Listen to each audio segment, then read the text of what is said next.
Coverage continues right on the other side. We will have continuing numbers as well as what the big picture is. Remember, the people have now voted for, as Aman was saying, a triple engine sarkar. BJP-Shiv Sena at the local level, at the state level and at the centre. Now it's time for them to deliver results, deliver basic services that the citizens are asking for. And we will not fail any single Mumbaikar. We can assure you that. Quick break, continuing coverage on the other side. Thank you so much.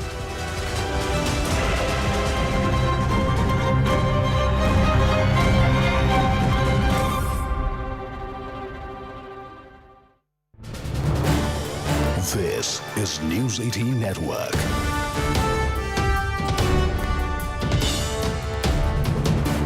India's largest news network.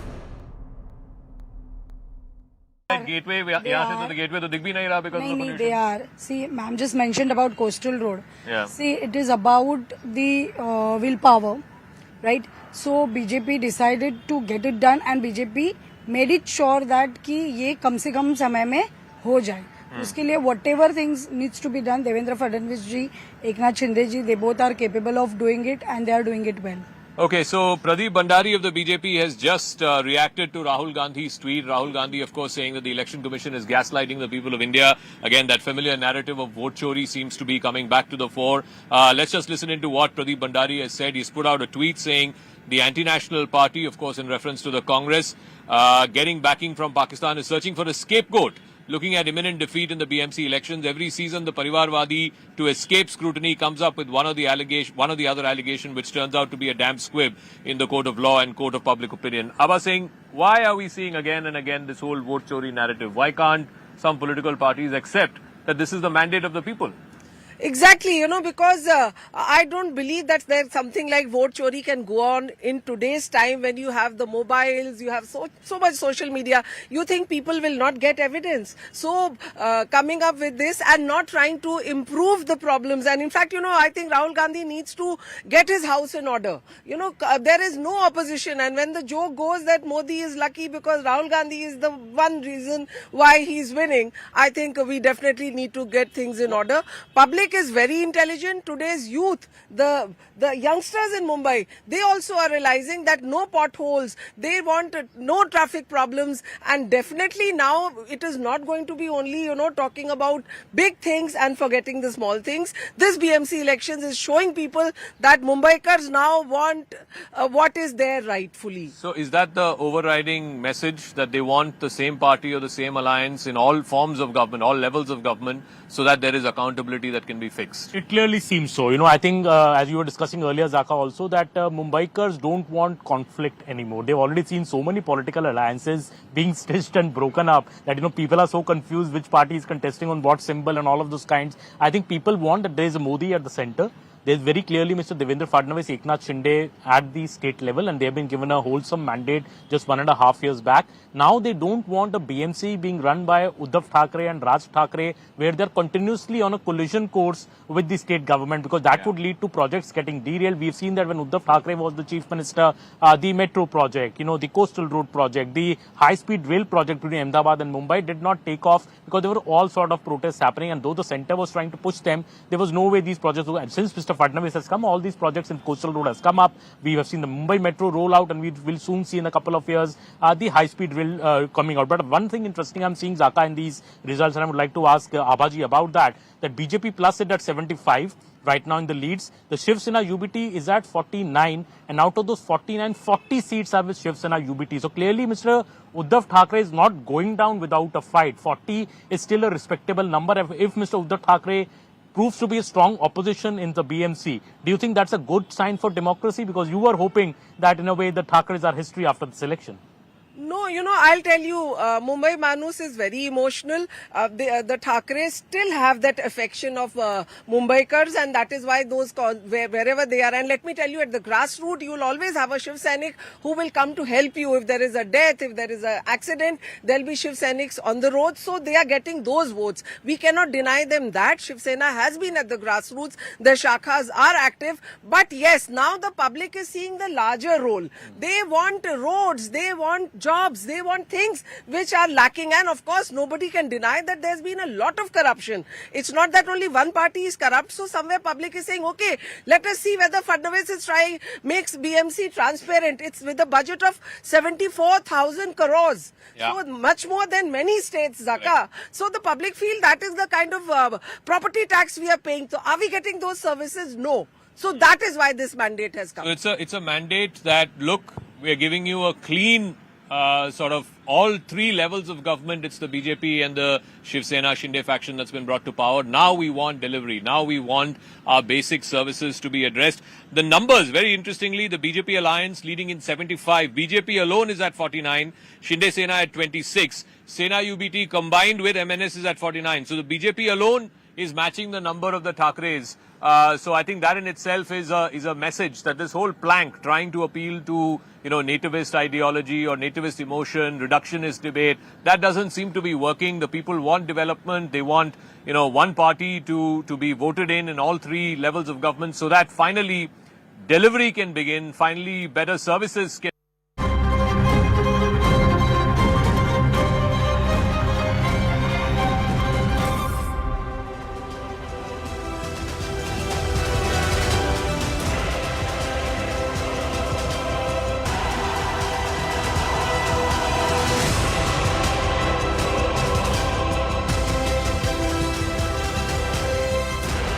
Good afternoon, you're watching CNN News 18. I'm Akanksha Swaroop and a very warm welcome to our live and rolling coverage on the BMC polls. The numbers are coming out and clearly Mumbai has proven to be the big battleground for Marathi Asmita versus Hindutva.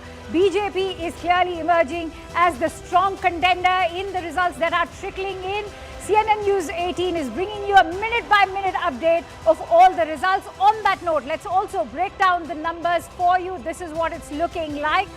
Remember, the magic figure is 114. In fact, BJP is currently standing at 60 with Shiv Sena at 26. Let's give you a breakup of what the Shiv Sena UBT is looking like. It's 56, as you can see on your screen over there. The MNS at 9, NCP, SP at a miserable 1. Congress, in fact, still looking for some more face saving with 8 seats grabbed over there.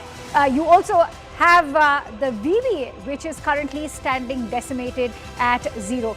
As far as the big numbers are concerned, clearly they are in favor of the BJP at 60.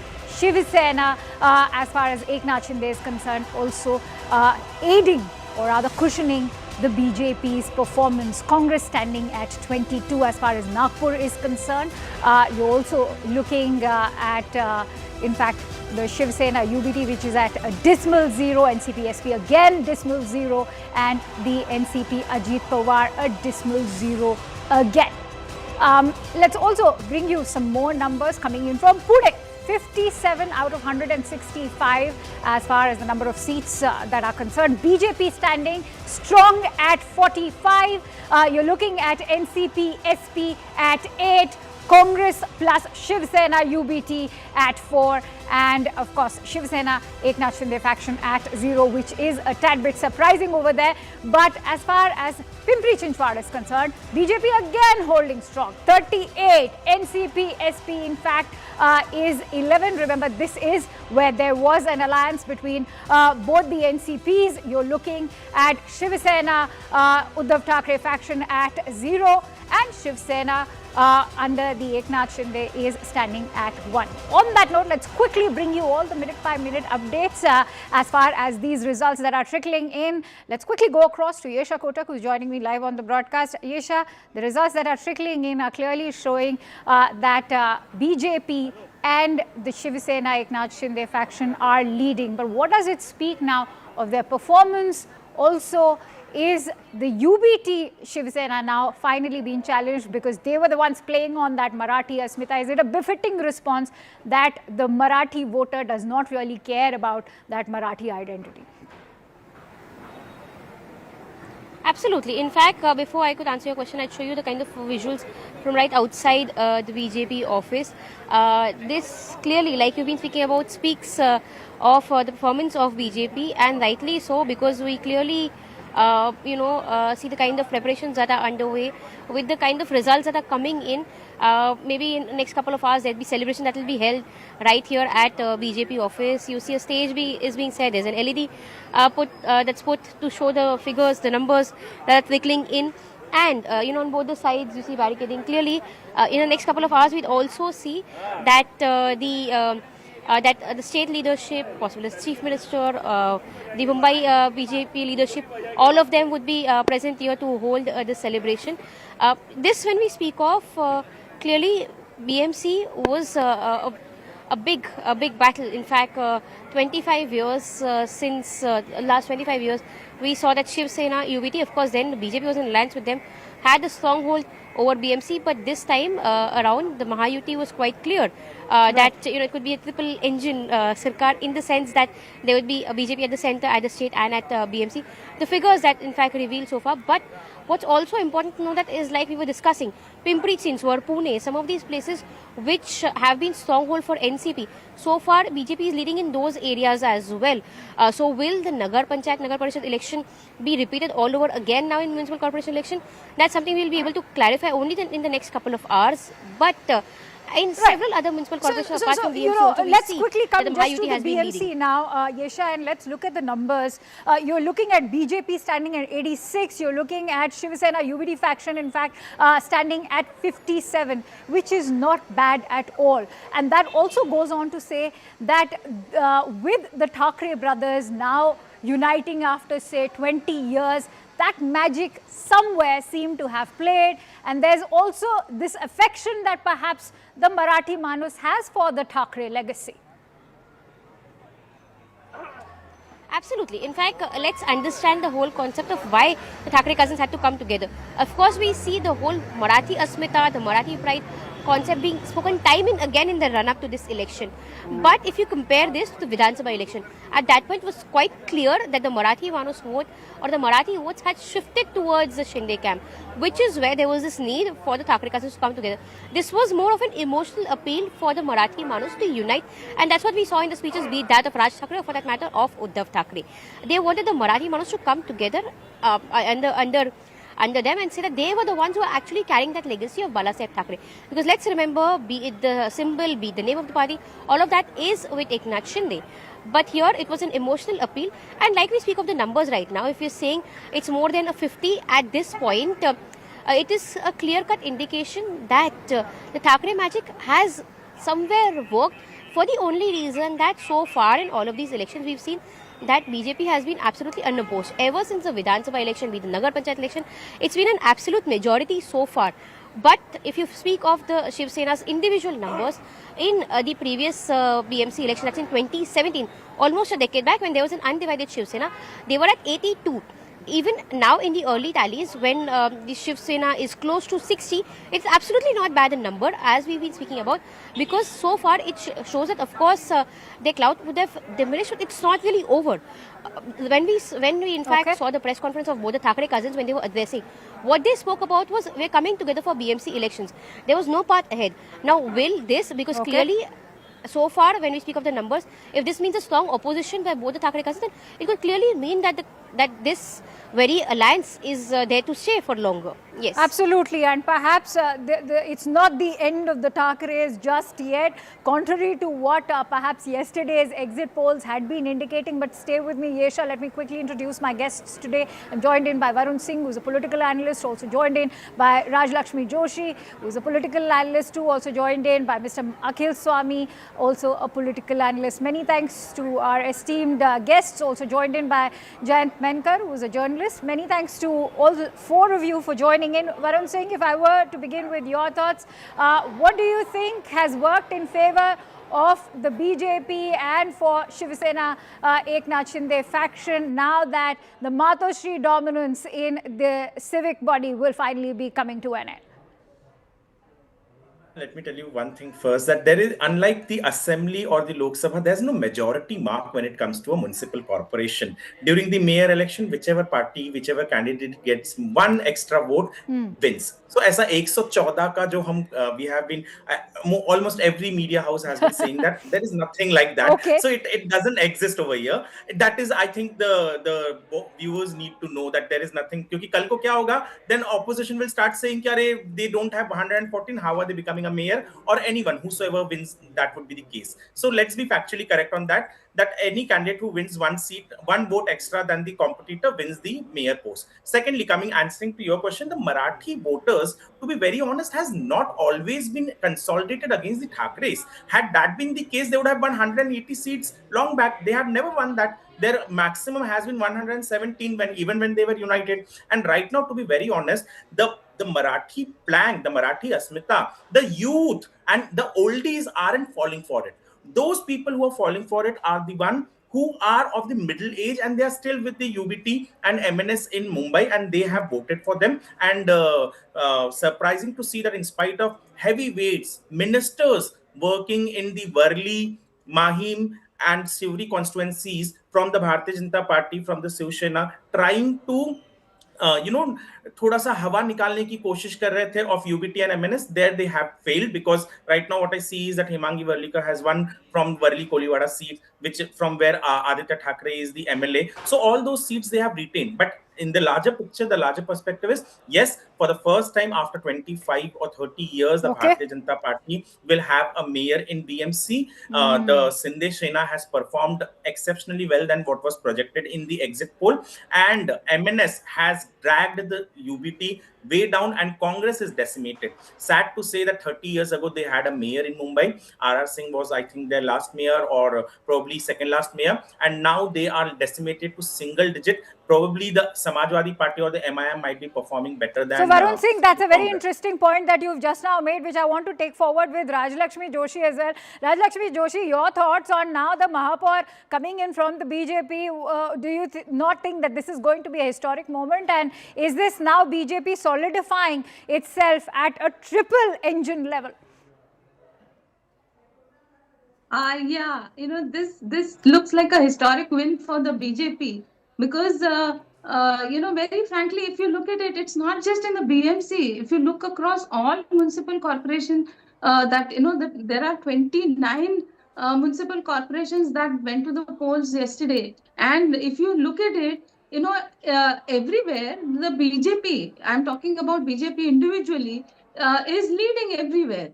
And it is in second place only in Thane, perhaps, where the Shiv Sena of Mr. Eknath Shinde is in, he is more dominant there.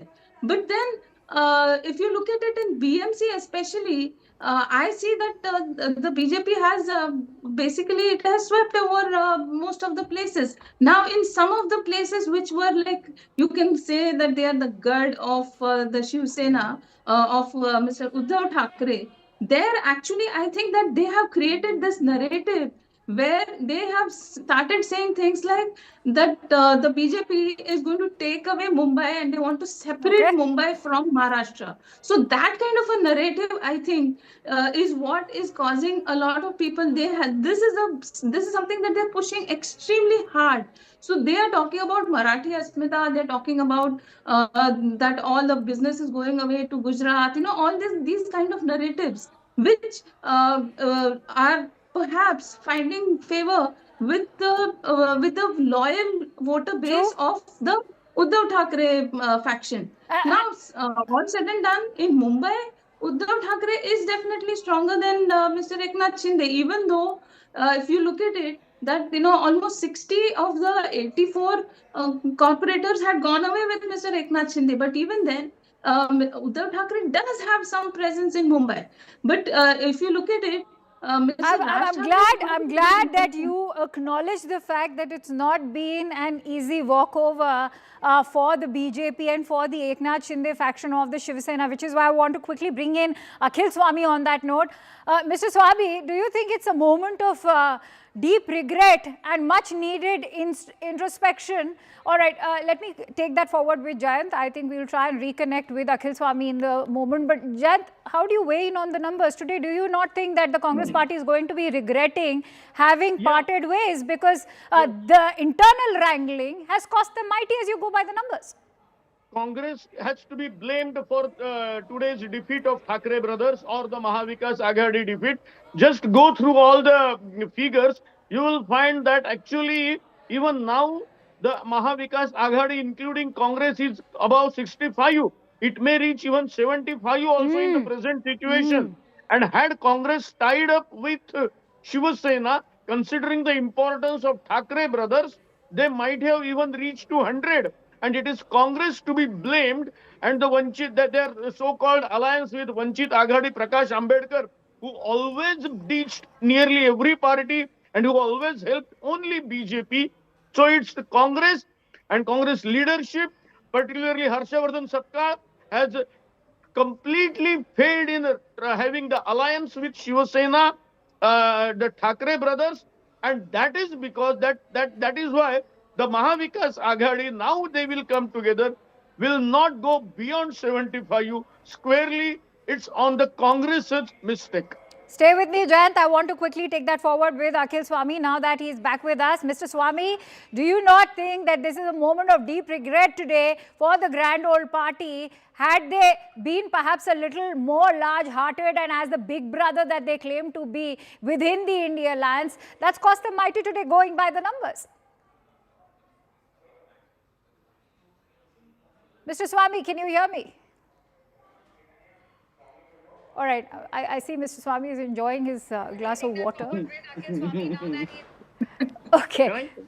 Again, Swami, if you can hear me, I want to bring you in on what is going to be the mood today with the Congress party. Given that had they joined hands with Shiv Sena, Uddhav Thackeray and the MNS alliance, there would have perhaps been some hope of them winning. Okay, I don't think Akhil Swami can hear me. Varun Singh, perhaps you could weigh in on that. See, to be very honest. All right. I finally got in a word from him. Yes, Mr. Swami. See, the basic point is elections are held in Russia also, elections are held in China also, elections are held in North Korea also, and we are undergoing the same process. So elections are not important. The results are not important. What is important is as to what impact does it have on the national interest, and in that particular matter we have completely failed. What happens in BMC, what happens in Maharashtra elections, failure or success will be decided once the deliverables are there. But today we are discussing deliverables are done in North Korea, Russia and China. अरे आप कल से north Korea China बोल रहे हैं, आज मुंबई की बात करते हैं. चलिए अखिल स्वामी, so tell me, do you not think that the Congress party could have perhaps had some hope of salvaging their own alliance today? No, it is no salvaging. The basic point is there is a complete dictatorship in the country right now. So you're saying that the results are a reflection of this dictatorship? Yes, because ऐसी ink बना दी आपने जो कोई भी आदमी पहुंच सकता है. ये तो कल से ही expected था. Okay. Varun Singh, has the gaslighting already begun? I'm very surprised whoever this person is speaking on behalf of the Congress party. The Congress couldn't give candidates in BMC on 21 seats. Who came and stopped them? They went in an alliance with the Vanchit Bahujan Aghadi. They didn't wanted to ally with the Uddhav Thackeray faction. They didn't wanted Rahul Gandhi to come and campaign in Mumbai. They didn't wanted Sonia Gandhi or Priyanka Gandhi to come and campaign. Exactly. Akhil Swami, rally to kar lete. Rally to kar lete. Rahul Gandhi को Vietnam जाने से कोई नहीं रोक रहा है, तो मुंबई आने से कौन क्यों रोकेगा? Akhil Swami, I want to quickly bring you in. The question was yesterday, everybody was asking, एक रैली तो कर लेते.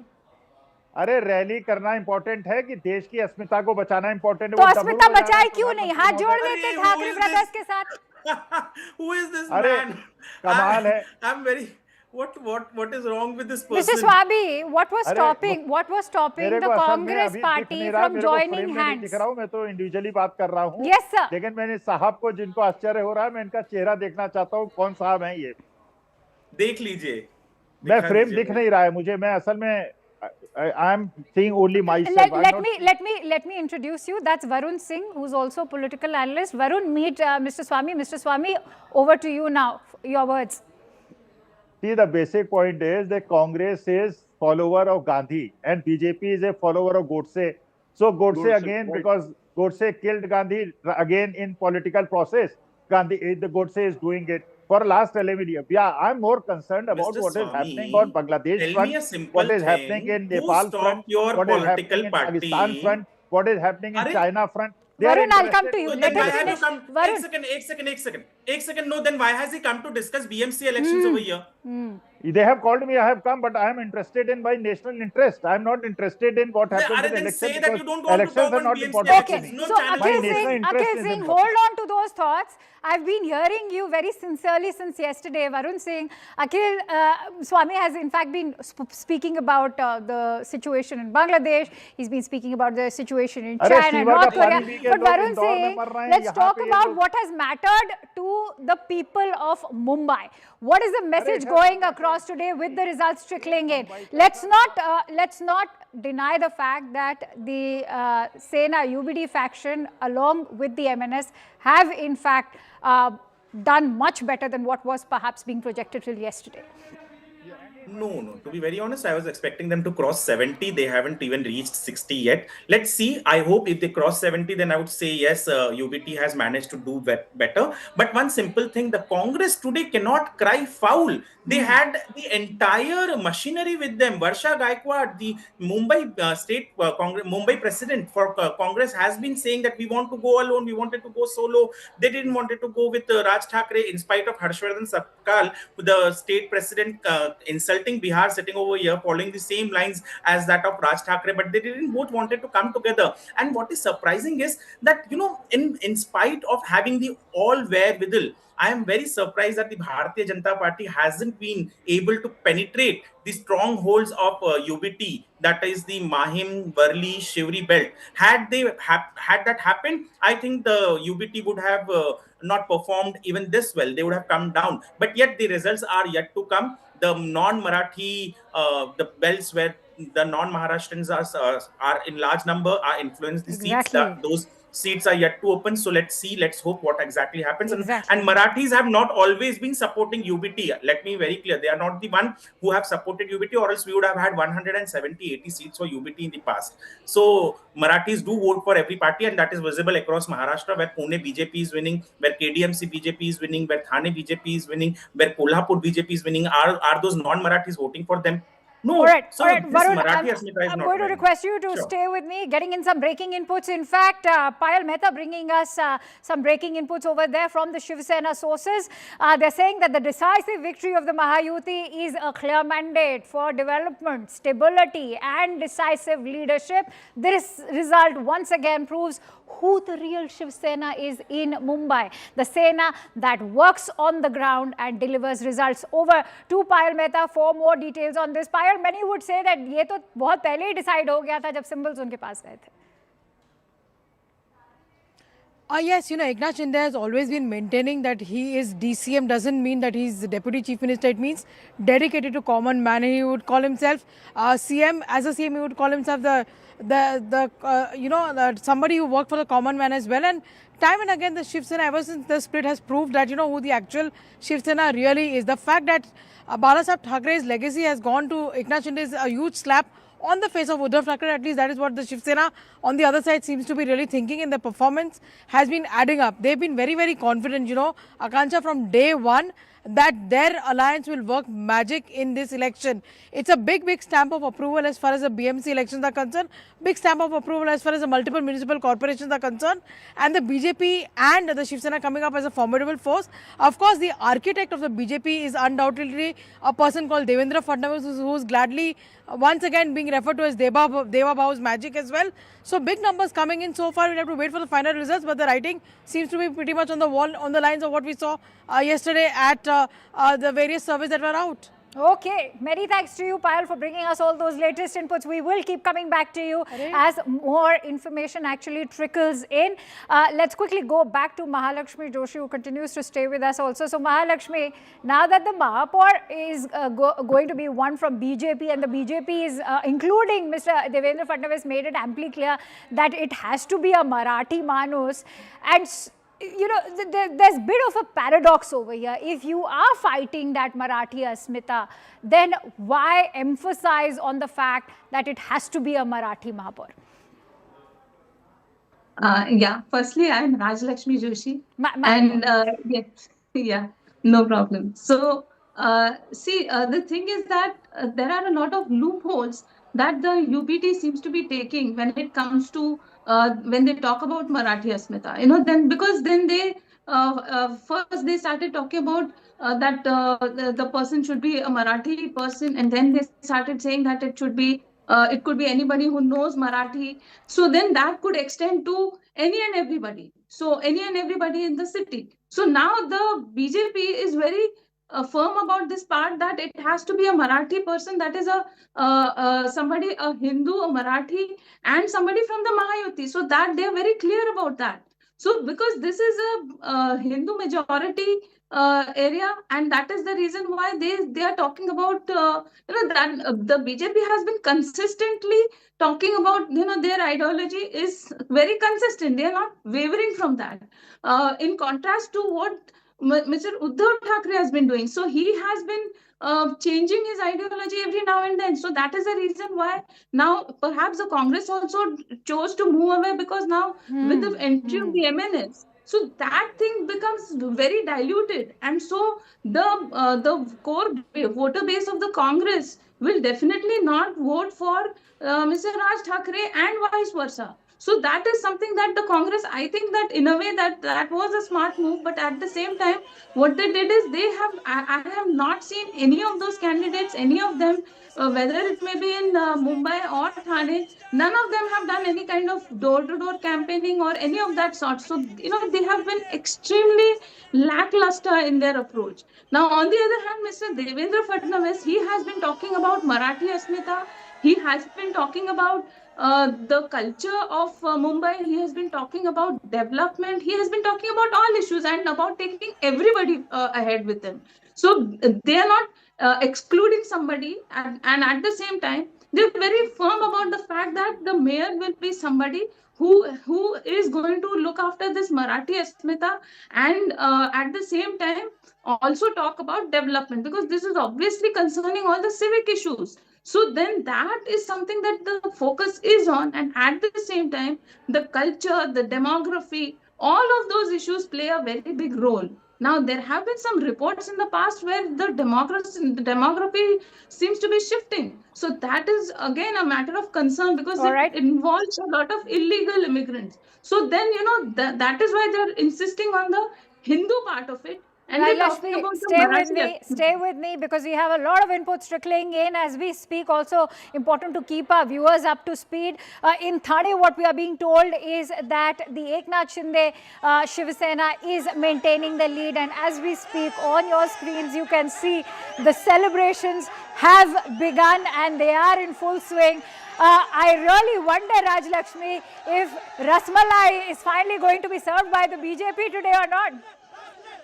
Yes, that is a big possibility. I think, you know, like, you know, we have this kahavat where they say that pav pe kulhadi. So this is like kulhadi pe pav, you know, you're consistently moving away and you're consistently breaking away from a major voter base. So that, I mean, when you're talking about a South Indian as a Rasmalai, and you talk about, again, you go back to lungi and, you know, all those kind of vulgar gestures, all those kind of things, they are alienating you from everybody other than the Marathi voter. So, Rajlakshmi, stay with me. I also want to quickly go across to Jayant Menkar. He's been very patient and waiting his turn. So, Mr. Menkar, your thoughts, is this really a vote for the battle of ideologies? Okay, I've lost Jayant, but I want to take that forward with Varun.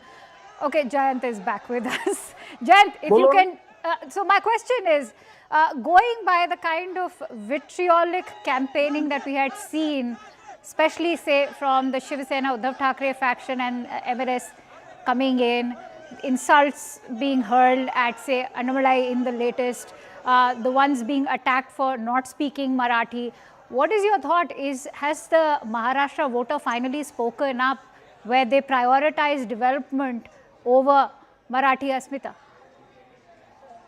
First of all, it's a 25-year-old rule and then 4-year gap. So Thackerays, so in a way, the Mumbaikars have said no to Thackeray. This is what one can reach to conclusion. But for that also, I have to say that had Congress been kind enough or wise enough to understand the importance of Thackeray brothers, the situation might not have been that worse. But as far as the communal and casteist politics and the slogans and slanging is concerned, let me tell you, we have our Chief Minister Devendra Fadnavis openly saying that if Thackerays would be in power in Mumbai, Khan will be the mayor. And he will, and then he realized that what is it, and also said that if we will be there, we will make only Hindu mayor. Now, when we are having Zoran Mamdani, Sadiq Khan in New York and London, why, when it comes to Mumbai, we are so chauvinistic that we confine to only Hindu or only Marathi? Why not openness? If we are cosmopolitan, why we are not cosmopolitan? That's a very interesting point, Joki. I think Akhil Swami would like to weigh in. I don't know if Mr. Swami is still with us. Is Akhil Swami there? Mr. Swami, can you hear me? All right. So, Varun, would you like to weigh in on? I'm there, but I'm not. Let me. No. Let me take this forward. Since Akhil Swami has been talking about China and Bangladesh and Russia, maybe he can weigh in on that point of Zoran Mamdani. Why shouldn't today we need to give this to the BJP, because just till some days ago you had an Aditya Thackeray accusing the BJP of ghettoization against the Marathi Asmita. Mr. Swami. See, the basic point is that whatever, if the civic facilities of Indore, Dhar and Gandhinagar Mumbaikars want, I can't help it. See, only 3 cities in the country people have died because of water which has mixed with sewer. And all the 3 places, the BJP is in multi-layer government activity. But it was Matashi which had the longest dominance as part of the civic body, right? And Indore is supposed to be the cleanest city. For last 8 years, it has been declared the cleanest city. And when somebody, the journalist like you, asks a question to the minister concerned, he says, I won't like to repeat the same word. But the basic point is they have become so dictatorial. They are not concerned about what is happening to Hindus in Bangladesh. Okay. They are not concerned. I need to slip into a quick break, but before I do that, Varun Singh, Mr. Swami has spoken about Bangladesh. Today he's speaking about the civic mess that Indore is, but he's not given me a single comment on BMC. To be very honest, let me tell you a simple thing. Mr. Mainkar has been doing it for a very long time. And in spite of correcting him several times, he's still repeating it. It was Devendra Fadnavis' statement on Hindu Marathi mayor that it was a rhetoric on... I am giving my views. What nonsense? Right, Mr. Menkar, I'll give you 30 seconds for a rebuttal. We are having a civil discussion. You are younger to me. You are saying... Devendra Fadnavis was reacting to a statement made by MIM ex-MLA Varis Pathan that Burkhe Wali will become a mayor. I'm not going to ask anyone. He has Mr. Menkar, reserve your anger for your response. I will come to you for a response. Just hold on. So Devendra Fadnavis was reacting to MIM MLA Varis Pathan's statement that Burkhe Wali will become the mayor of Mumbai, to which he said, no, a Hindu Marathi will become a mayor. And I don't understand when a Marathi becomes, when UBT comes and says the Marathi will become a mayor and Fadnavis says something, people do not have a problem with UBT trying to regionalize the issue, but with Fadnavis saying it becomes a issue. And secondly, what has happened in Indore, what has happened anywhere else, it is secondary right now. But yes, just to remind you, it was not Mr. Menkar who made that point on Indore. I know. I'm coming to that. Mr. Menkar, I'm running short of time. I need to take a quick break. Mr. Menkar, I give you 15 seconds.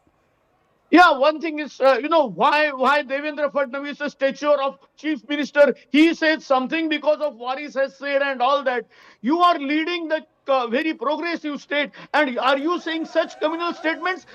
Our chief minister does not understand that such communal statements should not come out. That only a Burkhewali and all that, or a Muslim would be On the that mayor. note, in Pimpri Chinchwad, what we are being told is in fact that the Pawars are losing out, and I would like to leave you with these shots. In fact, as I slip into a quick break, as you can see, celebrations have already begun. From what I've been told, it's outside the Bharatiya Janata Party office. The victory is very clear, and it's also perhaps Mumbai deciding, as it proved to be the battleground for a battle of ideologies. It was Marathi Asmita versus Hindutva, but more importantly, the people of Mumbai have voted for development.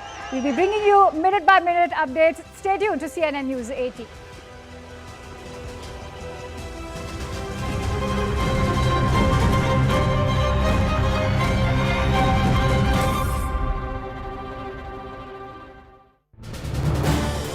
This is News 18 Network.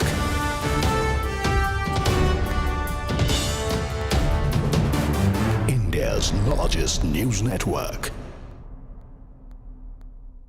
Gateway, यहाँ से तो gateway तो दिख भी नहीं रहा because of the pollution. They are. See, ma'am just mentioned about coastal road. Yeah. See, it is about the willpower, right? So BJP decided to get it done, and BJP made it sure that कि ये कम से कम समय में हो जाए. उसके लिए whatever things needs to be done, Devendra Fadnavis ji, Eknath Shinde ji, they both are capable of doing it, and they are doing it well. Okay, so Pradeep Bhandari of the BJP has just reacted to Rahul Gandhi's tweet. Rahul Gandhi, of course, saying that the Election Commission is gaslighting the people of India. Again, that familiar narrative of vote chori seems to be coming back to the fore. Let's just listen into what Pradeep Bhandari has said. He's put out a tweet saying the anti-national party, of course, in reference to the Congress, getting backing from Pakistan, is searching for a scapegoat.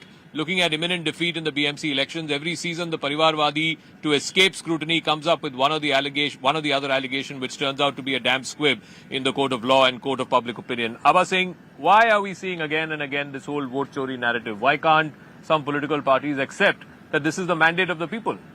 Exactly, because I don't believe that there's something like vote chori can go on in today's time when you have the mobiles, you have so much social media. You think people will not get evidence. So coming up with this and not trying to improve the problems. And in fact, I think Rahul Gandhi needs to get his house in order. There is no opposition. And when the joke goes that Modi is lucky because Rahul Gandhi is the one reason why he's winning, I think we definitely need to get things in order.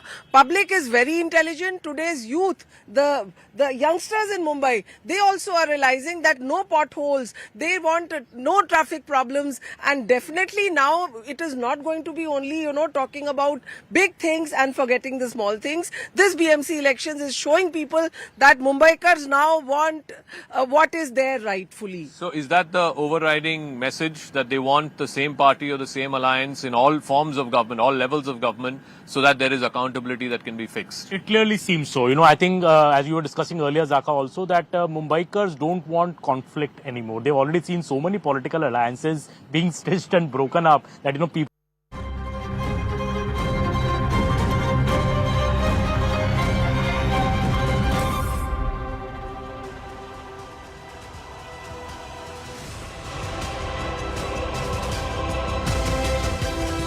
Welcome back to our live and rolling coverage on the Maharashtra and the BMC elections. And what we can tell you is that the BJP is emerging as the dominant force, even though the Thackerays' emotive legacy seemed to have worked for them, at least in Mumbai. It's not been an easy walkover as far as the Bharatiya Janata Party is concerned. But let's also, on that note, break down the numbers for you. In fact, remember, the 114 is the magic figure, as has been in fact informed to you earlier as well. What you can see is that the BJP is currently leading at 75. In fact, it's reached at 106 in total if you were also to factor in the Shiv Sena Eknath Shinde faction numbers. 31 is what they've got.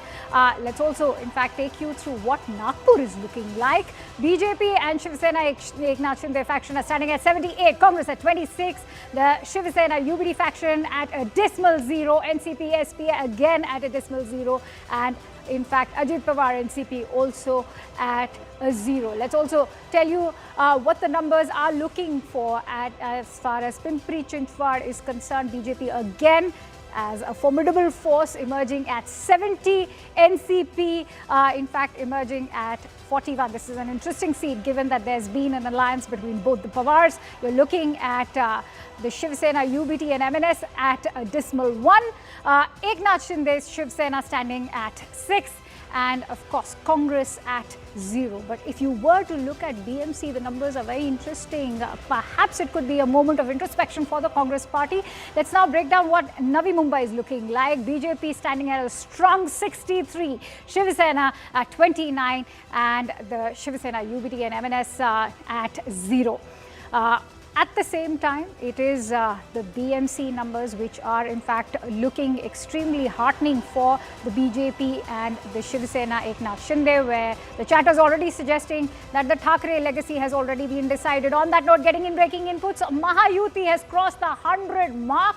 It's inching towards the halfway mark, which remember is 114.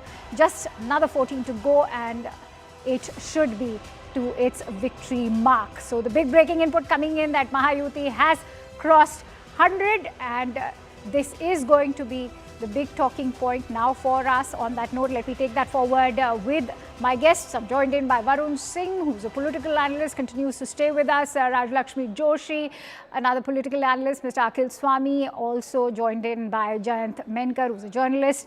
Let's take this forward with Varun. Varun, I know you already maintained how there can be no halfway mark over here, but what are the numbers speak for you, especially when it comes to the people of Mumbai? They've now clearly decided that it's going to be a triple engine ki sarkar. See, to be very honest, I would request everyone to wait for one more hour. The numbers would be very clear by then. But right now, whatever the numbers are coming in, the BJP and Shiv Sena has crossed 100 mark, and which itself is sort of commendable, but not surprising, because BJP was already at 82 in 2017, and the United Shiv Sena was at 84. So even if, I would say that as expected, Eknath Shinde hasn't performed very well in Mumbai, though he's performing good in Thane, KDMC, and other regions. And that was expected. Not in Mumbai. No, not exactly expected. Why not in Thane? No, in Thane they are doing very good. No, I'm saying here. So that's what I'm saying. Mumbai, that was on expected lines, right? Yeah, those were on expected lines. But in Mumbai, I was expecting at least the Shiv Sena Eknath Shinde faction to dent some seats of UBT, but which hasn't happened. And that is a bit sort of awakening, because this is for the first time, it goes many of the time, many of the corporators who used to contest elections would say that from the higher authorities in the earlier Sena, there would be no money that would come in. But this was the first time Eknath Shinde was sending out money to the candidates to campaign. His party was sending out money, and yet they are not able to win these elections at expected rate, is what is disappointing. That's a very interesting point you've made. I want to quickly take that forward with Rajlakshmi as well. So Rajlakshmi, till yesterday, opposition and analysts with leanings for, say, the Congress party and the opposition parties were harping on this point that, BJP was ensuring that their wards would receive funds. So how do you respond to that allegation? And now if they do come, say, to a majority as far as BMC is concerned, will that finally ensure that it's sabka share barabar? Yes, that is exactly what is expected. So, Devendra Fadnavis ji has always been talking about, how he's, like I told you earlier, that he will take everybody along. So, they have always been talking about inclusive development. So, they have not been talking about keeping somebody out, or, that thing about how the funds will reach everybody. every ward. So that is something that is has always been emphasized upon. So now this thing about why certain areas, it's not as if they have not dented the UBT. That dent definitely is there, but then it's not like a complete walkover. So there is a difference in that. So this thing about like I was saying, there are again some narratives which have definitely not been perhaps countered as aggressively as they should have been, because they probably dented it. Like I told you about taking Mumbai away from Maharashtra, which is a very sentimental issue for Mumbaikars, obviously, for the Marathi people. So this, there are certain other aspects there. Now, again, MNS may have helped UBT in, consolidating some votes in those areas like in Worli, etc., where perhaps they were losing votes earlier, but now they are not. But then MNS has not really gained much from this alliance as such. And you can see that there is a consistent decline there. But now at the same time, if you see that the BJP has been consistently or has improved upon the performance. And even Mr. Eknath Shinde, Mumbai was never his stronghold. Thane was his stronghold. He was the person who was completely in charge of Thane. Now here, for him to be able to do this kind of a performance in Mumbai, I think that is a commendable feat in itself. Okay, Jayant So, Benkar, we would you have like to definitely weigh in on the point that Rajalakshmi has just now shared? The BJP is maintaining that it is the Marathi, the Mahila and the Modi factor that have worked for them this time around. Would you like to share your thoughts? Yeah, the third one is more important. The Modi factor.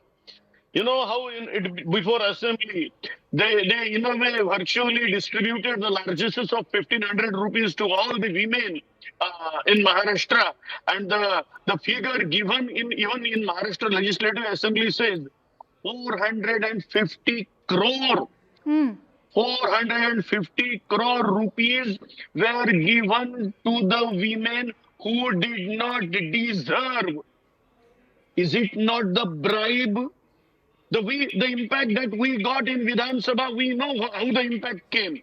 So BJP or the Eknath Shinde government at that time virtually gave this bribe from the coffers of government to the tune of 450 crore to those women who didn't deserve. And this is the answer given in the Maharashtra Legislative Assembly.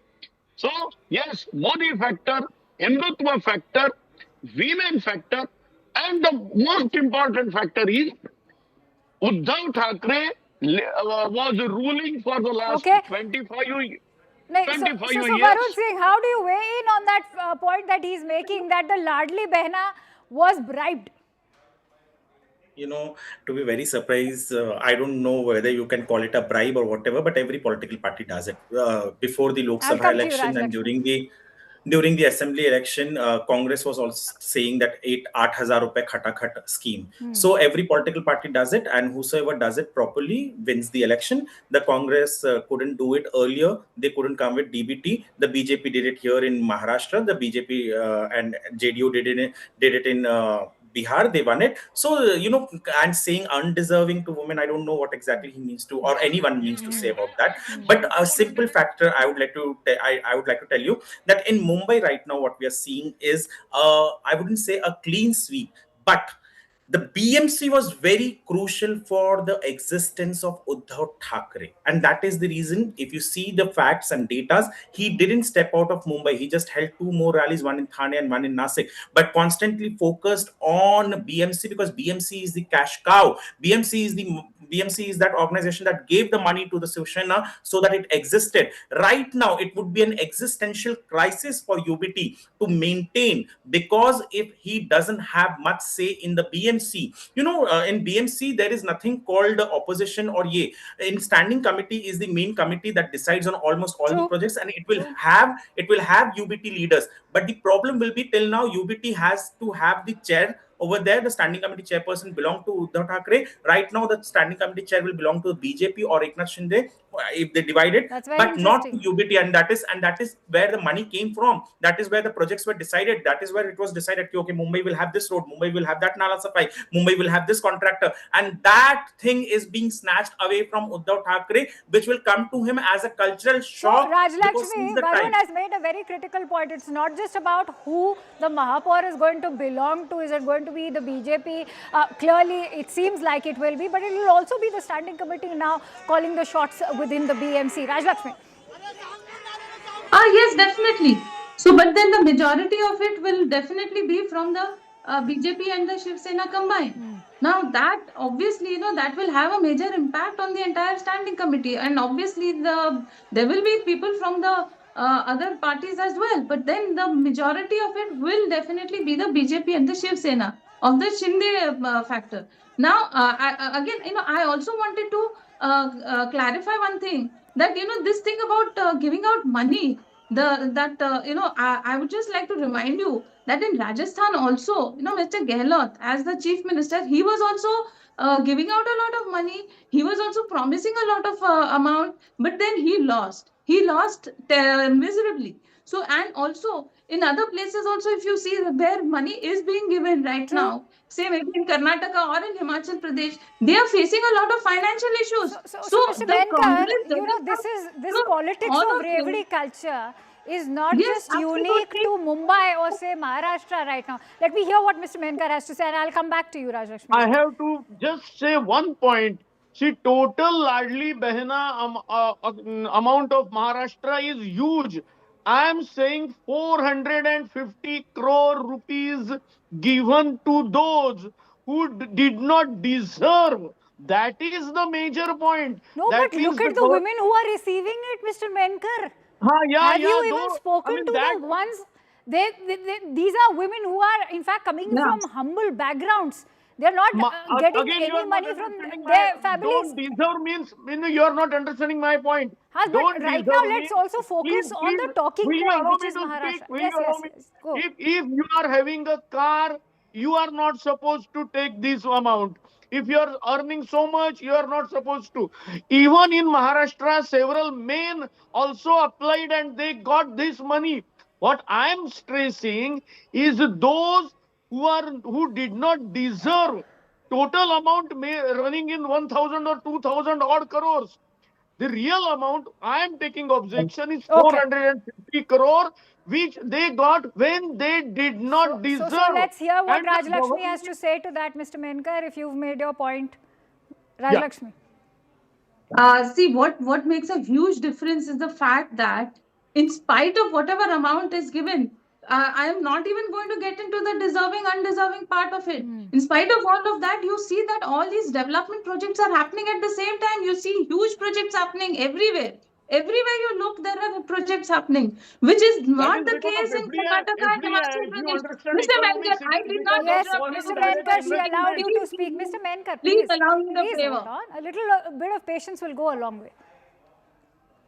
See, the same thing does not happen in Karnataka and in Himachal Pradesh. There, the prices are being raised for any and everything. They talk about free bus rides for women, but then they hike the bus ride fees for the men. Okay. And they're talking about hiked up milk, diesel, petrol, and what have you. Everything has been hiked. In Himachal Pradesh, even for a toilet seat, for the toilet in the house, you're being charged. So this kind of a thing where you give out money, but at the same time, you're not able to do development, and also you tax the other taxpayers even more. That is something that is a huge crime. Okay. But in Maharashtra, deserving women have been given the money, and at the same time, development is happening on a rampant scale. So this is something that has not happened. I completely agree. You cannot limit these results to just women voters. It has played an important role, but it is not just about the Mahila factor.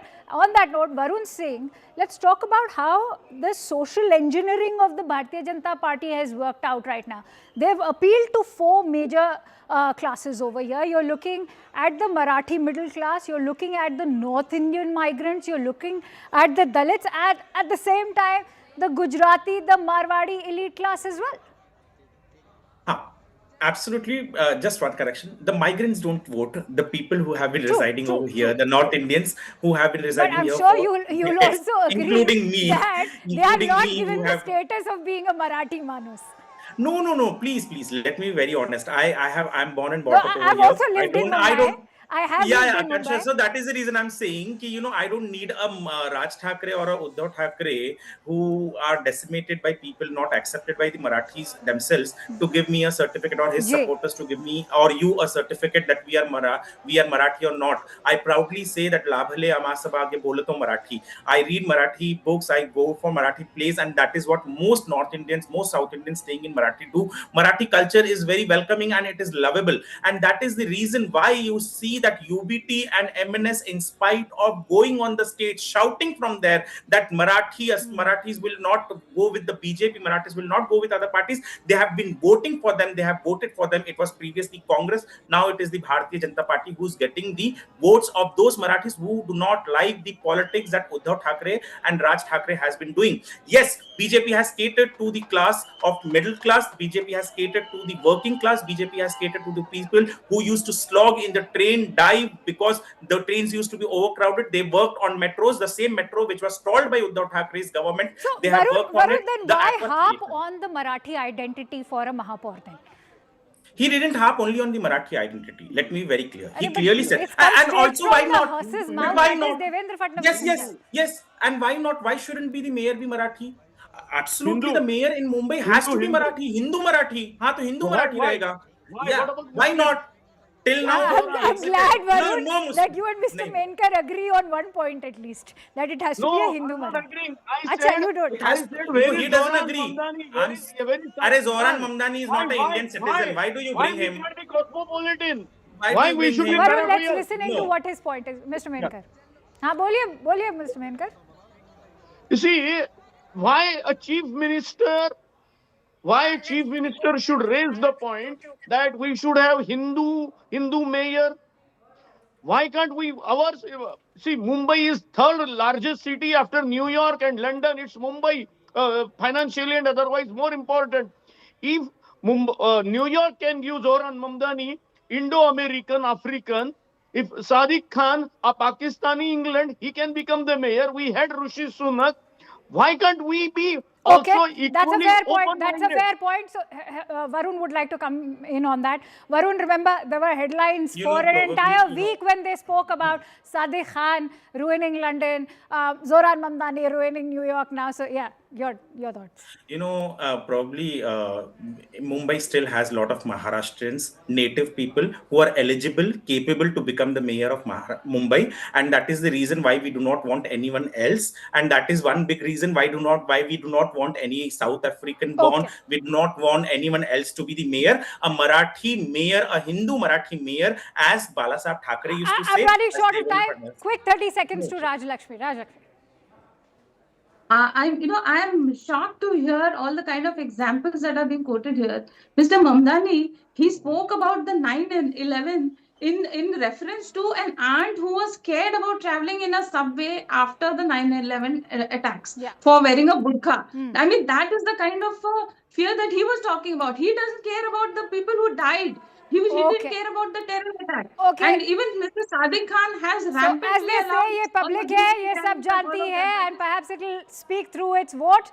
I leave you with those heartwarming visuals of the celebrations breaking out outside the BJP office. I'm still wondering if Rasmalai is being served or not. Many thanks to all three of you for joining in. With that, we're slipping into a quick break. Stay tuned to our live and rolling coverage as we return with the latest.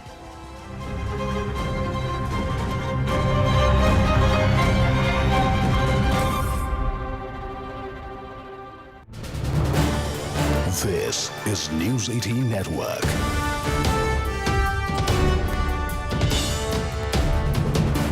India's largest news network.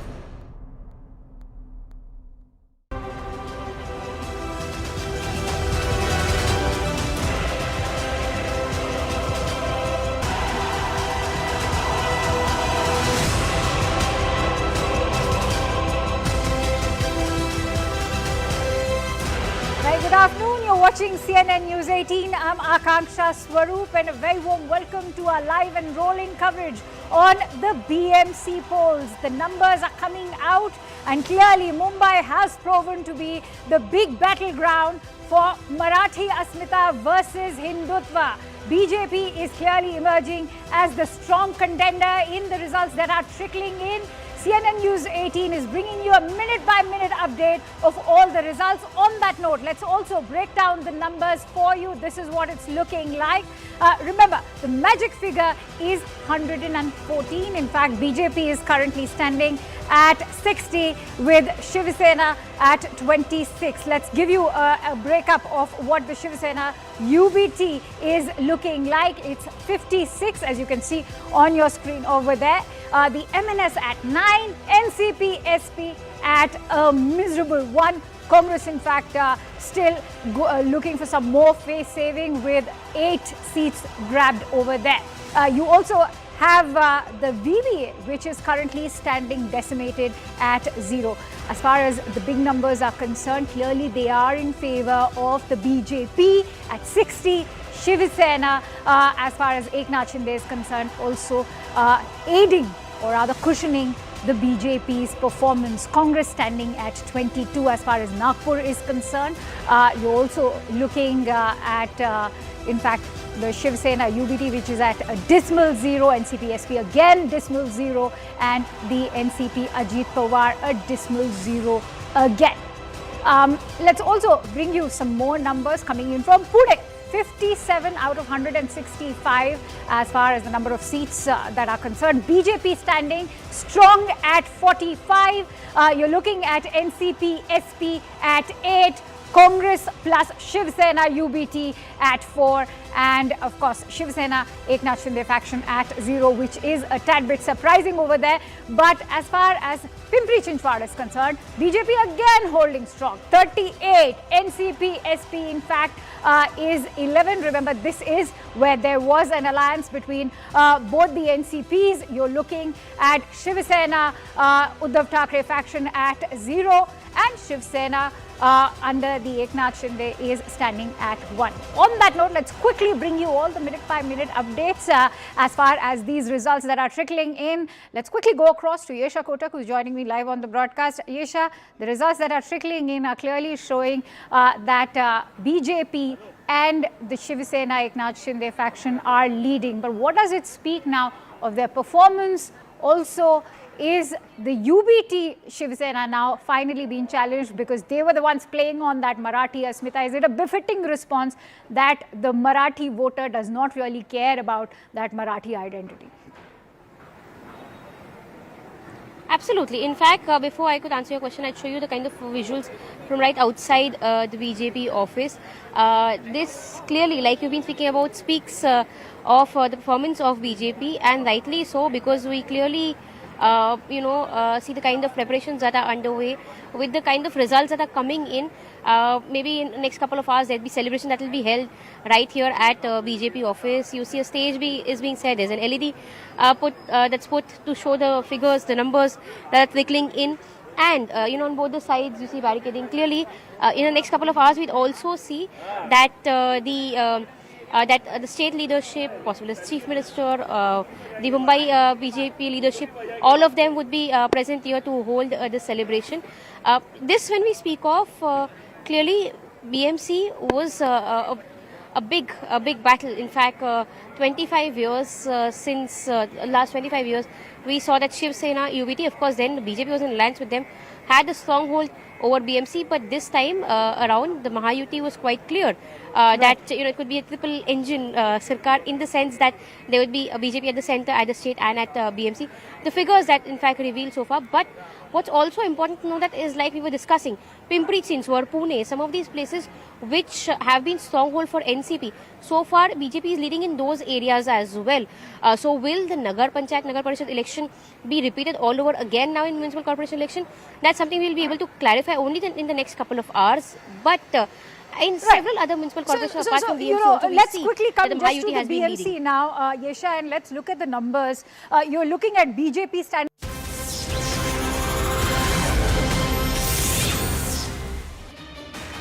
Welcome everyone. Thanks a lot for staying with us here on CNN News 18. Our rolling coverage on the big BMC election results continues. The BJP has emerged as the leader in all but 2 municipal elections in Maharashtra out of 29. And of course, the big one is the BMC elections. The BJP now is the largest party in Maharashtra. You talk about Lok Sabha, Assembly, or now even the municipal polls, or specifically the BMC. So huge change in Maharashtra politics in the last few years. BJP emerging as the poll party. We'll start with a quick check of the headlines. Mahayuti nears magic number of 114 to end the 3-decade control of the Thackerays in Mumbai's civic body. Uddhav Thackeray fights for pride and legacy, puts up a strong fight in parts of Mumbai, even as reunion with brother Raj fails to make an impact.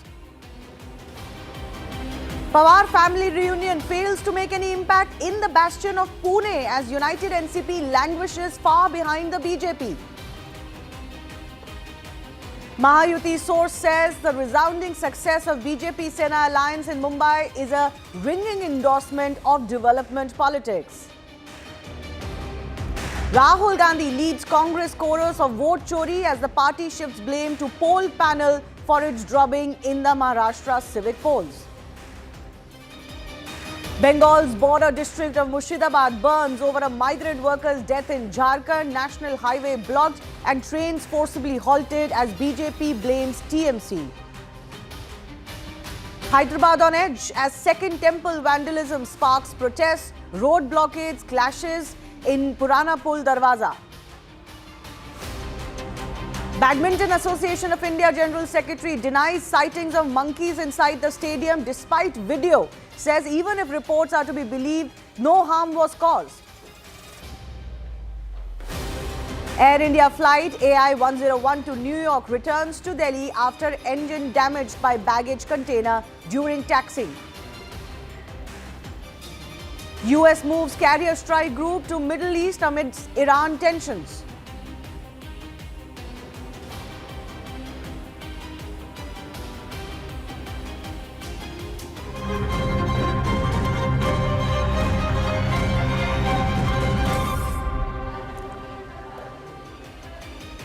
Let's get you the latest numbers as far as the results are concerned. The BJP-led alliance, the new Mahayuti of sorts as far as the BMC is concerned, has surged past the 100-seat mark, while the Thackeray faction trails significantly at just around 63. The Sharad Pawar, Ajit Pawar reunion in their stronghold of Pune or even Pimpri Chindwad seems to be a flop, as the BJP has taken a huge lead in both of these civic polls as well. In Pimpri Chindwad, the BJP is ahead in 70 wards while the Pawars are leading in 40. The spotlight is on Mumbai, where the Thackray brothers have reunited to reclaim their legacy but are standing against the BJP-Shiv Sena alliance. Amidst the counting though, Rahul Gandhi has now targeted the Election Commission, accusing it of gaslighting citizens and raising concerns and questions about the transparency in the process. Remember, all of these questions are emerging because there were questions over the indelible ink removing very easily as far as the voters are concerned, and there are a lot of people on ground who have alleged that they weren't able to find their names on the voter lists or weren't allowed to vote in these elections. Let's get you some numbers that we're talking about. This, of course, is the confirmation of what's happening as far as the BMC counting is concerned. 115 now for the BJP plus. So they are beyond the halfway mark. Of course, mayoral elections will be held to eventually select or elect a mayor. They happen separately. But the strength of the house will certainly show what is happening as far as who, what would be the strength and who would be leading as far as that battle is concerned. Let's tell you about Nagpur now. 151 wards, 121 leads are with us, and BJP-Sena fighting together here have almost swept these elections. 93 leads for them. Congress in second, and the UBT, NCP, FC are not there anywhere at all.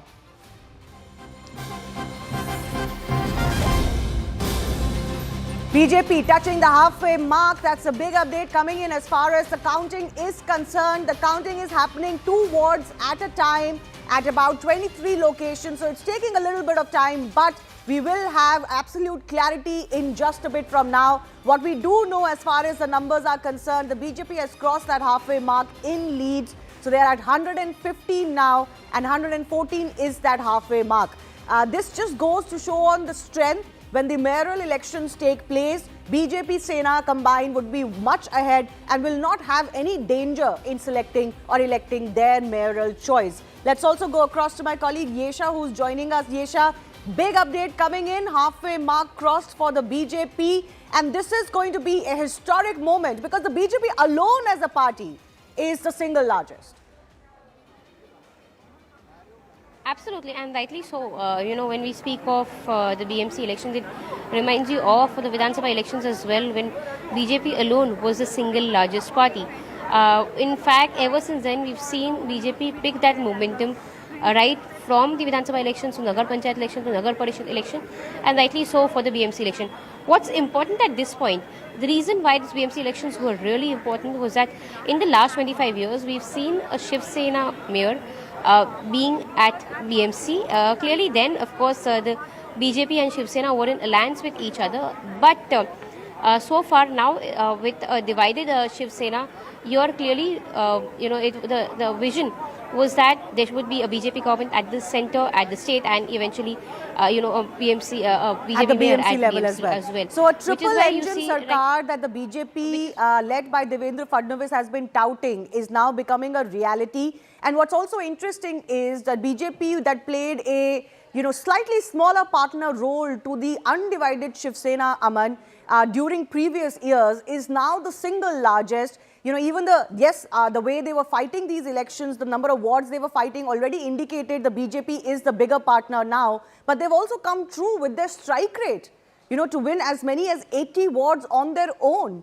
So now they can claim that they are the pole party in Maharashtra. You look at Lok Sabha, Assembly, and now even in BMC.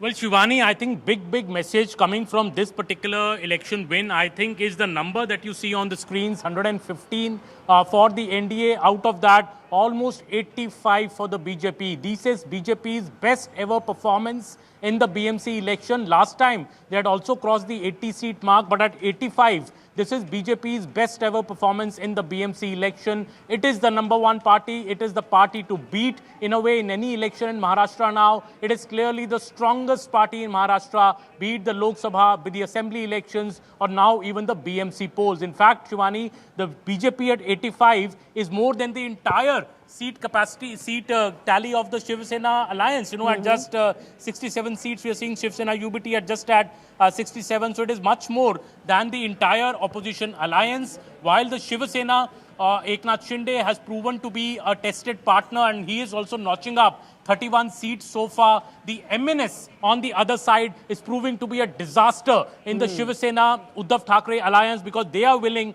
only 9 seats. The Shiv Sena opposition alliance of Uddhav Thackeray is only being pulled ahead by Mr. Uddhav Thackeray himself, who has still notched up 58 seats. I would still say a respectable number given the dire straits the party was in the assembly elections. Right. But BMC is where the Uddhav Thackeray's big stronghold was. So if he's not able to win BMC, what can the Thackerays now really win in Maharashtra? So I think the big message of this election result is that the BJP is the strongest party, while the Uddhav Thackeray's experiment of aligning with his brother after 2 decades has spectacularly collapsed and doesn't have much future, maybe ahead of these elections. I don't see this alliance with MNS going forward now until 2029, as many earlier were speculating. Yes, in some of my discussions with all the parties involved in these elections or at the state level, some of them have indicated that the Mahavikas Aghadi at the state level still is intact. Where is the place for MNS in that? Because the Congress doesn't want to share stage with the MNS at all, which is why they fought separately. So a lot could change really at the state level and at the local level as well. But Mayuresh is also someone who's been tracking the nitty-gritties of these elections. Mayuresh, time for some internal introspection, possibly, at least for Uddhav Thackeray. What is his future now? What is the Shiv Sena UBT future now if they cannot even win the BMC election anymore?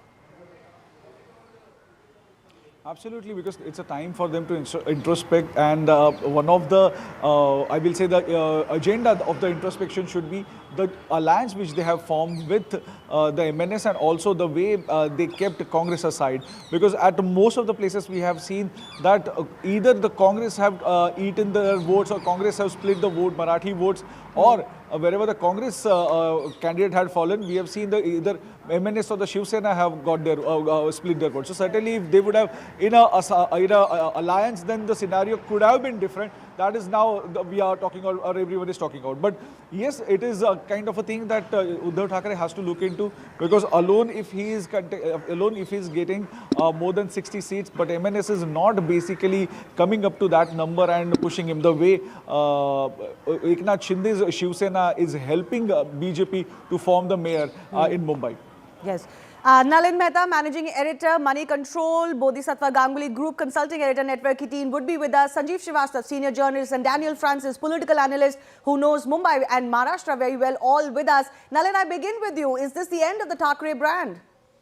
This is a huge blow to the Thackeray brand. We are seeing a force majeure by the BJP in these elections, carrying forward the momentum from the Lok Sabha elections and from the Vidhan Sabha elections. This is the first time since the 1990s that the Thackerays are not going to be in power in the BMC. This is clearly a vote for the triple engine Sarkar. If you look at the winners of this election, politically, what are the 4 or 5 key takeaways?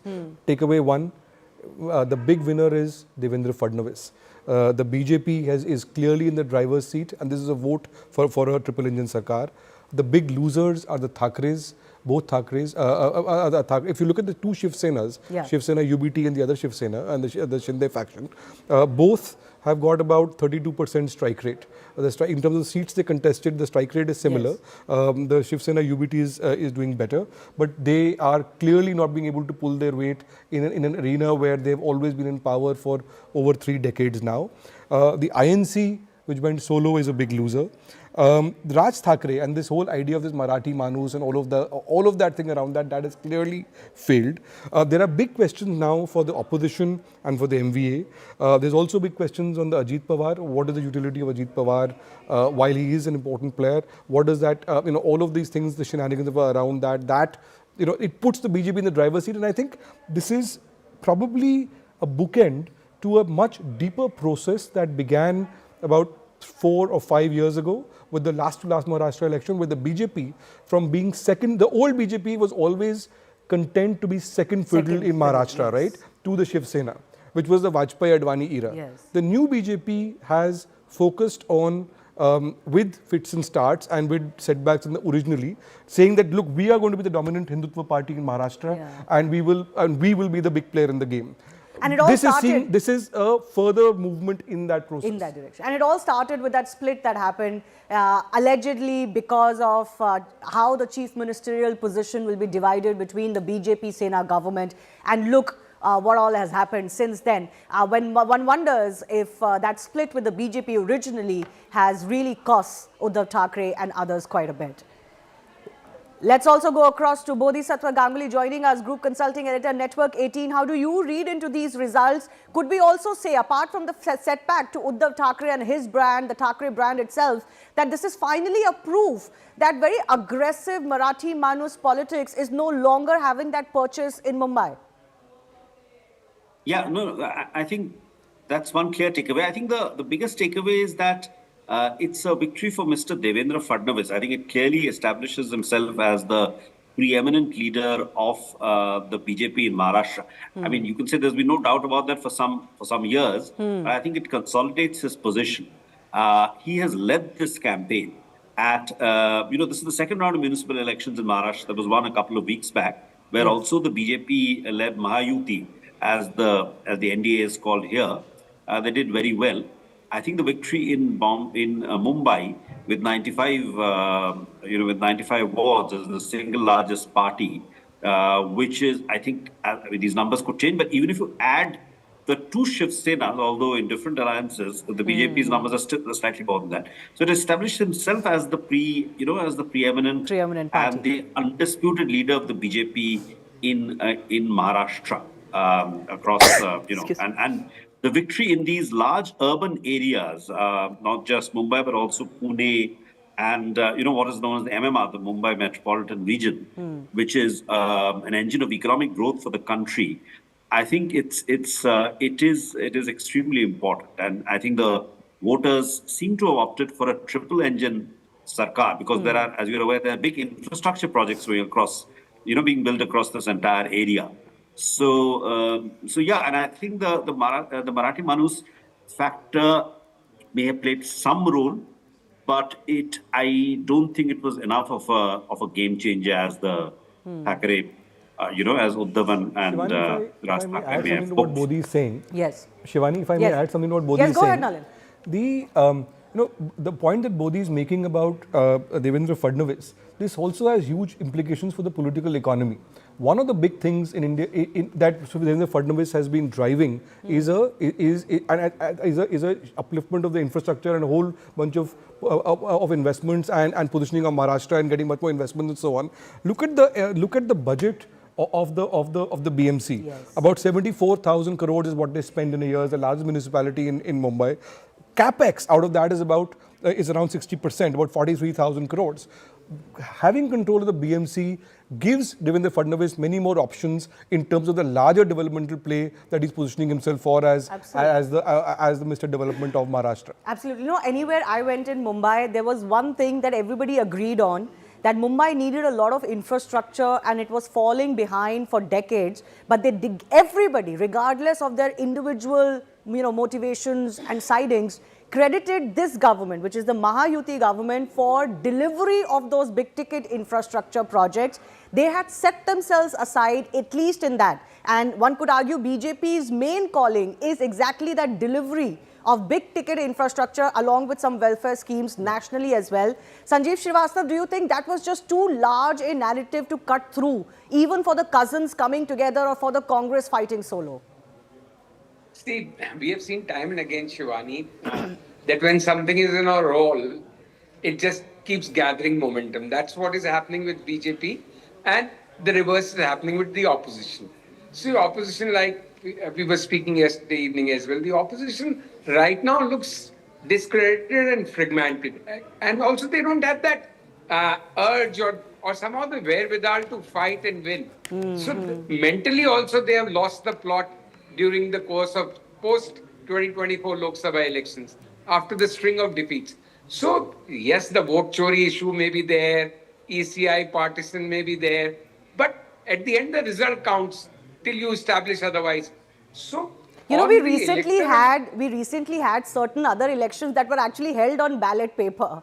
Even in those elections, the BJP did better. So, this whole vote chori narrative, it loses its, argument after a point. Yeah, Shivani, it really doesn't matter. The vote chori narrative may lose, but the ECI partisan narrative will never really go out of fashion. That will always stay, and it has some legs to stand on. But that's not the issue.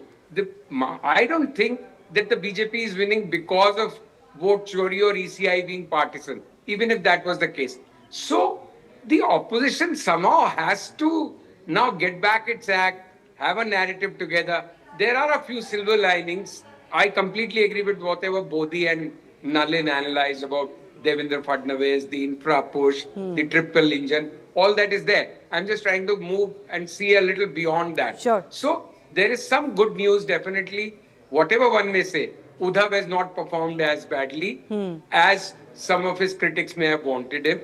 The Shinde Sena has not performed as well like it did in some of the previous elections. In assembly elections, in assembly elections. So Ajit Pawar, I don't know what options he has now. If the alliance was, suppose, Uddhav Thackeray plus Congress plus NCP, now you can talk about it till kingdom come. No, but is it true? If you look at these numbers. No, but Sanjeev, if you look at these numbers, would it still hold true that if all of them had fought together, they would have been able to be victorious? I don't think so. See, Shivani, it is, frankly, you don't know the answer, I don't know the answer.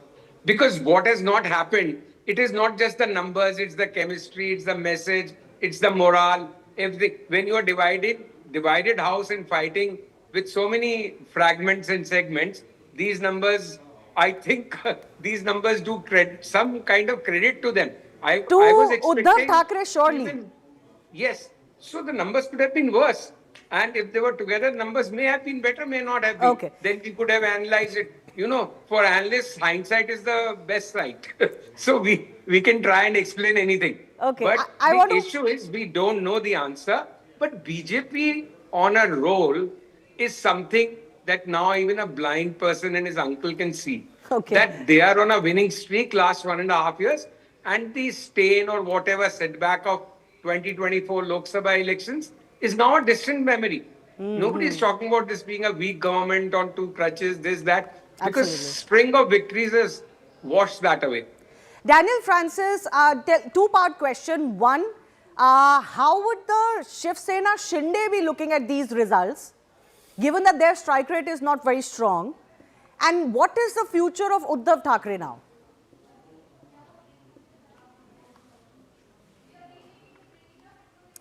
Daniel, I think your audio is muted.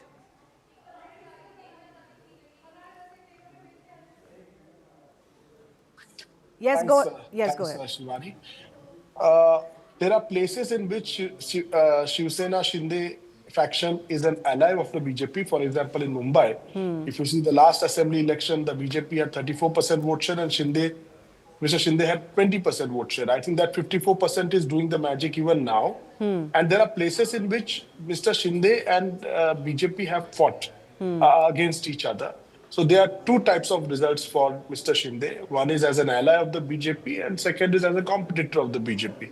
So one has to analyze the competition part. The BJP overall is doing very well in the rest of Maharashtra. But in Mr. Shinde looks like holding Thane, yes, and Dombivli, these areas. In Mira Bhayandar, BJP is doing very well. And in Navi Mumbai, which was with the NCP earlier, which is Ganesh Naik, who then switched to BJP, the BJP is doing much better than many other parties. So, there are places in which they have fought and against each other and they have fought together. Together, the alliance still works. The vote, if Mr. Shinde's 20% vote was not there, I don't think the BJP strike rate would have been so good. What about Uddhav Thackeray, Daniel, very quickly? Uddhav Thackeray has a certain vote share, but not enough to, come to power in BMC on his own. The party, almost raked up issues of the 60s, 70s, 80s. Mumbai, they had no aggressive plan to counter the BJP. They woke up very late. The only plan that they have is we have come together. How does it matter to the people of Bombay? People's aspirations are much higher. They were also seen as promoting their sons. They were seen as opposing critical projects like the metro. So going with the Congress party, compromising on their ideology. So the base of the party has shrunk, and they haven't been able to recover enough. But I'll come to discuss a little bit in detail of what Uddhav Thackeray will likely do, not do, given that this was a battle for survival. Very little choice for him. Very little choice for him. What are the choices for him? I'll come back to that. But let me also quickly go across to my colleague Aman, who continues to be with us. Aman, this will be the big question of what happens as far as some of these alliances at the state level is concerned. Do you see an impact of the results for all sides concerned, all the six major parties, or what happens to their state level alliances? Well, I think the alliances will be impacted on both the sides. If you look at these results now, and I'm looking at BJP inching towards 100 seats. This is phenomenal. This is unprecedented in a BMC election, that the BJP could be winning 100 plus seats on its own. It's already at 96 seats, as I see, and the alliance is already at 121, much above the majority mark. So I think it is very clear, and though Shinde Sena, Shiv Sena of Eknath Shinde has also leading on 25 seats, but it is much below par because they had contested almost 90 seats. So essentially it is the BJP which is pulling the chariot here for the NDA, and this is very much like, I should say, the assembly election results where the BJP had emerged as a party which was itself very close to the majority mark and did not need allies like Ajit Pawar or Eknath Shinde. That is why we have seen even in this particular election, because Ajit Pawar and Sharad Pawar joined hands in Pune, the continuance of Ajit Pawar in the Mahayuti seems dicey. What will happen after this election remains to be seen. On the other side, we are seeing that it is only Uddhav Thackeray's party which is driving the chariot of the opposition alliance. Out of the 67 seats that they are leading on, as many as 57 are UBT. So clearly the MNS, I would say, hate agenda, polarizing agenda, this anti-Marathi agenda has been thoroughly rejected by the voters. So Uddhav Thackeray will also now have to take a call that should he return to the fold of the Congress party, where at least with the Congress he had the Muslim votes going with him. But with the Raj Thackeray, he's not even getting the Muslim votes. He's not even getting the the Marathi Manus votes which he expected will come together if the two brothers come together. I think the alliance between Uddhav Thackeray and Raj Thackeray has totally failed, and I see Uddhav Thackeray going back to the Congress and reforming that alliance with the Congress going ahead, because the Congress chose not to be a part of the alliance in the BMC with Uddhav Thackeray because Raj Thackeray was a part of it. All right, Aman, do thank you for joining us on that note. Yes, Daniel, you wanted to come in. Sanjeev, I'm coming to you next. The Congress didn't want to ally with Uddhav Thackeray in Mumbai because he was with Raj MNS, Thackeray. yes. But in Pune, they have allied with Uddhav Thackeray and Raj Thackeray. Yes. So not just Uddhav, not just Raj, not just the Congress party, all these parties need to now strategize what is the way forward. What is it? To take on the BJP. Any thoughts on what is it? And they have no clue. See, the Congress party in Mumbai is a party of Muslim and Dalits. They have two Muslim leaders and one Dalit leader. For the first time, also if you look at the present day election, the National Party is returning to rule Mumbai after 35 years. Yes. The last thing was Congress party in the early 90s. So, yeah, big shift as far as Mumbai politics is concerned. Big shift. And I'm not saying that regional aspirations or Marathi Asmita is dead. I'm just saying that the coalitions have to be built in a complex urban centers. No, have to be built more carefully. Shinde would argue that he's the repository of that Marathi vote. It's not gone away. No, he's the legatee of that Marathi vote. In any case, undivided Shiv Sena didn't win an overwhelming majority of that quote-unquote Marathi Manus vote. They didn't used to win everything or sweep it. But now with the division, Shinde Sena would say, oh, we are the ones that they are reposing faith in, not so much Uddhav of LMNS. Today, Shinde Sena for Mumbai, the narrative is that we are the new Shiv Sena, and we are the real Shiv Sena, and people have validated us. Though the Marathi vote is split, and they have successfully split the Marathi vote in favor of the BJP. Can I just say, when I spoke to parties ahead of these elections, I got a sense that the Thackerays plus NCP, SP combined, with the Congress not coming with them, they were comfortable with that idea to the extent that they felt if there is a counter non-Marathi vote consolidation, that should not go lock, stock and barrel to the BJP. Congress wanted to attract at least some of that vote so that it doesn't become a counter polarization of the non-Marathi vote and benefiting BJP. And I think in this case, if you look at the results, that hasn't been quite a game changer, Sanjeev, for the Congress. They haven't really, the results don't certainly show that the non-BJP, Shinde Sena, non-Marathi vote has gone to the Congress. Yes, I tend to agree. Maybe that is a point, but there was another point which I wanted to make really was this whole Marathi Manus constituency. Now this Marathi Manus constituency was created by Balasaheb Thackeray in the 60s when he targeted South Indians and Gujaratis and consolidated this Marathi vote bank. So everything changes, Shivani. Now we can't be talking about black and white era in Eastman color times. So now Marathi Manus can we really believe that no Marathi Manus is supporting BJP? So Marathi Manus has also got split into different categories. So nobody can now take a sole proprietorship kind of thing like Uddhav Thackeray or Raj Thackeray may have anticipated or may have wishfully hoped for. But that has also gone the BJP way. The result is clearly showing that not all Marathi Manus will be with Sena. That is now established, and that was established in the assembly election as well. So everything changes, everything is dynamic and evolving. So things change, equations change, constituencies change. So, Bodhisattva Gangli, this fact that after 35 long years, a national party is leading in the local municipal body of Mumbai. How do you read into this? Because Mumbai is the financial capital, it is a growth engine. BJP has been touting a triple engine. But nationally for India, what do you think it means when there is such an overwhelming vote in favor of the National Party here. Alone, BJP alone is getting a lot of votes. Yeah, so I think, the BJP has been on a roll after the Lok Sabha elections of 2024 with victories, the latest being Bihar and now this one. So, so as I said earlier, there are a number of very large infrastructure projects which are being, sort of being implemented across the city. One is, of course, the famous coastal road. Then there is the Navi Mumbai airport, which has just started becoming operational. There is the Mumbai metro, which is a very large, Delhi, the NCR had a metro long ago. But Mumbai's second railway, the first being built, there was an original metro built by the British more than 100 years back. But this metro, which is now rolled out, has, made a difference across the city. These are, I think, very large infrastructure projects which are being implemented. And I think, as one of the speakers said, as far as the voters are concerned, I think there is a lack of credibility, in terms of the opposition parties being able to deliver. That is, if they were, in a position of power, would they allow these projects to go ahead or would they mess it up? Because earlier, the Shiv Sena had kind of opposed. There was a dispute over where the parking yard of the metro RA will be located, protest, stuff yes. like that.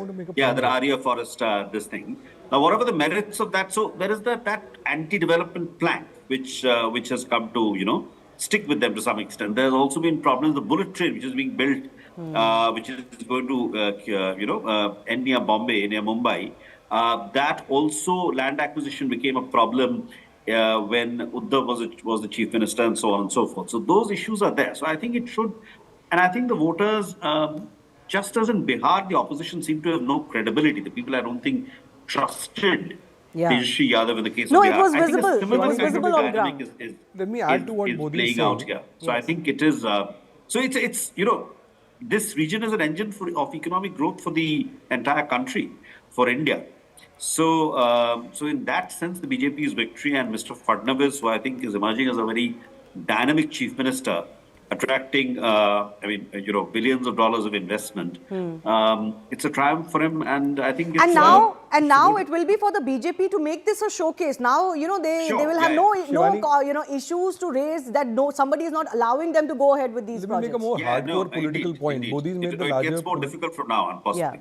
Modi's made the larger political economy implications argument on this. Let me add a more hardcore political point to add to what Modi is saying. See, across India, wherever the BJP has run into roadblocks, it's largely been through regional parties who are essentially on platforms of sub-nationalism, local ethnicity, all of those.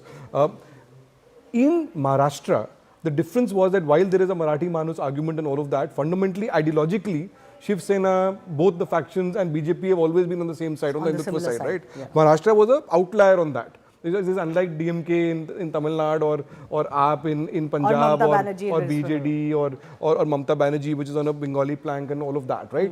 What we are seeing right now is that there is a consolidation, there's a larger trend nationally of consolidation to the national parties. Within that, in Maharashtra, we are seeing a consolidation of the Hindutva forces on one side. And a lot of people who were, and I think Sanjeev made this point earlier, that a lot of people who believe in the Marathi Manas argument will also believe in Hindutva and so on. And it's not like they will not support the BJP necessarily. A lot of people are making very clinical, decisions on which side will benefit us more, and ideologically they are all on the right side of the center, right? So this is also showing, as I was wanting to delve into last evening as well, our ward municipal elections also becoming quote-unquote presidential elections where, we see states voting differently in national or state elections, but even in a municipal election now, there is a trend emerging that people are saying, oh, let's pick the party that is in the center or at the state so that our work can get done easier. Look at areas like Pimpri Chinchwad, the other areas where the BJP has taken over seats from the Shiv Sena.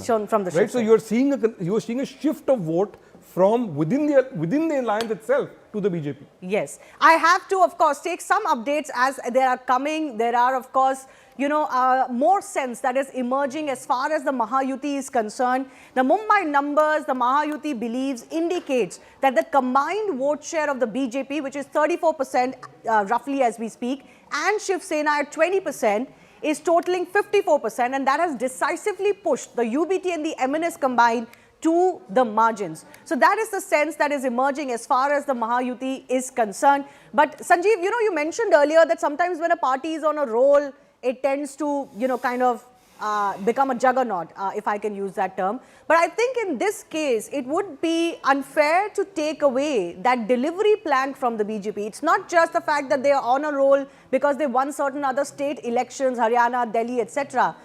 In Mumbai, there was a clear sense that this infra-hungry city, if there was anyone that could deliver and deliver quickly on these big-ticket infrastructure, it was the Fadnavis-led government. I think that sense was very clear. So what the opposition really needs to focus on is to shirk that anti-development tag that unfortunately has gotten stuck with them, as Bodhisattva said, because they're themselves guilty of it. They didn't do enough to shirk that tag.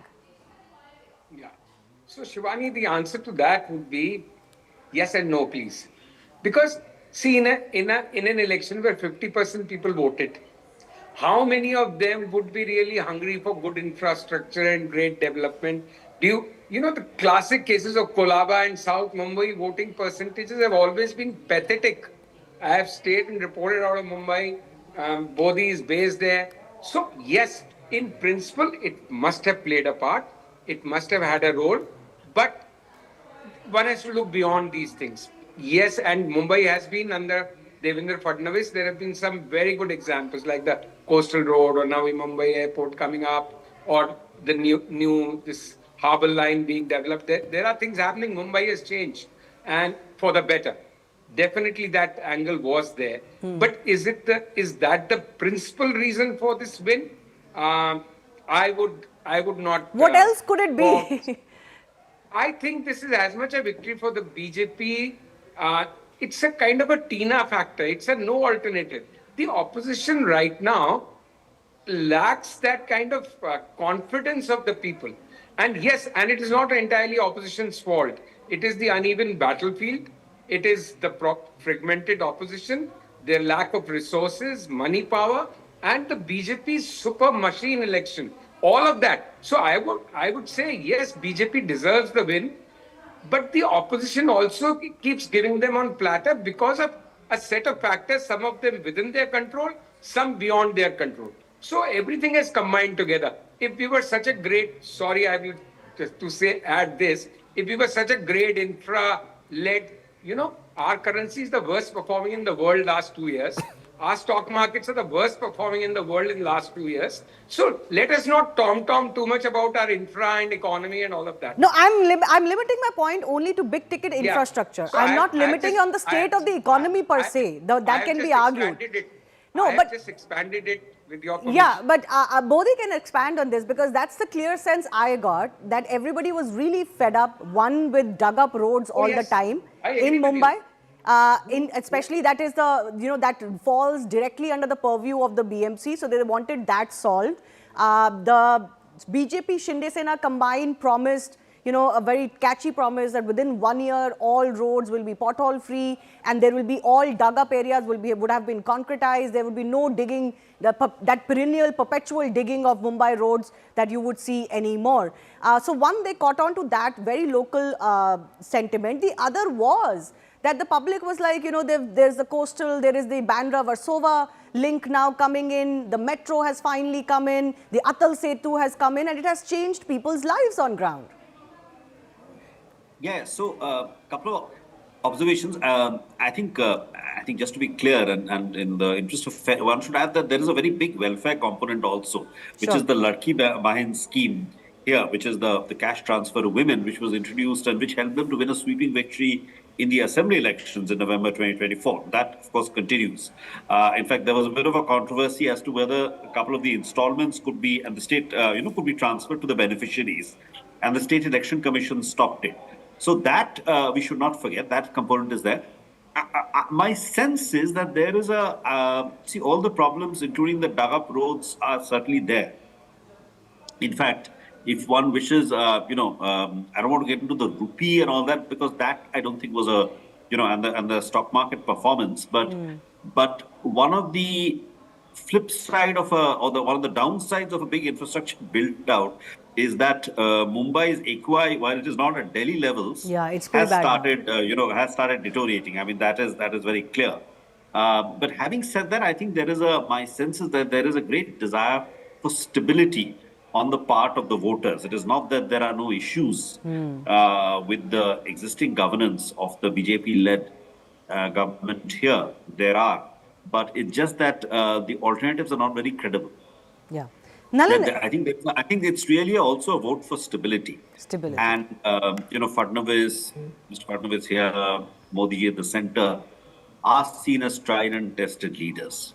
Yes. It is, I think that's really my sense. That's really my sense, rather than... I would agree with that. Yeah, and Nalin, taking the stability point forward, and I think Sanjeev was also mentioning this, just a year ago, the climate was, the opposition is on an upswing, they managed to get more seats in the Lok Sabha, BJP was, brought down from 2/3 majority, etc. And look how tables have turned so very quickly, including the impact that a BMC election or the 29 municipal elections in Maharashtra will have today. So I think there are two reasons for that. One is, from the opposition point of view, the opposition only has itself to blame for this, because there was a combination of factors that led to the result that we saw in 2024. The opposition interpreted it as a huge shift in momentum in the country, and they thought that the same formula will work in every election. Every election that we've seen thereafter has essentially been fought in the same template by the opposition parties. What the BJP has done is the BJP got surprised in 2024, and they learned a few lessons from that. Very nimble on its feet. And they changed how they were, both their ground game, they were overconfident, they changed that. Yeah. They changed their ground game. They also, between a combination of welfare politics and caste alliances, they were very specific on the ground detailing of the campaigns that followed thereafter. So the BJP learned the right lessons. I think the opposition didn't learn the right lessons. No, but why isn't the opposition able to do this? There is no excuse, election after election, when your leaders are not seen on ground, you're not putting your best foot forward, you're not even doing that much campaign or rallying. Sanjeev, there's no excuse for this. You cannot say unlevel playing field all the time when you're not putting your 110%. I would agree with you. I think you're absolutely bang on. So, whatever your handicaps, whatever handicap the opposition may claim, real and perceived, that they suffer from, but they still can't run away and chicken out of a battlefield. So they are not putting their best foot forward. That is for everyone to see. And because they are not putting their best foot forward, what Bodhi just mentioned is that this is a vote for stability. It is the reverse is equally true. They don't want to vote for what they see as an instability or unstable arrangements and coalitions. So the opposition lacks that gravitas and credibility right now, which a country like ours deserves. And in Mumbai, you could argue the public has had a very recent chance to judge both sides. They saw 2.5 years of Uddhav Sarkar. They also saw, a short term of the previous avatar of the Fadnavis Shinde government.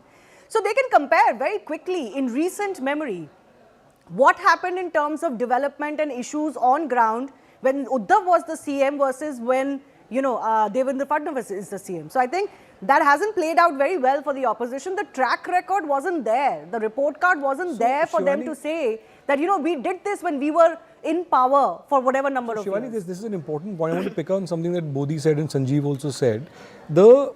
Very often in elections, the opposition are often, I think, making the mistake that everything is purely an ideological battle. And everything is black and white. People don't just vote on ideology. Ideology is just one factor that goes into the decision-making matrix for most people. Right? People have multiple cells. People are often voting with the person who they think that they can make their lives, who they trust to make their lives better. They may not agree with that person on everything. Yeah. They may or may not ideologically even agree with that person. So that is, I think, that is the nature of politics, and I think that is something the Congress certainly leadership is not getting. Is not getting, okay. NCP SP Sakshana Shalgar is joining us. Not very good results, ma'am, for your party. Overall, the Shiv Sena, UBT, MNS, NCP SP combined is at 69, still under 70, but your party hasn't contributed at all to this. Actually, in BMC elections, our party 99% supported UBT and Raj Thackeray ji and our alliance. So last 30 years, if we see, last 30 years UBT performs well in a BMC. That's why our party leaders decided to support UBT and Raj Thackeray here. So we don't feel that much bad कि we are not contesting here that much seats. We contest 4-5 seats. We are leading there in Thana. Mumbai BMC में हमने कुछ seat लड़ा है. लेकिन आज जो result है ये मैं कहना चाहूंगी ओके कोई जीता कोई हरा उसका कोई नहीं. We should respect the mandate. But I want to highlight the thing.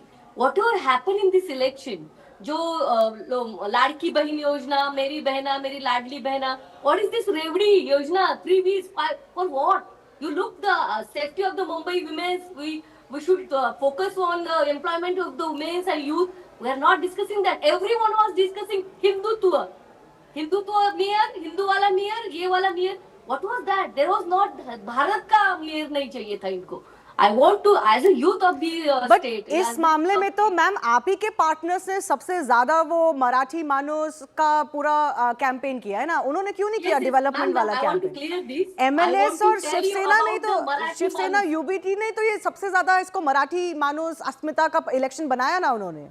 I want to tell you, Marathi Manus means doesn't mean that Hindu Manus. Marathi Manus means Maharashtra's man, Maharashtra ka suputra, Maharashtra ki ladki. It is not belongs to any caste and community. Hindu, Muslim, Sikh, Isai, Parsi, nobody. Maharashtra ka Manus means Maharashtra state का रहने वाला आदमी. Marathi man. Marathi man means Chhatrapati Dr. Ambedkar. But it didn't work. It didn't work. My only limited point is that none of that really worked exclusively in favor of Uddhav Thackeray. He's done reasonably well. But it did equally well for BJP and Shinde Sena. Okay, just hold on with me. I request our guest to be with us. Ujjwal Nikam, Rajya Sabha MP from the BJP and senior advocate also joining us.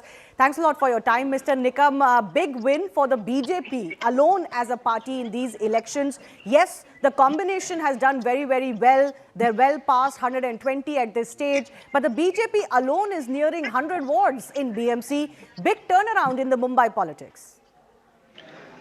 Surely it will turn the Mumbai corporation politics for the simple reason because this is the first corporation election wherein the Chief Minister of Maharashtra, Mr. Devendra Fadnavis, has taken a very lead role. Now, no doubt the opposition parties have tried to play game on the language of regional state language, Marathi versus other Marathi, but that split didn't work out at all. And whatever I am getting the feedback from the various sources, and even the Marathi as well as the non-Marathi have casted their vote in favor of the Mahayuti. Now, no doubt the opposition had tried and they have made a different equation, but they could not succeed in this election. And for the simple reason, because there was no specific definite program as such. Now, fortunately, our all leaders have marched only in a very specific goal about the development of the state, Mumbai city. This Mumbai city has many problems. And therefore, the wrong canvassing which was done, and Mumbai is going likely to be made as a central place, and the union territory will take place. All these gossip that have been turned down by the all people, and I'm very happy. I must congratulate our CM, Mr. Devendra Fadnavis, as well as the Congress President, Ravindra Chauhan, and the top leaders, Mr. Modi ji and Amit Shah, also taken very keen interest in this election. But now there is double or triple the pressure, if I can say, on the BJP to deliver, because BMC has been struggling despite having a 75,000 crore rupee budget, Asia's richest civic body, and there are so many issues on ground. If the public reposes its mandate with the BJP especially and the BJP-led alliance, there are no excuses anymore to not transform Mumbai in the next 4 or 5 years. What you say is perfectly right. There is no dispute about it. Now our people will require to show the development, and not only development with a specific goal, because this is the Mahayuti, and I'm sure and confident that this Mahayuti will do the very positive work in coming days. What is your sense of what is the future for Uddhav Thackeray and Raj Thackeray after these results? I like only one thing, that both brothers have joined together. What they had said earlier, they had forgotten. And this is a good symptom because our CM Devendraji Fadnavis has also welcomed that nobody should have an objection for this, their alliance. But let us see now. But MNS has shown very poor performance, and perhaps that will again create a rift amongst them. Now let us see what happens further. But is it safe to say now that it no longer can be a singular poll plank in Mumbai to just talk about Marathi Manus and Marathi Mugli and all of that? You have to do more and talk about more. Absolutely. See, people have never forgotten what Mr. Raj Thackeray was doing earlier and now what he is telling to the people. See, people don't like such double standard. I'm telling you very frankly, this double standard is not going to make any development in their party also, and therefore they should take a specific goal. And I need not advise those brothers, but they are very self-respected. But I think they should have specific, instead of making allegation. Yesterday drama was played that ink is being vanished, and they are targeting the election commission also for that purpose. So all foul games, whatever they have to play as admissible in the politics, they have played, but nothing has become fruitful. No, but sir, on the issue of that ink, even the election commission has now finally had to order a probe. Don't you think this was indeed a fair issue to raise? Because for the very first time in an election, I don't remember the last time it happened in any election in India, regardless of what level, that there were clear cases where people could erase the ink very easily. This is a problem. See, when you erase the ink, immediately if you erase the ink at the time of casting or pressing the button in the ballot box, then perhaps it may be erased immediately. But let the ink should be dried. See, there is no evidence that after coming out of the booth, they have tried the ink being removed. There is no such evidence. No, some people have demonstrated, Mr. Nikam, that even after coming out, they can use acetone and then remove it. See, that I don't know really speaking, but the election commission has to look into if there is a serious thing. That definitely election commission will look into. That much I can say. But overall, you think the opposition is making excuses for the kind of verdict that the public has given here, because they've raised the issue of the ink. On back of that, they're calling it vote chori. There are issues on ground where people couldn't vote, even though they voted a year ago in Maharashtra or in Mumbai, but they couldn't find their names in their wards. See, vote chori, SIR, therefore is an essential for that purpose.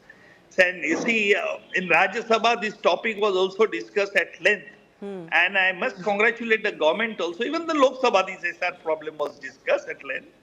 Because this is a move made by the election commission. And election commission is independent. In fact, such things should not have been debated or discussed in both houses, in Lok Sabha as well as the Rajya Sabha. But the government has decided to hold the discussion on this important issue about SIR. So there should not be any misconception. And I'm of the candidate of the opinion that this misconception has been removed from the mind of everyone. Now this is a new theory about the ink. Now let us see what the election commission is going to say about that. Okay, okay. I'll leave it at that. Ujjwal Nikam, thanks a lot for joining us. Well, despite the questions that are being raised by some in the opposition parties, the verdict is very, very clear across Maharashtra in 29 municipal bodies, but particularly in BMC. And no wonder there are celebrations galore for the BJP and Shiv Sena. Thanks a lot for watching.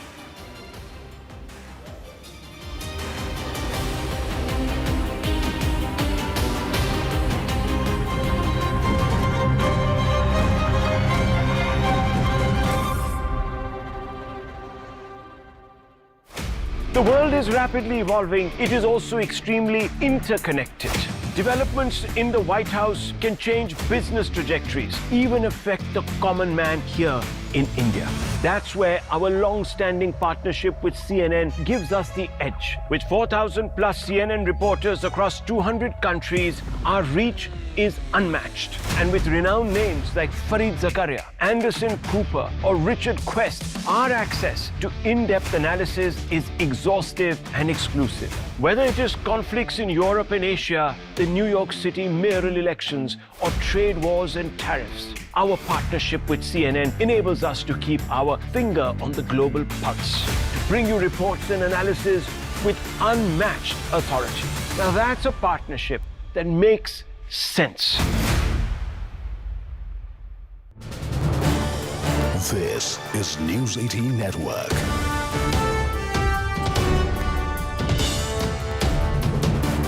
India's largest news network.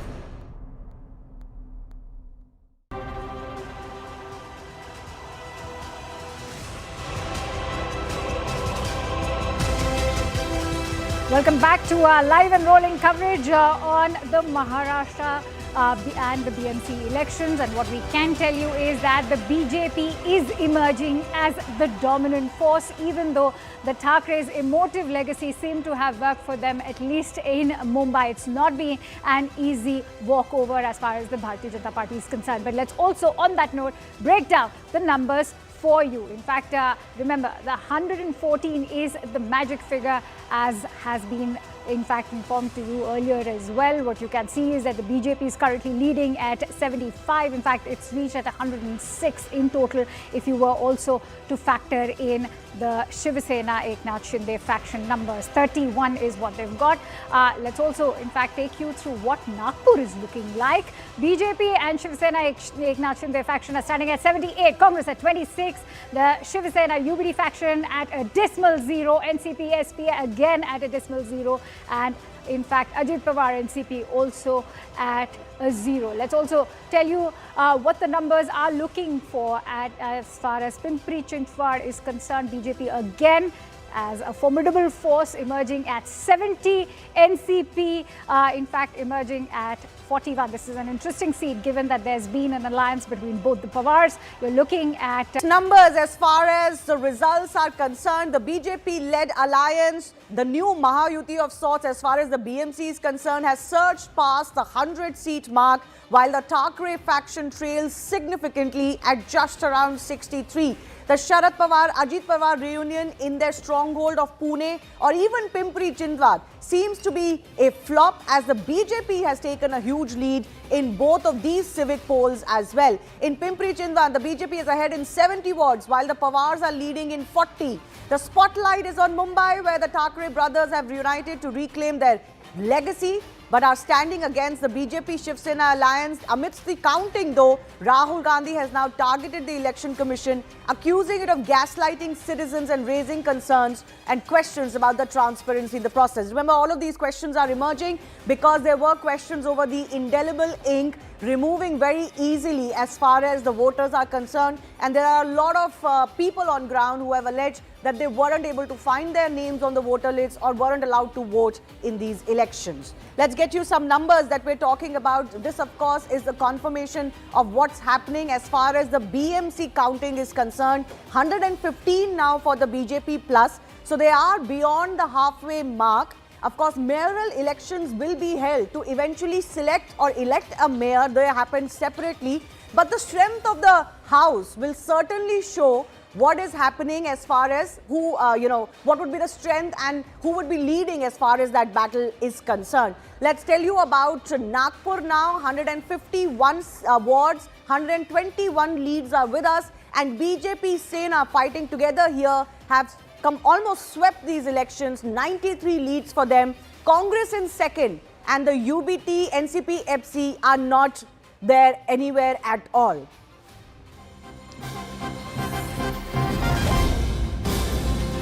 BJP touching the halfway mark. That's a big update coming in as far as the counting is concerned. The counting is happening 2 wards at a time at about 23 locations. So it's taking a little bit of time, but we will have absolute clarity in just a bit from now. What we do know as far as the numbers are concerned, the BJP has crossed that halfway mark in leads. So they're at 115 now, and 114 is that halfway mark.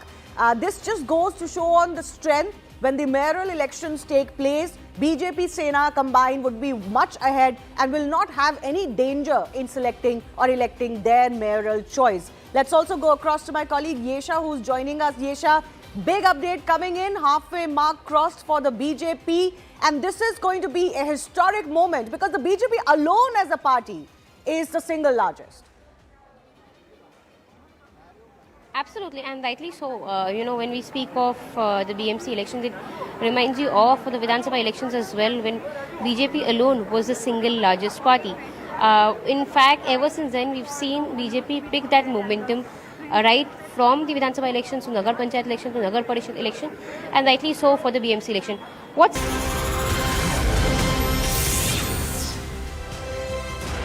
Very good afternoon. You're watching CNN News 18. I'm Akanksha Swaroop. A very warm welcome to our live and rolling coverage as far as the municipal election in Maharashtra is concerned. And it is a BJP sweep, especially in the BMC, where they have defeated the politics of legacy and Marathi Asmita. We bring you all the latest updates on that. But first up are the headlines. BJP has breached the Thackeray Bastion as their 30-year-old rule in the Mumbai Civic body comes to an end. Mahayuti comfortably crosses the halfway mark.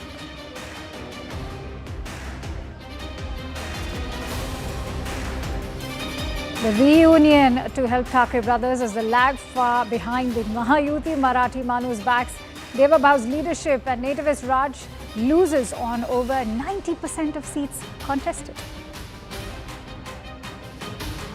The Pawar family reunion fails to make any impact in the family bastion of Pune as United NCP languishes far behind the BJP, which is headed for a majority on its own in Maharashtra's cultural capital. Rahul Gandhi leads a Congress chorus of vote chori as the party shifts blame to poll panel for its drubbing in civic polls. The Bharatiya Janata Party has hit back, calling Rahul the leader of propaganda with zero credibility. After violence and vandalism over the SIR, now Bengal's border district of Murshidabad burns over a migrant worker's death in Jharkhand. BJP blames TMC over jungle riots.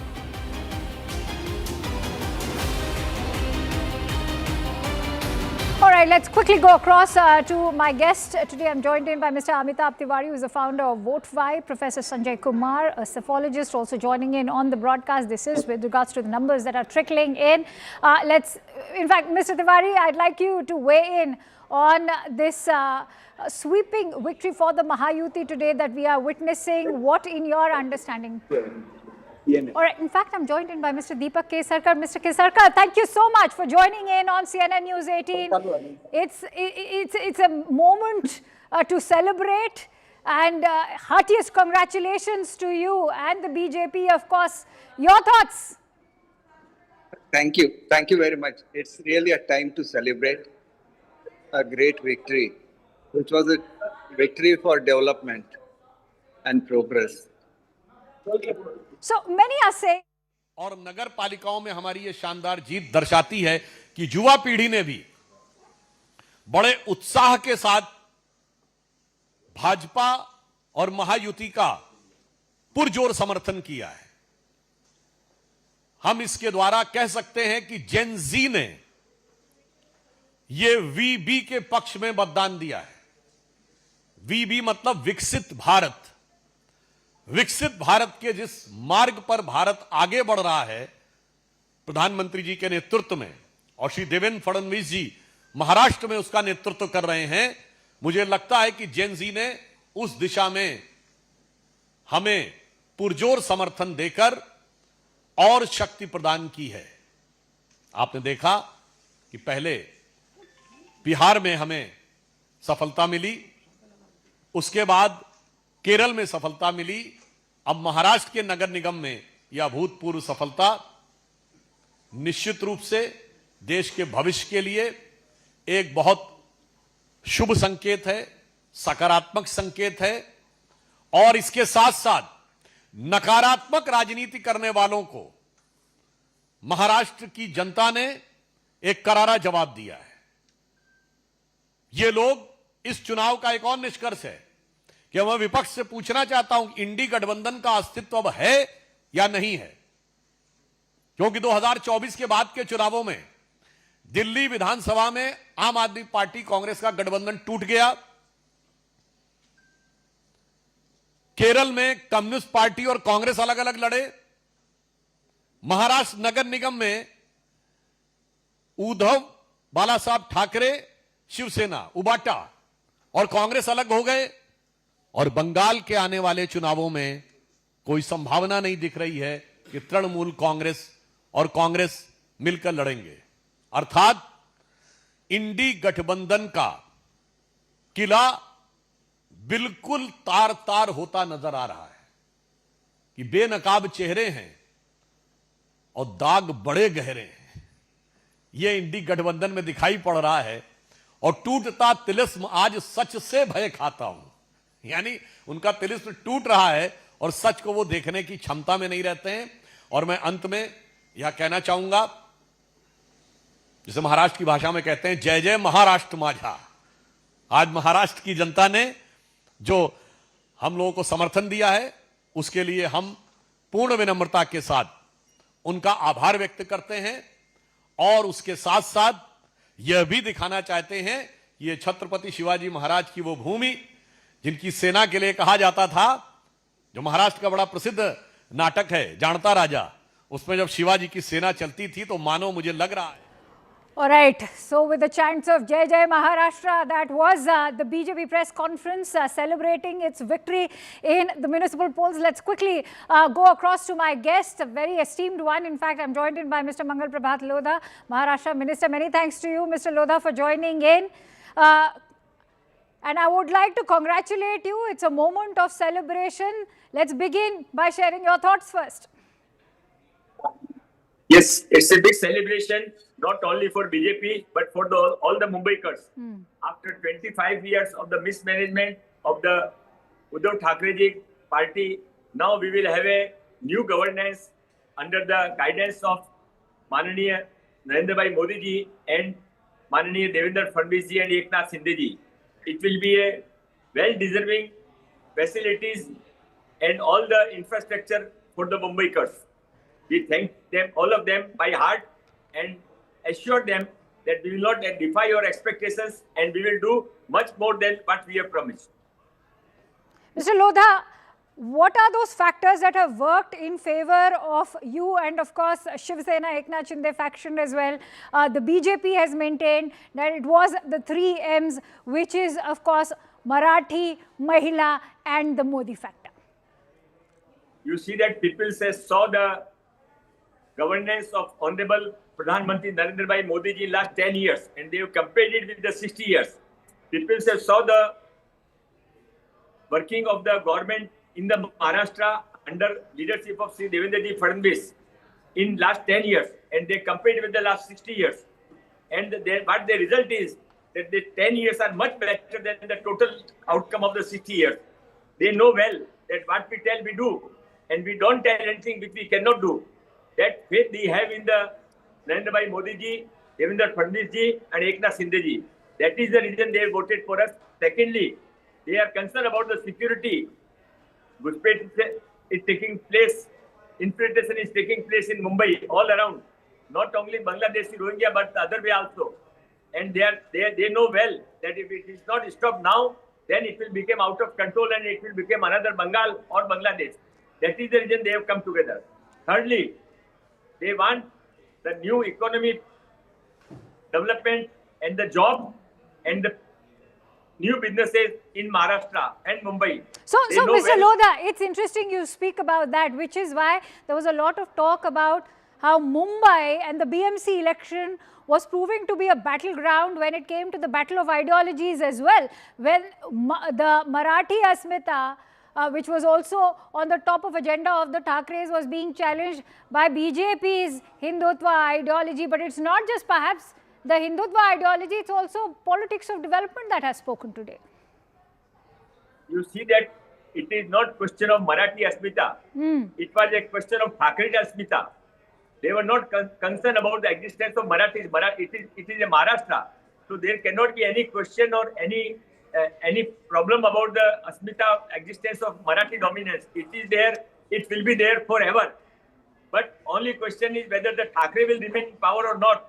That is the reason they have taken a cover of Marathi Asmita that people have defied. People know well that behind the curtain of the Marathi Asmita, they are trying to take care of themselves, which people are not agreeing. So there's also a lot of chatter about BJP social engineering, where you've touched upon 4 stratas over here. You're looking at not just catering to the Marathis, you're talking about also catering to the migrant population which have come out, say, from states like Uttar Pradesh, North India particularly, and have settled down, the Dalits, and of course the Gujarati Marwadi elite as well. I'd like a word from you on that. We don't divide the peoples in their communities. We feel that all Mumbaikars are same till they are having the faith in the ideology of Chhatrapati Shivaji Maharaj. That is the reason every caste have voted for us, and they will continue to vote for us, and we will continue to serve all of them without any discrimination. So when you say without any discrimination, do you think it's the politics of inclusivity which has worked for BJP and the Shiv Sena Eknath Shinde faction versus the opposition particularly? Many are even talking about how the Congress should be regretting why they didn't join hands with the Thackerays. You see that Honorable Narendra Bhai Modi have already said, Sabka Saath, Sabka Vishwas, Sabka Vikas. But in that, everybody has to participate other way also. It cannot be one way. Till you are with the country, till you govern you abide by the Indian rules, for us all are same. But if you are here and wants to facilitate the incoming of the Guspetias, then you are not welcome here. All right, Mr. Lodha, thank you so much. The battle actually has begun now, given that you've ended the Matoshri's dominance in the civic body, but the deliverables await for the BJP and for Eknath Shinde's Shiv Sena. Many thanks to you, Mr. Lodha. Heartiest congratulations once again. On that note, let me quickly bring in Aman, who's also joining us live. He's been tracking minute-by-minute updates for us on the BMC election, and I'm also joined in by Professor Sanjay Kumar, who's a psephologist. Aman, first to come to you, what are the key takeaways now as far as the victory is concerned? Well, Akanksha, I think it's a phenomenal victory. If you look at the numbers, well, 128 is the total number for the NDA, but look at the BJP's number at 98. This is their best ever performance in the BMC. In fact, I would not be surprised if when the final tally comes, BJP could be over 100 seats in the 227 wards of BMC. That's a big, big performance. I think a replay of the Vidhan Sabha elections as well, where the BJP itself was near the majority mark without the help much of Eknath Shinde or Ajit Pawar. So this is a big, big stamp by the BJP on the fact that it is the strongest party in Maharashtra, in Bombay as well, and shaking up the bastion of the BMC, which was of Uddhav Thackeray for almost 2.5 decades. I think that is the biggest takeaway. The second biggest takeaway, I think the collapse of the Thackerays. You know, after being in power for almost 2.5 decades in the BMC, last-ditch effort, desperate measures were taken. After 20 years, the two brothers tied up, Uddhav Thackeray and Raj Thackeray, but this has not brought about for them a big success. You know, we see Uddhav Thackeray still notching up 59 seats, I think a respectable number given the circumstances the party found itself in the Vidhan Sabha, but the MNS with just 9 seats has proven to be a complete disaster. So I think the longevity of this alliance is now very much under question. I think the big message the Mumbaikars have given that they don't want this hate politics. They don't want this Marathi versus non-Marathi, this lungi, pungi, you know, kind of comments made by Raj Thackeray. They are not interested in whether the mayor of Mumbai will be a Hindu Maratha or some other religion. They want development. They want their civic issues to be solved. They want ease of living. They want to get from home to office and office back to home in just a few hours, not spend half their life on the roads or in overcrowded trains. They have now given the triple engine license to the BJP. They are in power in the center, BJP is power in the state, and BJP is power in the BMC. They have no one else to blame now. They have to deliver and walk the talk. Sabka Saath, Sabka Vikas over, say, Marathi Asmita. I can see Amitabh Tiwari, founder of Vote Vibe, is also joined in. And before I go across to Amitabh, let me also bring in Professor Kumar on that note. Professor Kumar, weigh in on the point that Aman has just now raised. Is this the neoliberal face of the new Maharashtra voter? Definitely, because if you look at the one issue which was being used by all the political parties or all the alliances was Marathi Asmita. But Marathi Asmita alone cannot bring you victory. It cannot give you the kind of votes you require to, register a victory. So if you look at Shiv Sena UBT group, they were relying more on the Marathi Asmita.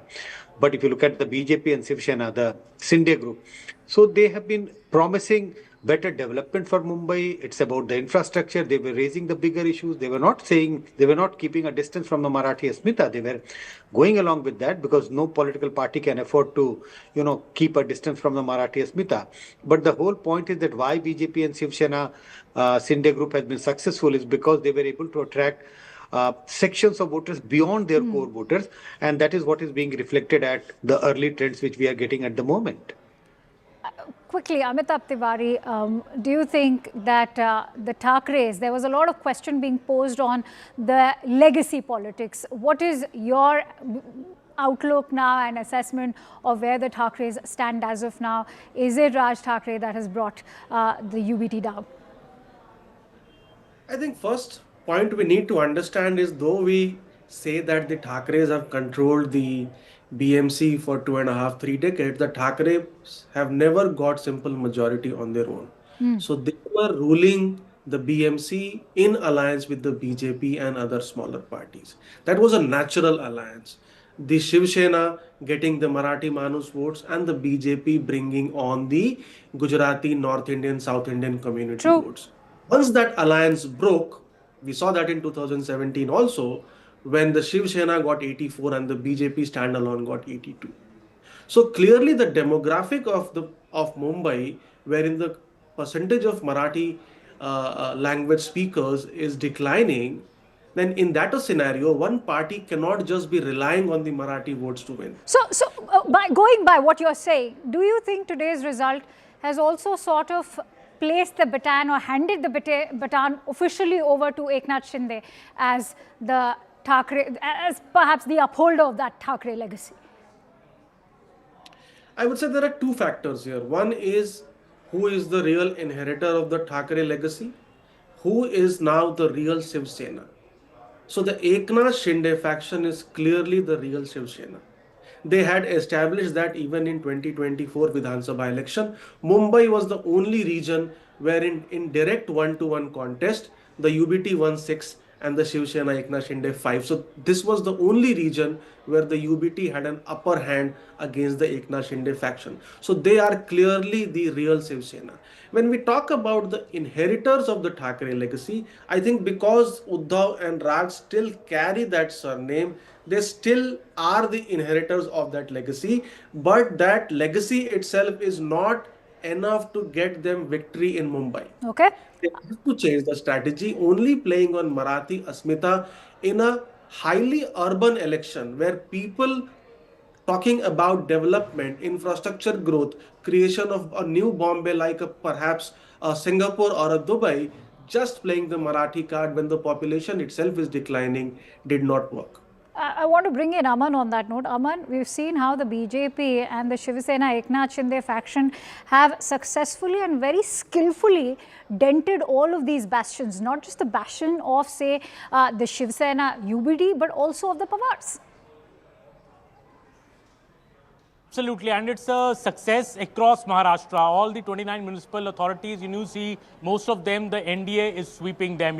Be it Pune, where the Pawars had tied up, no impact on the NDA. Be it in Thane, complete sweep by the BJP and the NDA. So I think it's an all-round success. It's also answering, Akanksha, those critics who, for example, said that Eknath Shinde is only a Thane leader. He's not a Mumbai leader. So Eknath Shinde winning 30 seats, in the BMC, though it is much lesser than what he contested. He contested almost 90 seats. So the strike rate could be questioned by some, but still he has performed. He has aided the NDA. I think the big message, which is coming from across Maharashtra and even the BMC, Akanksha, is that people don't want these different governments at different levels. They feel at the center, Mr. Modi is in power. In the state, Mr. Devendra Fadnavis is in power. So let's put the BJP also in power in the BMC. We don't want to put Uddhav Thackeray in power in the BMC, and he's always on collision course with Mr. Fadnavis and the center. People want the same triple engine so that development actually usually happens. Mumbaikars, whatever I have gone around in the city in the last 3 days, people complaining of potholes. One person told me that, I spend 4 hours of my life daily in getting from home to office. I want ease of living. No party is speaking about that. I'm not interested in if it will be a Marathi Manu should get together or not. This is a civic election. Civic issues should be top on the foremost of the politicians. I think people have really answered in that way, because Fadnavis has been speaking a lot about, the coastal road, the Atal Setu, the Mumbai Metro, making the locals here, the local trains here air conditioned, or be it the new Mumbai-Ahmedabad high-speed rail. So, I think people are more enamored by that infrastructure angle. They want Mumbai to be like Shanghai and Dubai, which was promised long back, and they are trusting the NDA now to bring the real change on the ground, because the NDA now has nobody else to blame. They are in power in the center, in the state, and the BMC. They have to walk the talk and deliver the mandate which people have trusted them with. Oh, absolutely. The Marathis themselves choosing the politics of Sabka Saath, Sabka Vikas. Stay with me as we take our viewers through the key takeaways of today's election results. What do they mean? First and foremost, Mumbai and a number of other cities have voted for a triple engine ki sarkar. Remember, Aman was just now highlighting that very crucial point. It's a tectonic shift as the Bharatiya Janata Party emerges as the party to beat in Maharashtra. Fadnavis has consolidated. Brand Modi wins the trust factor. The Thackerays, remember, are currently facing an existential crisis. This despite riding high on that wave of legacy. They're voted out from Mumbai, that too after 26 years, and even trounced in neighbouring Thane. Pawars are marginalized. They are slipping behind the BJP in Pimpri-Chinchwad. Even in Pune, NCP Ajit Pawar faction may even find itself out of the equation now in the Mahayuti, because they were the ones who took that miserable decision of actually sticking their neck out. There's a lack of public connect now, and lackluster campaigning has returned to haunt the opposition in yet another state. Many, in fact, are already questioning why there was not a single rally by the Congress party. Limitations of insular, parochial politics becoming clearer, serving as a disincentive for other regional parties in other states. Many are saying that this is not the face of Maharashtra. You have the Gen Z voters, you have the youth, you have the middle class, which is choosing the politics of development over vitriolic politics. Opposition has suffered another morale-slapping defeat with implications for national politics. Plus, it's a first mega victory in 2026, which is buoying the NDA as it now prepares for a tough round of state elections in early summer.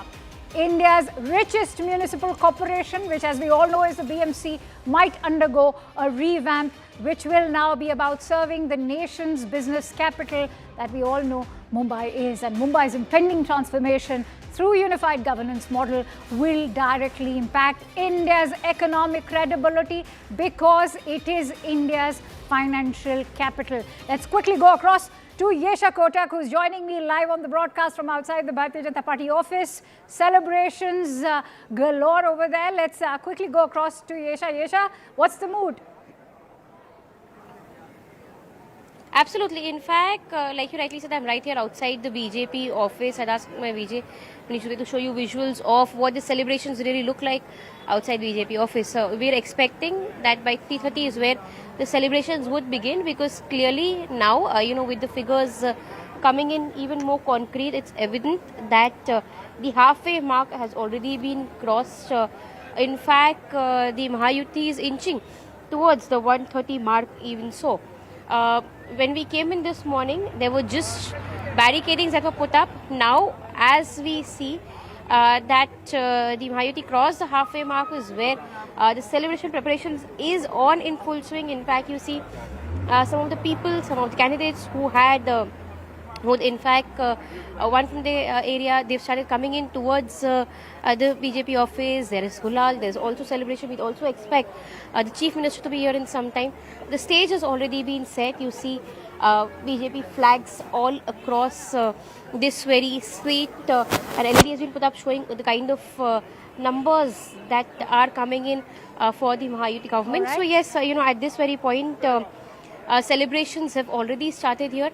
But of course, we see that in an hour from now is where top leaders of the state, the chief minister would be heading in here, and then that's where the distribution of sweets will also take place. All right, Yes. let's quickly go back to our guests, and Aman also continue to stay with us. Aman, what is the sense you're getting? Is it confirmed now that the Mahapaur is going to be from the Bharatiya Janata Party? Well, absolutely. It will be a BJP mayor for the first time in the BMC. It's very, very clear. Devendra Fadnavis has said that the same. We had BJP leaders coming here on the show in the morning also saying the same. It will be a BJP mayor, and because BJP is far, far ahead, Akanksha, BJP is nearing 100 seats, while the Shiv Sena of Mr. Eknath Shinde is just at about 30 seats. So clearly, it will be a BJP mayor in Mumbai, and this is going to be a big, big thing because BJP has often, though it was in alliance with the Thackerays earlier in the BMC, but BJP always was I would say, a backroom player in that. BJP was not calling the shots in the BMC, even when it was in alliance with Uddhav Thackeray, and that is why now the BJP, I think, for the first time, gets to play on the front foot in the BMC. Big ideas, the big manifesto promises that Devendra Fadnavis has made a few days back of having air-conditioned locals, of having the metro network expanding, of having pothole-free roads within a deadline in Mumbai.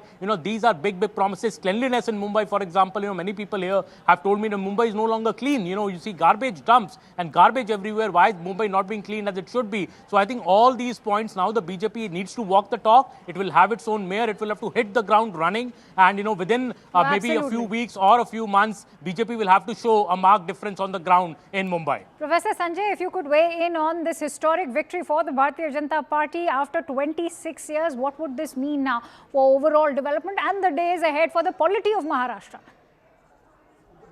The days ahead, I think first, people have shown a lot of, faith in BJP. So there is a huge responsibility on the alliance, BJP and Shiv Sena. They have to deliver in the next 5 years because people have voted for BJP and Shiv Sena in a big way. Besides the Marathi Asmita issue, besides on that, people expect better infrastructural facility in Maharashtra, better roads, better civic condition. So I think there will definitely be a change in the way the BMC has functions in the past, because in the past BJP has been in power along with the Shiv Sena, the united Shiv Sena, but this is the first time they are going to have their own mayor. So there would be change in the way the BMC is going to function, and I think a lot of people are hoping that there would be noticeable development in Maharashtra, in Mumbai, especially with regard to the infrastructural facility. Yes, when we talk about the infrastructural facilities, a lot of development that has been catered by the state government and of course is a double engine ki sarkar so far, which will now translate into triple engine. How has the politics of development spoken in favor of the BJP today, especially when you look at the kind of development we've seen when it comes to coastal roads, flyovers, metros? You will be the best one to perhaps share the details. Absolutely. When we speak of Mumbai, for any Mumbaiker, what's really being seen is that it's not really important about the whole narrative, the political narrative that plays in. Because clearly, when we saw that in the wake of the election, the run-up to the elections, there was a lot of narrative about Marathi versus Hindu, Marathi versus North Indian. All of this was quite evident. But, when it comes to a normal Mumbaiker, when we spoke to several of them, all of them believe that was not about that narrative. For them, it was the work that mattered. For any Mumbaiker who works, a middle class person who gets out of his house, takes a local train, reaches his office, for them, all they want is feasibility and ease of convenience and ease of commute. Clearly, so in the last, say, more than 2 to 3 years, we've seen some of the big ticket infrastructure projects being inaugurated. Now that, like you rightly said, right from Atal Setu to Coastal Road to the Mumbai Metro, all of that was something that would play out on the minds of Mumbaikers when they go ahead to cast their vote. Now, amidst all of this, what is also important to note is that while all of this is the point, in fact, Mumbaikers also think about the roads. Now, when it comes to manifesto of the BJP, they promised that from the 5,000 BST buses earlier, they get 10,000 to 12,000 buses fleet. All of this is an important aspect for the Mumbaiker to think of. When it comes to monsoon, every year we see that when it comes to Mumbai monsoon, of course, earlier as well, and so is the case in the last 3 years also when there was an administrative rule, there's constant flooding. So for a Mumbaiker, it is not the political narrative which plays out, it is about the ease of living in the city that really plays out in the mind of a Mumbaikar when they go Absolutely, to and this despite the BMC being the richest municipal body, the deliverables now is where the focus is now going to shift. This is going to be the major big challenge now for the BJP, which has now solidified itself under the aegis of brand Modi. Many thanks to you, Yesha, Aman and Professor Sanjay for sharing all of those invaluable insights and inputs. We will continue with our coverage, but for now we're slipping into a quick break. Stay tuned to CNN News 18 as we return with the latest.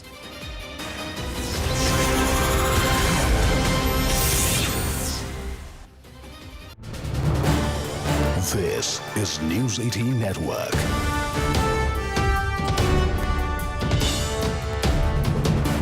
India's largest news network. With the chants of Jai Jai Maharashtra, that was the BJP press conference celebrating its victory in the municipal polls. Let's quickly go across to my guest, a very esteemed one. In fact, I'm joined in by Mr. Mangal Prabhat Lodha, Maharashtra Minister. Many thanks to you, Mr. Lodha, for joining in. And I would like to congratulate you. It's a moment of celebration. Let's begin by sharing your thoughts first. Yes, it's a big celebration, not only for BJP, but for all the Mumbaikars. After 25 years of the mismanagement of the Uddhav Thackeray party, now we will have a new governance under the guidance of Mananiya Narendra Bhai Modi ji and Mananiya Devendra Fadnavis ji and Eknath Shinde ji. It will be a well-deserving facilities and all the infrastructure for the Mumbaikars. We thank them, all of them, by heart and assure them that we will not defy your expectations and we will do much more than what we have promised. Mr. Lodha, what are those factors that have worked in favor of you and, of course, Shiv Sena, Eknath Shinde faction as well? The BJP has maintained that it was the 3 M's, which is, of course, Marathi, Mahila and the Modi factor. You see that people saw the governance of Honorable Pradhan Mantri Narendra Bhai Modi ji in last 10 years and they have compared it with the 60 years. People saw the working of the government in the Maharashtra under leadership of Sri Devendra ji Fadnavis in last 10 years and they compared with the last 60 years.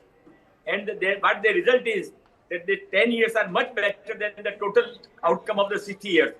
They know well that what we tell we do and we don't tell anything which we cannot do.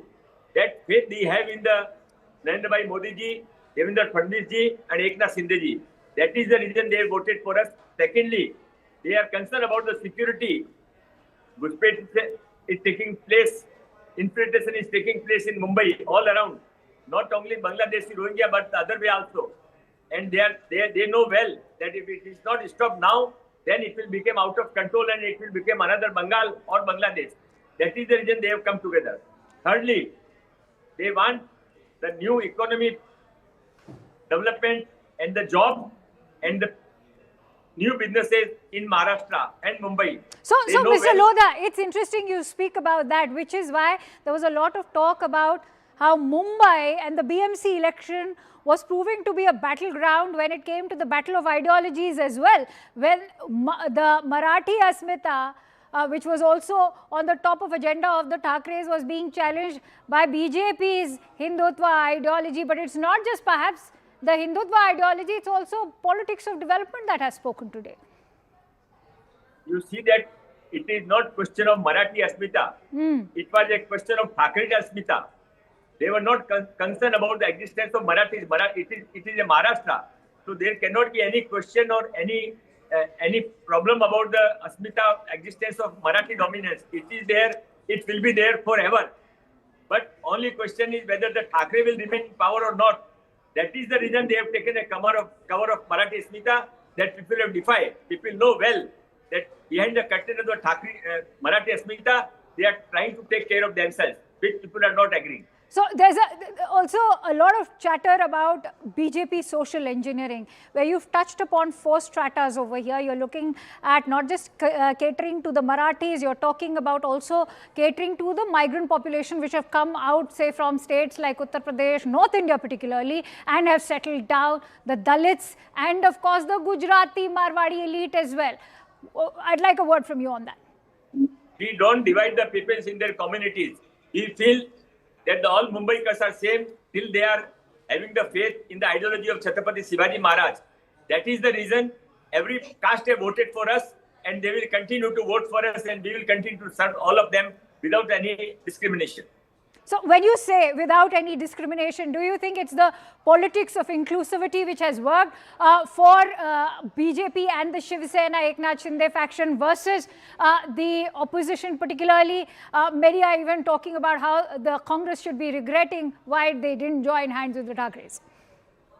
You see that Honorable Narendra Bhai Modi have already said, Sabka Saath, Sabka Vishwas, Sabka Vikas. But in that, everybody has to participate other way also. It cannot be one way. Till you are with the country, till you govern you abide by the Indian rules, for us all are same. But if you are here and wants to facilitate the incoming of the Guspetias, then you are not welcome here. All right, Mr. Lodha, thank you so much. The battle actually has begun now, given that you've ended the Matoshri's dominance in the civic body, but the deliverables await for the BJP and for Eknath Shinde's Shiv Sena. Many thanks to you, Mr. Lodha. Heartiest congratulations once again. On that note, let me quickly bring in Aman, who's also joining us live. He's been tracking minute-by-minute updates for us on the BMC election, and I'm also joined in by Professor Sanjay Kumar, who's a psephologist. Aman, first to come to you, what are the key takeaways now as far as the victory is concerned? Well, Akanksha, I think it's a phenomenal victory. If you look at the numbers, well, 128 is the total number for the NDA.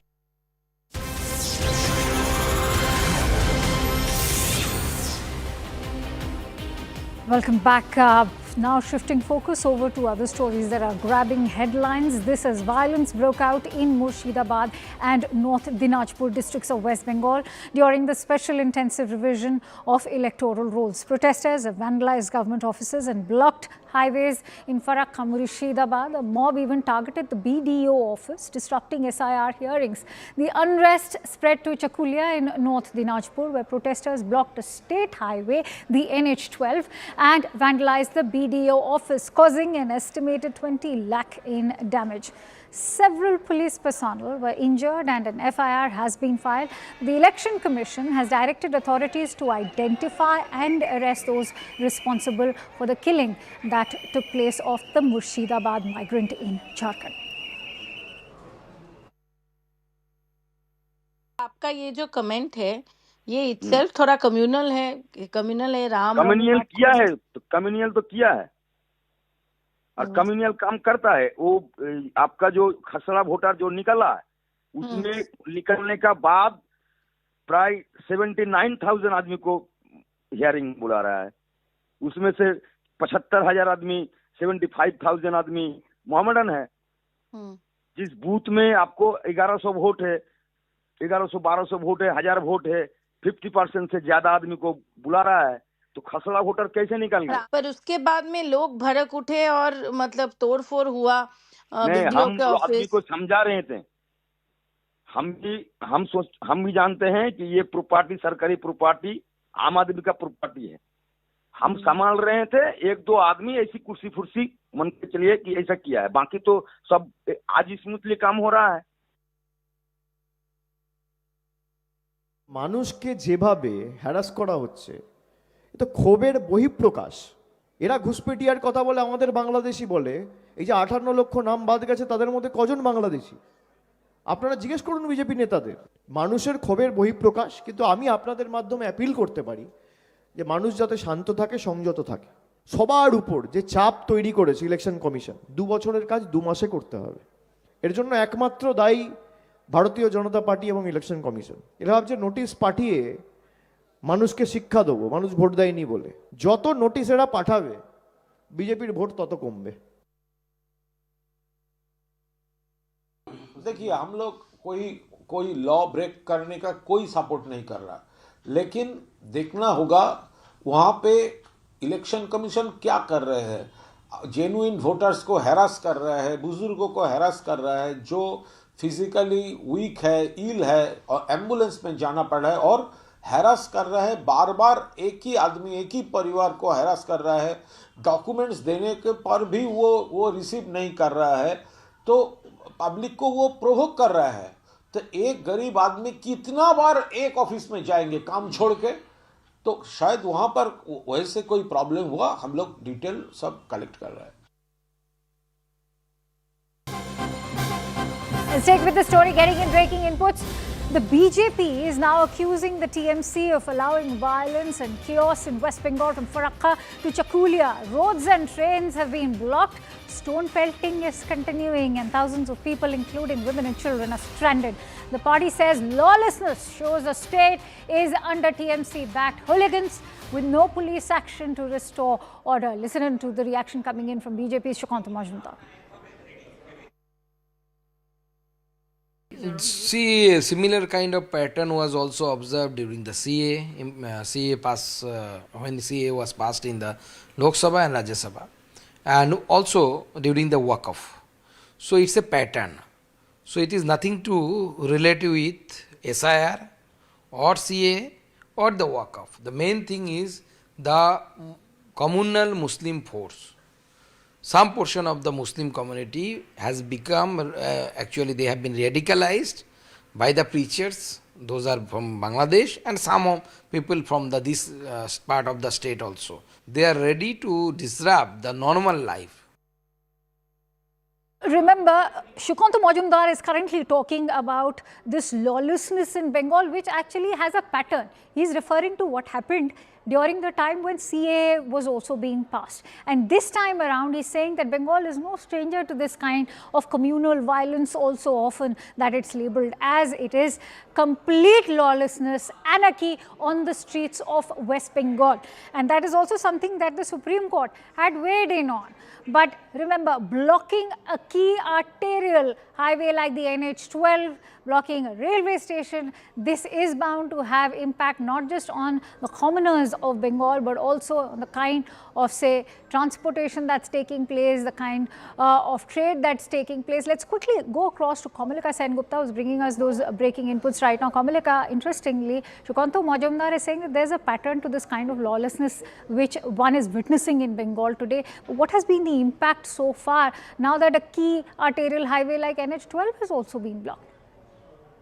See, this is something which is really very painful, and this has happened, though it is the reason for today's Rasta Roko is because of some migrant labor died in other states, like Jharkhand, Bihar, and from he was beaten to death there, who hails from Beldanga. And today from morning, his dead body was brought into the national highway, and then continuous protests were going on. Now this thing happened today. Yesterday it was Chakulia, which happened due to when the BDO office was vandalized, and day before yesterday it was Farakka, which was also because of SIR. The point is, if it's SIR or if it is for any other reason, why will a highway get blocked for more than 4 hours?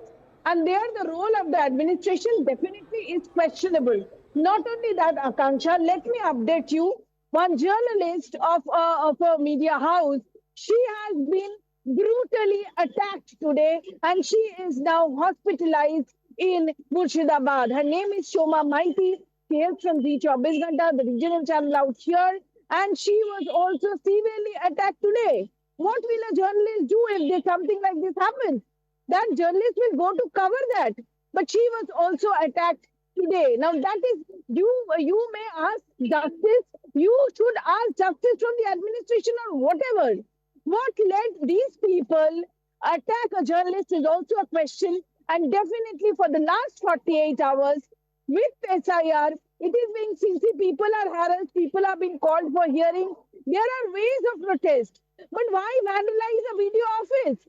And there, the Trinamool Congress MLA himself was present there, Farakka, and when I asked him that why there should not be FIR against him, Then he said that, and the statement which he made that the Ram paper was getting cleared and the Rahim paper was not getting cleared. So it's very interesting that you mentioned the presence of the TMC MLA, and my apologies for having interrupted you there, but shed light on BJP's own claims that this is in fact something that is being orchestrated by the TMC, as has been witnessed in the past. And it's interesting that you highlight that there was a TMC MLA present. Yes, that is what is something which is concerning. The fact not only that today Chief Minister, while she was on her way to North Bengal, when she was also asked all these questions, he said that people to remain calm, but she also stood by the minorities. That is also a question. Obviously, if there is a problem, the Chief Minister and the administration will stand by the people. But the point is, look at the lawlessness on ground. Why this lawlessness is not being controlled, and we have seen such type of lawlessness is during the walkout vote also, during the walkout. Now the point is, the Trinamool is saying that the BJP is behind that. The BJP is saying that the Trinamool is behind that. But the fact is, there is lawlessness on the ground. 4 hours, the national highway is being blocked. Trains have stopped. Not only that, a BDO office in Chakulia vandalized like anything. They were set on fire. Police was attacked. What's going on? That's a big question. There are definitely people can protest if they have problem with SIR, but that does not mean that they will be on roads. And the Trinamool Congress MLA going there in that BDO office itself is definitely a very big concerning. So who is inciting the crowd? Also, Kamalika, the pattern that's emerging now is that the TMC is communalizing, say, a pan-India exercise like even the SIR. What is one to make of, say, the BDO's office being attacked, the Ram Rahim analogy being drawn, just when identification proof is being asked for a pan-India exercise that every Indian is undergoing currently? Yes, and the point is, they may raise the point politically. That is okay. There are, if you are a citizen of India, then you have various ways to prove it. Go through those ways. But the point is, taking law into their hand, and specifically Akanksha, what happened today when a journalist went there to cover it, she was severely attacked there. She's now in hospital. That is something which is really concerning. What would a journalist do if something like this happens? And on that note, very interesting you highlight that. So you're looking at central agencies like the Enforcement Directorate being sort of barged into when they are conducting raids. You're looking at calls for dharna outside the High Court when the hearing is going to take place. And now you're talking about a female journalist being attacked. What is the TMC trying to achieve over here? That is which is very concerning. The people who were involved today in beating up the journalists, they were those people who were protesting. But the point is, now she went there for her work, as everyone of us goes. Then who are the people and why they are targeting? If they have something, see, it is very sad that a lot of people's name might get deleted. If they are citizen of India, there are a lot of provisions to which they can add their name. Even after the 14th, if the final draft roll comes out in 14th, and if you want to add your name, then there are rules. Form 6 is there. You can go and add and show that you are a valid voter. But this thing which is going on ground, this mobocracy, there is definitely the people whose name unnecessarily will be deleted. Definitely that should be taken into consideration. All right. But there is way. That does not mean that everybody will take it out on the road. That is a question.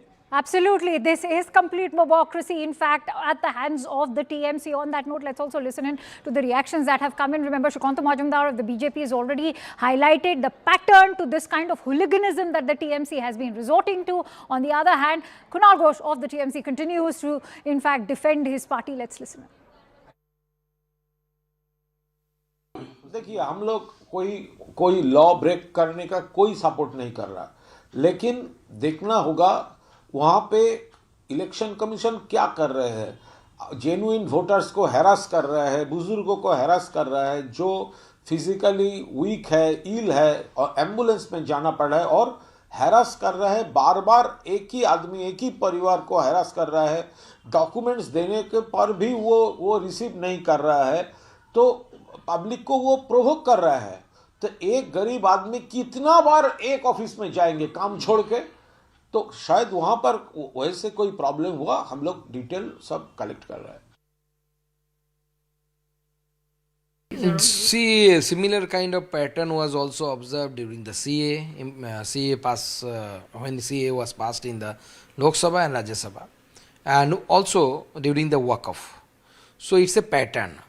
So it is nothing to relate with SIR or CA or the walk-off. The main thing is the communal Muslim force.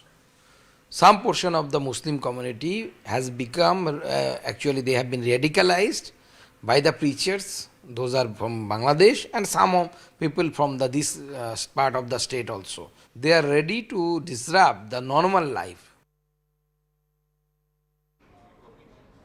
All right, shifting focus over to Telangana, a temple in Hyderabad's Puranpur Darwaza area was vandalized, sparking tensions and clashes between residents and the police. The incident occurred on the night of 14th of January when unidentified individuals damaged an idol and tore a banner at the temple. Angered residents have protested, even blocked roads and damaged vehicles, leading to injuries to at least 10 people, including police personnel. The police have registered 2 FIRs, one for temple vandalism and another for damaging a nearby shrine and attacking the police as well. The AIMIM chief Asaduddin Owaisi has visited the area, urging calm and strict action against the perpetrators. The Bharatiya Janata Party leaders, including N. Ramachandra Rao, have condemned the incident, alleging a pattern of temple desecrations in Telangana. This incident comes after tensions also rose in Secunderabad after an idol at the Muthayalama temple was allegedly vandalized early on Monday as well. Listen into the reactions that have come in so far from all ends of the political spectrum. We got some information about few anti-social elements came and nearby that temple, which is nearby Purana Pul Dwar temple, some anti-social element entered and they tried to turn on flexi. We have registered a case on appropriate section and we got some clues about the person also. So now situation is properly peaceful. There is nothing which is out of control. It is completely controlled, and our police people are doing proper patrolling to the night. पुराने शहर में पुराना पुल दरवाजा, जहाँ शिवाजी महाराज यहाँ पर आके रुक के गए हैं करके ऐसा माना जाता है। और ये जो यहाँ पर जो इमारत है, इसमें छोटी सी एक मंदिर है और तहखाने में भी एक मंदिर है। कुछ मुसलमान बच्चे यहाँ पर आकर एक यहाँ शिवाजी के फ्लेक्सी को फाड़ दिए और कोशिश की गई कि हिंदू देवताओं को यहाँ पर अपमान किया जाए। ये जो घटना घटी है, ये अपने आप में एक साधारण घटना नहीं है। क्यों सोच समझकर हिंदुओं के देवी देवताओं को अपमान करने के लिए, हिंदुओं को भड़काने के लिए ये ऐसा काम चल रहा है। If you see this pattern of these forces who belong to the Sangh Parivar, who are trying to create a communal disturbance in Hyderabad, majority of these incidents are happening in night time. And it is happening on an issue which has no relevance at all. They are trying to create a communal controversy. Some say a poster was torn, some say something happened over there. My concern is that what is the local police doing over there? And my request to the people of that area and people of Hyderabad is that we don't require such incidents at all. We require Hyderabad to be peaceful so that Hyderabad progresses. Quickly go across to PV Ramana, who's been tracking the latest for us. PV Ramana, there's been 2 cases that have been filed. If you could shed more light on both the FIRs, what action has been taken so far, and of course follow it up with the pattern that is being spoken of by the BJP. Yeah, police is still searching for the culprits who were vandalized this particular temple, which is happened day before yesterday in the Old City area of Hyderabad. So the temple, in that temple premises, all the idols and other things were damaged, other things were vandalized by unknown persons. And of course, by noticing that, all the people over there came over there and they staged protest against the entire issue and all. Police visited the space, and moreover, the place is that Puranapul area is completely old city area of Hyderabad. The people was very sensitive area when it comes to the communal kind of a thing. So all the people came over there and they staged a protest over there. And the police also deployment. As of now, still the police deployment is very high in that particular area. Police stated that they will catch the whoever the culprits for this entire incident. All they will catch them in the 24 hours, but it's not happened. As of now, still the police is searching for the victim. Police is searching for the accused who did all these things and all. And it is created some politically also. It's very sensitive one because BJP, MIM, and BRS leaders visited that place. And they have seen that entire area and all. They demanded the police to catch the culprits. So Ramana, when we talk about the political sort of the kind of political rhetoric that's building up, we are seeing how the BJP, the BRS are highlighting that there's been a spike in such incidents under the current Revanth Reddy government. But having said that, you also have someone like an Asaduddin Owaisi from the AIMIM who are saying that there are certain Sangh forces which are at play over here, which want to perhaps fan these kind of communal fears. Yeah, even BJP Union Minister Bandi Sanjay told that he is not Revanth Reddy, he is Revantuddin. That's what exactly coming from the Bandi Sanjay, in fact, because his allegation is that he's encouraging the communal things, communal rights, and moreover, he's trying to make the allegation that he is trying to encourage the Hindu temples, Hindu devotional places and all. And the MIM chief Asaduddin Owaisi also visited that place, and he stated that, of course, he's also demanded the police to undertake more stringent action against the culprits and all, and he wanted more security in the temples and other prayer places, irrespective of the religion and all. So as of now, still the situation is very sensitive. Police deployment is very huge, very high in that area, and people who over there is still under the panic because the huge number of people were gathered. It has created a communal rights kind of a thing in Hyderabad. So it is created a lot of sensitive issue in Hyderabad. As of now, situation is under control. Police's deployment is high and trying to sabotage the entire things, trying to control the entire thing, in particular Puranapul area and the Charminar area of Hyderabad. All right, many thanks to you, PV Ramana, for bringing us all those inputs. The situation, as Ramana has been highlighting, remains extremely volatile and fragile as far as Telangana is concerned, Hyderabad to be particular. And with that, shifting focus over to the top stories that we're tracking this hour. Prime Minister Modi has paid homage to Tamil poet Thiruvalluvar on his day, saying his works and ideals inspire countless people. He said that Thiruvalluvar stood for a harmonious and compassionate society and urged people to read his works to understand his timeless wisdom. Tamil Nadu Deputy Chief Minister Udayanidhi Stalin was seen flagging off the Palamedu Jallikattu in Madurai at Vijay's TVKS flag were also spotted at the venue, drawing attention.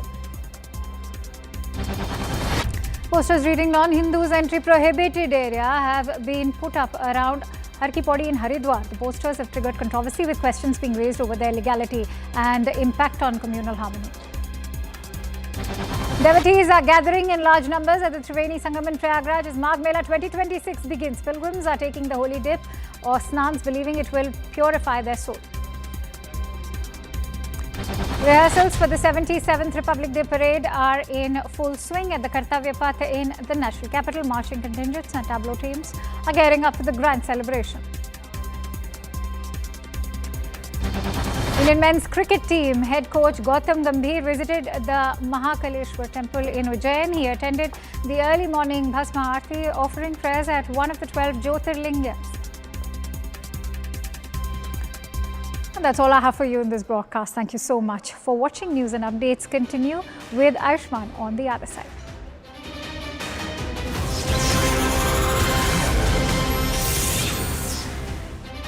Hello and welcome to CNN News 18 with me, Ayushman Singh Jamwal. Here are the top headlines. The BJP breaches the Thackeray Bastion as their 30-year-old rule in the Mumbai Civic body comes to an end. Mahayuti comfortably crosses the halfway mark.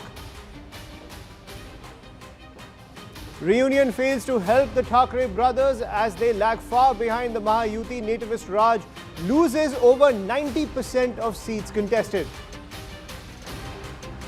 The Pawar family reunion fails to make any impact in the family bastion of Pune as the united NCP languishes far behind the BJP, which is headed for a majority on its own in Maharashtra's cultural capital.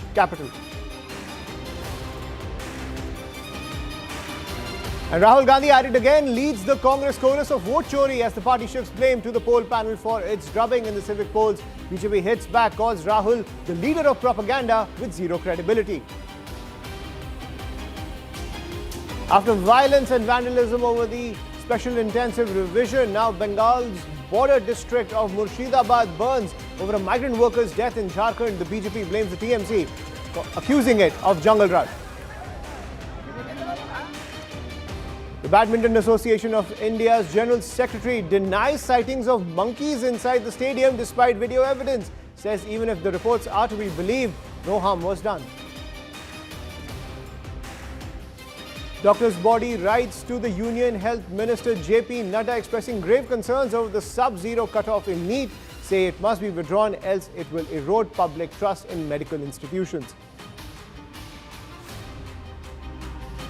And tensions escalate in the Middle East. The US moves the carrier strike group to the region amid the tensions in Iran.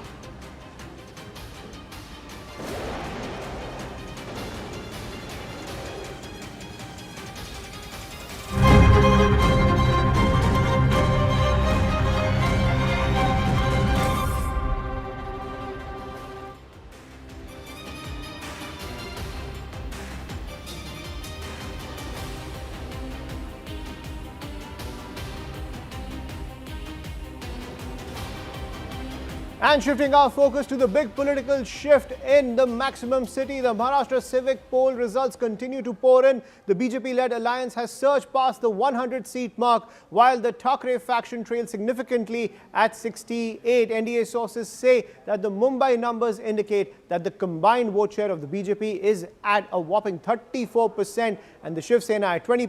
54% decisively pushed the UBT and MNS combined to the margins. The Sharad Pawar-Ajit Pawar reunion in their strongholds of Pune and Pimpri-Chinchwad seems to be a flop as the BJP has taken a huge lead in both the civic bodies. In Pimpri-Chinchwad, the BJP is ahead in 70 wards while the Pawars are leading in 40 wards. The spotlight is on Mumbai, where the Thackray brothers have reunited to reclaim their heritage and are standing against the BJP-Shiv Sena alliance. But at the same time, as per the trends of the numbers come in, it's a complete wipeout of the Thackray reunion which has taken place in the maximum city. The nativist-born Raj Thackray seems to have lost his deposit in almost 90% of those seats, given the fact that the complete wipeout has taken place at the hands of the Mahayuti alliance. That is the indication coming in from the maximum city as well as other civic bodies across Maharashtra. I'm joined by my colleague Yesha Kotak on the broadcast. Yesha, so clearly the mood is and the josh is high in the Mahayuti camp given this stunning result that has come in from the maximum city. The Thackray faction's reunion with Raj Thackray was unable to stem the tide and the support that the Fadnavis government has at the state level, and it seems that entire faith has emanated down to the civic bodies as well. Absolutely, and that is quite evident right here, very close to the BJP office. You see a saffron wave all across. Celebrations are in full swing. In fact, until this morning, though the trends last night suggested a clean sweep for Mahayuti, but despite that, early this morning, all we saw was just some barricading. But you know, now just in the last couple of hours, as the trends have picked up from the Mahayuti crossing that halfway mark to now, you know, the BJP itself being very close to the century is where we've seen celebrations have started in full swing. In the next couple of minutes from now, we'd also expect the Chief Minister to be here, the state senior leadership to be here, and also the Mumbai BJP leadership to be here to celebrate this very win. In fact, you see the poster right behind. It shows how, it's the BJP which will now have their reins over the BMC. Clearly so, we've been speaking about the triple engine Sarkar, that at center, then at state and at Mumbai, and rightly so, that is now possible under the leadership of the Chief Minister Devendra Fadnavis. In the last couple of days, there have been several questions that have been asked by opposition as to why the central leadership did not make their way to Mumbai this time around close to the election. In fact, there were allegations that for the smallest of the elections, BJP feels the central leadership. But this time it was on the state leadership. We decided that they will take on this very task and deliver by themselves, and that is rightly being seen here. In the last 25 years, we've of course seen the Shiv Sena and the BJP being alliance. But however, this time around with the divided Shiv Sena, the BJP, for that matter, Chief Minister had promised that it will be a Hindu Marathi mayor of BJP, which will in fact be sitting at the BMC, and that now looks very close to reality as, when it comes to the halfway mark that's already been crossed. Of course, the decision will be taken in an eventual polling that takes place later on. But now, as of now that we speak of, clearly, what was being really spoken about, be it the Marathi Asmita, the pride of Maharashtrians, all of that seems to have really not worked with the voters. In fact, even when we were in the run-up to the election, we were speaking to several people. They said that in Mumbai, what really matters is development. People who really look at the core issues, someone who can work for their core issues rather than making these promises or making political statements. But that's really come to light now. When we speak of the exit poll figures, right now, when we speak of the BJP, the numbers have gone far beyond what the exit polls in fact had predicted. And you see, this very party office, the state party office, there are flowers that have been put. All the celebrations are ready. Very soon we'll also see jalebis being distributed right here to celebrate this very win. So yes, just a couple of minutes more before this very celebration can begin. In fact, what we also see is that some of the some of those places which are dominant when we speak of the whole Thackeray cousins coming together, it was important to note that it was being seen as a game changer in this very election. But that does not really seem to have worked in the favor. We need to see as to whom the Marathi Manus really went in support of, because clearly so far the figures show, of course, a 60 plus mark for the Thackray cousins. But that Thackray magic that was being spoken about did not help them get a stronghold over BMC, because BMC has been a stronghold for Shiv Sena and they were really eyeing that. Ever since the Vidhan Sabha elections, it was we could see the kind of magic working in the favor of BJP, and that's rightly so. We've seen that even in the Nagar Panchayat and Nagar Parishad elections, right, and again in the BMC elections. In fact, right behind me, you can see fireworks have already started, and now in some time from now is where celebration will begin right behind me at this BJP office as well. Right, Yes. so the celebrations continuing at the BJP office. Mayuresh, I want to get your take on the Thackray factor. Now, the inkling was that the Thackerays were not able to communicate any significant track record when it comes to their performance in the maximum city in Mumbai. Even as Chief Minister, Uddhav Thackeray could not point to any significant kind of project, any significant track record as an administrator. Raj Thackeray was making the rants against the migrant community when it came to Mumbai. So, given that entire dynamics of the Thackray camp within the maximum city, the BJP was trusted to be that kind of political force that could deliver significant change to Mumbai. Clearly, there are a lot of problems in Mumbai, but the people of the city feel that the BJP is the best bet to solve those problems. Oh, absolutely, because this time what has happened, both the brothers have heavily concentrated on Marathi vote. They basically focused on Marathi Manus, Marathi Asmita, and both of them concentrated on Marathi, and that's why a lot of non-Marathi voters must have got upset with their this agenda. Because we have seen in the past also, during Lok Sabha and Vidhan Sabha, a lot of non-Marathi voters have also heavily voted for Uddhav Thackeray. They must be having some anger against the center of the state government. That's why they felt that Uddhav Thackeray and Uddhav Thackeray-led Mahavikas Aghadi was the better option for that. So that is one point. Second point, people were having a lot of hopes from Uddhav Thackeray and Raj Thackeray that they will come up with the plans. But there is a kind of a bit of anger against Uddhav Thackeray also, because from past 25 years he was ruling, or his party was in power in BMC, and no significant development had happened except few. So that's why there is a kind of anger against Uddhav Thackeray also, and which must have got percolated. So the magic which everyone was talking about, that Uddhav Thackeray will or Raj Thackeray will do that in favor of Uddhav Thackeray, I can see that the numbers are at least growing, but both the brothers coming together have not heavily contributed or have not served the purpose for it. Right, and Yasha, when it comes to the dynamics coming in from all of these parties, does it seem that the loss of the... right, we're also joined by Pradeep Gupta of Access My India. I toss over to my colleague Shivani to take that forward. Thanks a lot for that. Pradeep Gupta, Chairman, Access My India, that had obviously done one of those exit polls ahead of these Maharashtra municipal elections, is also joining us. Pradeep Gupta, thanks a lot for joining us here on CNN News 18.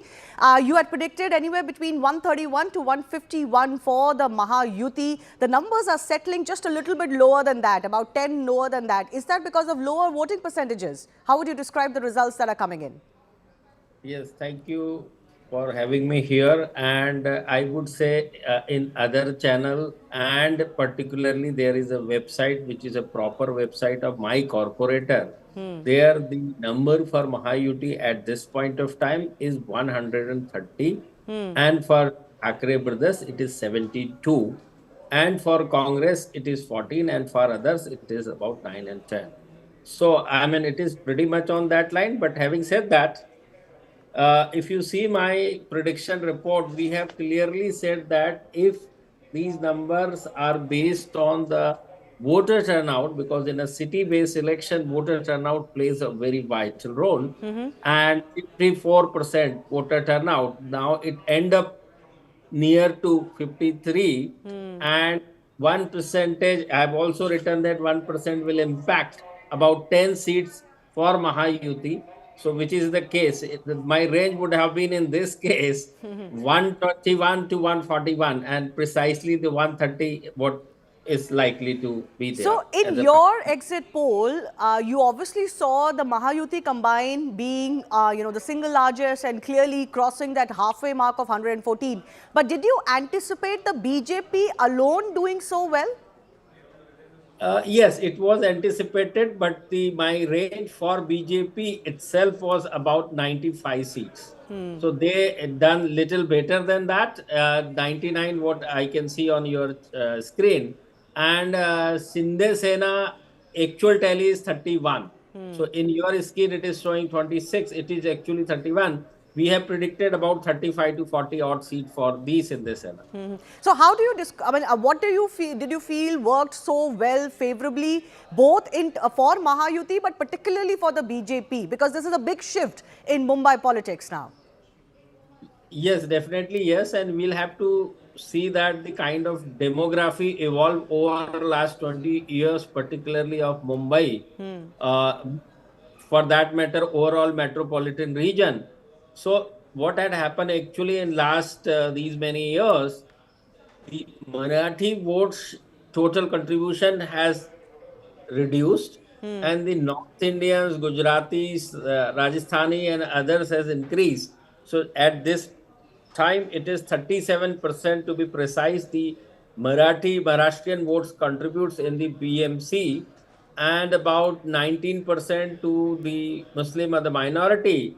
Rest 44%. Some is of course Christian. So about 40 to 42% is non-Muslim, non-Marathi, and that is where BJP, the reverse polarization happens.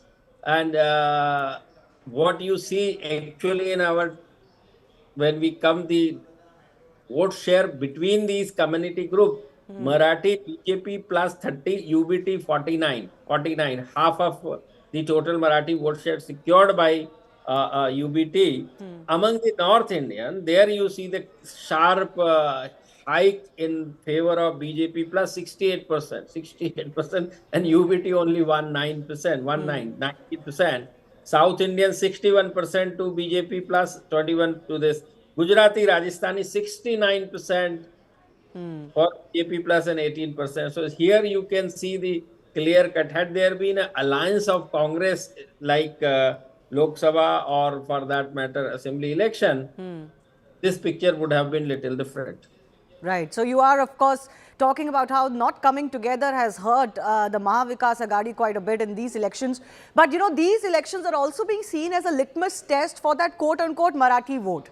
What were your predictions, and do you think the results are now proving to be correct? It's not as if Uddhav has lost all of that Marathi vote. MNS has performed really badly. I'm sure according to their own expectations. But how much of that was the BJP Shinde Sena able to get versus Uddhav Thackeray and MNS, the Marathi vote? Yeah, so as far as Marathi vote goes, see, you have to see this thing in pockets. So there are three big regions within BMC. One is the Greater Bombay, which start from the other side, the Matunga to Kolaba, and this side, Mahim to Kolaba. So this is one pocket where the Thackeray brothers has scored very good. In fact, in Dadar, Bhiwandi, Dadar, Parel, Lalbagh, Worli, all these areas, Shivaji Park, Thackeray brothers has done very good. But when it comes to the central suburbs, where the vote, the Marathi in particular votes has split between Shinde and Thackeray brothers, particularly Marathi brothers, where the Bhandup, Mulund, all these areas are concerned, and which is the bordering or the neighboring to the Thane, where the Shinde come from, the strong or the bastion of Eknath Shinde hold. And when it comes to the western suburbs, where BJP has done extremely well, like all these elections in the past. So this is something I would say the case. And MNS coming to the fold of the both Thackeray brothers contesting the election, what had happened to some extent, it has consolidated the Maharashtrian votes. But the other side, it also consolidated heavily the other non-Marathi, non-Muslim votes. And as far as the Muslim vote goes, they are also voted differently in three pockets, which is where the predominantly the Muslim minority vote, you can say, which is the Bhaikala, Paidhuni, Kalba Devi. This is the town area where Congress and MIM has secured almost half of the vote. The third is UBT among the minority vote. So what is the headline? What is the headline really as far as the Marathi vote is concerned? Can the Thackerays still claim they still have very much the support of the Marathi Manus, or has that shifted if we compare it to past elections? I will say I don't get into all this Marathi vote or this vote or that vote. Whatever the verdict people have given, definitely they have given for the development. And when I say development, in our report, in our exit poll finding, there were issues like a drainage system, because 60% of the population residing in chawls and slum area, where during the rainy time they get a very hard time. That's one. Two, the garbage collection. Third, the pesticides, and during that time, particularly dengue, malaria, all these issues had. Last 4 years, there is no local representative available, because of this election is being held now after 9 years. So this is something very important. And when people vote, they see good development by the BJP, particularly state government, so as the central government. And they believe particularly large infrastructural projects, whether it's the coastal road or whether the metro, multiple metros, and so Atal Setu, so many things.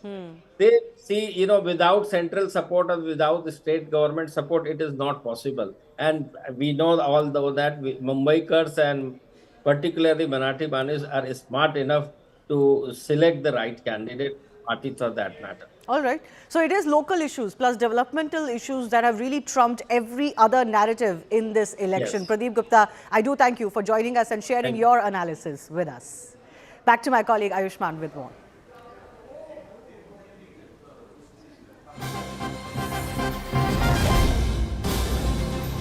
And breaking news coming in, the legal tussle continues in the 30,000 crore estate row involving the inheritance of Sanjay Kapoor in the wake of his death. Now, as actor Karishma Kapoor's legal team has now given out this piece of information where they have opposed a plea filed by Priya Kapoor Sachdev in the top court of the country. Priya Kapoor Sachdev had approached the Supreme Court seeking access to the divorce documents related to Sanjay Kapoor and Karishma Kapoor when it comes to not just child custody but also the financial arrangements after their divorce back in 2016. However, Karishma Kapoor's counsel has objected to the plea, arguing that it's not maintainable under law. The court, however, has issued a notice on the plea filed by Priya Sachdev and has directed Karishma Kapoor's counsel to file a formal response within 2 weeks. Now, while the objection on maintainability was raised, the court has also kept the issue open for consideration given the entire tussle over the 30,000 crore inheritance of Sanjay Kapoor and the fight between Priya Sachdev and Karishma Kapoor's children. I'm joined by my colleague Ananya Bhatnagar. Ananya, we were discussing this yesterday as well, the fight over the 30,000 crore estate, and Priya Sachdev has demanded the details of the divorce agreement back in 2016, not only when it comes to the financial arrangements, but even the custody arrangements in that 2016 agreement. Well, absolutely. In fact, Karishma Kapoor's lawyers have actually opposed this particular plea that has been filed before, in fact, the Supreme Court seeking, the kind of divorce decree and the divorce documents between Sanjay Kapoor and Karishma Kapoor, saying that, Priya Kapoor Sachdev is a third party to this, complete proceeding and cannot seek these documents because these are personal in nature. Not only that, the court has asked, in fact, Karishma Kapoor's lawyers to actually put their, response on or objections on record, but has clearly refused to issue a notice at this particular stage. The hearing would be happening after 2 weeks have been given to actually put their objections on record, and very clearly Karishma Kapoor's lawyers have opposed this particular plea by Priya Kapoor Sachdev, saying that it's not maintainable in law because Priya Kapoor Sachdev has no locus because she is a third party to these divorce proceedings and she is nobody connected to this particular case, and hence these documents cannot actually be given to Priya Kapoor Sachdev because divorce proceedings are usually personal in nature and these documents cannot be shared, is what in fact Karishma Kapoor's lawyers have actually argued before, in fact, the topmost court of the country. Remember that this hearing was in chambers, hence it was not something that was happening in an open court. So very clearly at this juncture, what we know so far is that 2 weeks time has been given out to file objections, and the hearing has been adjourned today. However, very clearly Karishma's counsels have opposed this particular petition, and we'll have to wait and watch as to how things fold out and where will this whole family feud go up to. In fact, we're getting another big update that's coming in where Ananya, in fact, spoke to Sanjay Kapoor's sister, Mandira Kapoor Smith, when it comes to this entire push coming in from Priya Sachdev in the top court of the country. Now, she has termed Priya Kapoor knocking the Supreme Court's door as a ridiculous act. Mandira has also questioned Priya's need for Karishma and Sanjay Kapoor's divorce documents from back in 2016. Listen in. Call recording floating, Mandira, with regards to Priya Sachdev Kapoor. How do you see these developments taking place? Because since the judgment is already reserved and these call records, which are purportedly floating on social media, tell a different story altogether. Well, I've always said from the beginning that the truth will come out. And I stand by that. The truth will come out. It's now... Let's see what plan they have to cover it up, whether they, what excuses they're going to come up with. But as far as I go, I've always stood by the truth will come out, and I believe in the justice system in this country. That seems to be happening now. Priya Sachdev Kapoor has knocked the doors of the Supreme Court seeking the divorce papers of Sanjay Kapoor and Karishma Kapoor. How do you see these developments? Because certain financial details have also been sought as far as things. I think it's absolutely ridiculous. Number one, she has nothing to do with it. Secondly, she's already shown it in court, which she shouldn't have. Because she's not brought out her divorce, information. No one's asked her. I don't know why she's brought Karishma's out, firstly. She has nothing to do with it, and she has nothing to do with the divorce. So I think it's a bit ridiculous that she has actually gone to the lengths of to the Supreme Court to ask for these documents when A, she already has them. B, what are you trying to achieve? There's a claim that has been made, in fact, by Priya Sajdev Kapoor in a written submission that's been filed before, in fact, the Delhi High Court, wherein she claims that she has borne the expensive of Karishma's children after, in fact, Sanjay Kapoor's death. How do you see that, she has given an amount of over 96 lakh rupees that she has spent on the children as far as their travel and everything else is concerned? Simple question, is she spending on Azaris? Because those are also my brother's kids. She's not doing any favors. Those are my brother's kids, so they have to be looked after. No one's doing any favors, and again, this is not her estate to be doing anything for anyone. So let's bring out her 2 kids' expenses and see what they're spending on them. Don't try and act like she can't act like she's doing any favors here. These are my brother's kids, this is our estate.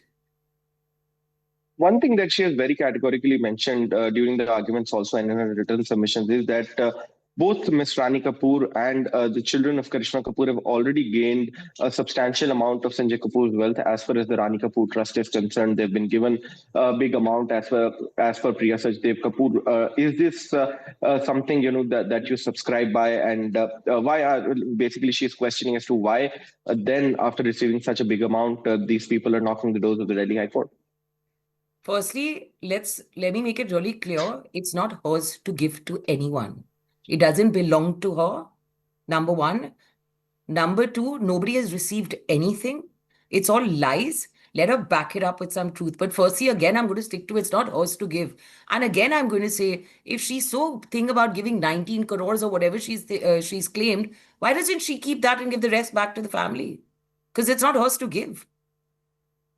Well, absolutely. In fact, this is the kind of position that's emerging. The judgment is to come out very, very soon. It's already reserved. How hopeful are you with the Delhi High Court judgment?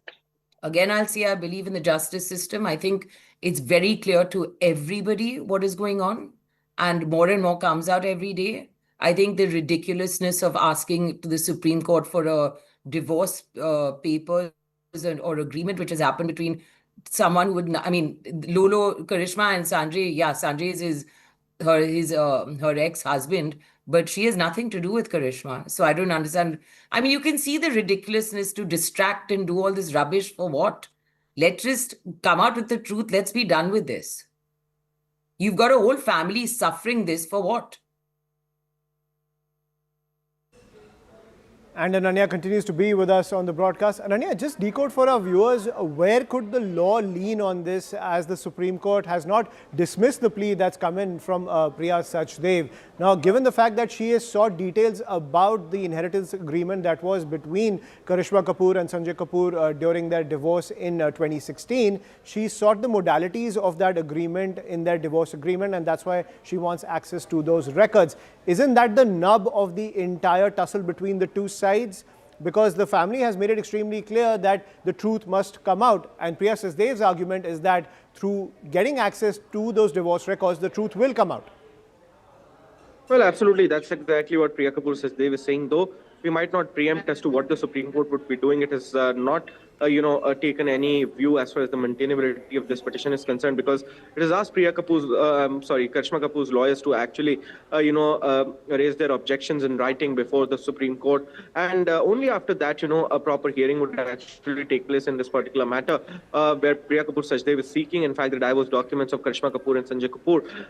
But Karishma's counsels have clearly objected to the same, saying that she's a third party to this particular issue. And since divorce documents are something that are very, very personal in nature, the same cannot actually be given, and this petition shall not be entertained as far as the topmost court of the country is concerned. As far as the Delhi High Court judgment is concerned, we heard Mandira saying that, she has, in fact, a lot of faith in the judicial system, and very soon we might see that the judgment from the Delhi High Court would come in. Remember that Karishma's counsels have constantly told the court that Priya Kapoor Sajdev is a kind of a Cinderella stepmother who took away everything from Sanjay Kapoor's children, especially the ones from Karishma Kapoor. Not only that, Rani Kapoor, who's the mother of Sanjay Kapoor, has also accused Priya Kapoor Sachdev of wrongdoing, saying that, various people, unknown people, had actually locked her into a room and certain documents were signed soon ahead of Priya Kapoor Sachdev taking on the board of directors of Sona Comstar. And that is something, that makes it very, very fishy as far as this family feud is concerned. So we'll have to wait and watch as to how things pan out and where would all of this actually lead to. Right, but Ananya, just from a legal point of view, the fact that Karishma Kapoor's legal team as well as certain people connected to her have talked about aspects of that divorce agreement in public. Could Priya Sachdev's legal team use that as an opening to argue against the plea now that Karishma Kapoor's legal team has filed that in the top court, opposing Priya Sachdev's plea to get access to those documents? Karishma's counsels have not yet filed anything before the Supreme Court. They have to file it in 2 weeks. And very clearly at this juncture, what is very, very clear is that the Supreme Court is also to decide on the maintainability, because that issue has been raised by Karishma Kapoor's counsels. But whether Priya Kapoor Sachdev will succeed or not is something that only time can tell us, or the Supreme Court could. But very clearly, the judgment and the arguments before the Delhi High Court have also been reserved. The arguments had been addressed for almost months, and then the judgment was reserved in December 2025. So we'll soon see that the judgment would come out, and some kind of settlement as far as the law is concerned would be done as per this family feud is concerned. So at this particular juncture, all eyes are on the Delhi High Court and the Supreme Court as far as these two petitions are concerned. Right, so we'll have to wait and see what the Supreme Court has to make of the arguments from both sides, given the fact that Priya Sachdev has said that when it comes to the entire question of inheritance, details of that divorce agreement between Sanjay Kapoor and Karishma Kapoor back in 2016 needs to be accessed to reveal the truth about what was that divorce agreement, what was the modality of the inheritance, as well as child custody, as well as those financial arrangements that were made in that 2016 agreement. We'll have to wait and see where the Supreme Court leans on that matter. Shifting focus to a wrap of all the other news, Prime Minister Narendra Modi paid homage to Tamil poet Thiruvarur on Thiruvarur Day, saying his works and ideals inspire countless people. He said Thiruvarur stood for a harmonious and compassionate society and urged people to read the Tirukural to understand his timeless wisdom. Tamil Nadu Deputy Chief Minister Udayanithi Stalin was seen flagging off the Palamedu Jallikattu in Madurai. Actor Vijay's TVK flags were also spotted at the venue, drawing attention. Posters reading non-Hindus entry prohibited area have been put up around Har Ki Pauri in Haridwar. The posters have triggered controversy, with questions being raised over their legality and impact on communal harmony. Devotees are gathering in large numbers at the Triveni Sangam in Prayagraj. As the Magh Mela 2026 begins, pilgrims are taking holy dips, believing it will purify the soul and bring spiritual merit. Rehearsals for the 77th Republic Day Parade are in full swing at Kartavya Path in the national capital. Marching contingents and tableau teams are gearing up for the grand celebrations. Indian men's cricket team head coach Gautam Gambhir visited the Mahakaleshwar temple in Ujjain. He attended the early morning Bhasma Aarti, offering prayers at one of the 12 Jyotirlingas. And the next top story, ladies and gentlemen, that's dominating the headlines and sparking debate across the country. Uproar continues over the reduction of the NEET PG cutoff. The 0 percentile category has now been lowered to -40, triggering widespread outrage across the medical community. Amid this outrage, the IMA President Dr. Dilip Bhanushali has backed the move, saying that the seats must be filled. But the Federation of Resident Doctors Association has urged the centre to withdraw the cutoff reduction, warning that it threatens merit-based selection and could erode public trust in the medical profession.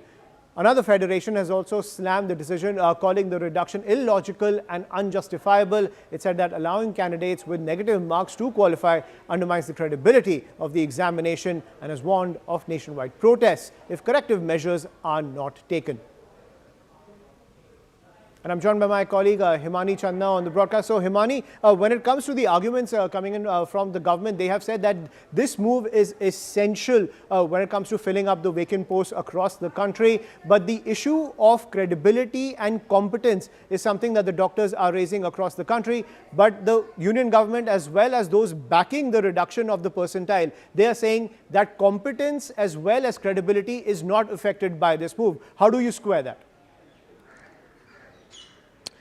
Right. So I have the latest here. The Medical Counselling Committee has today released the schedule for round 3 counselling as well. This shows that government stands by the decision of lowering the cutoff to the 0 percentile, and the schedule says that choice filling on the website for the candidates has already been rolled out from today. This means that website has been put open and the aspirants can now fill out their choices till 26th of January, and the schedule says that NEET PG seat allocation allotment process will begin on January 27 and results will be announced on January 29th. This clearly shows that central government as of now is not in mood to take any U-turn.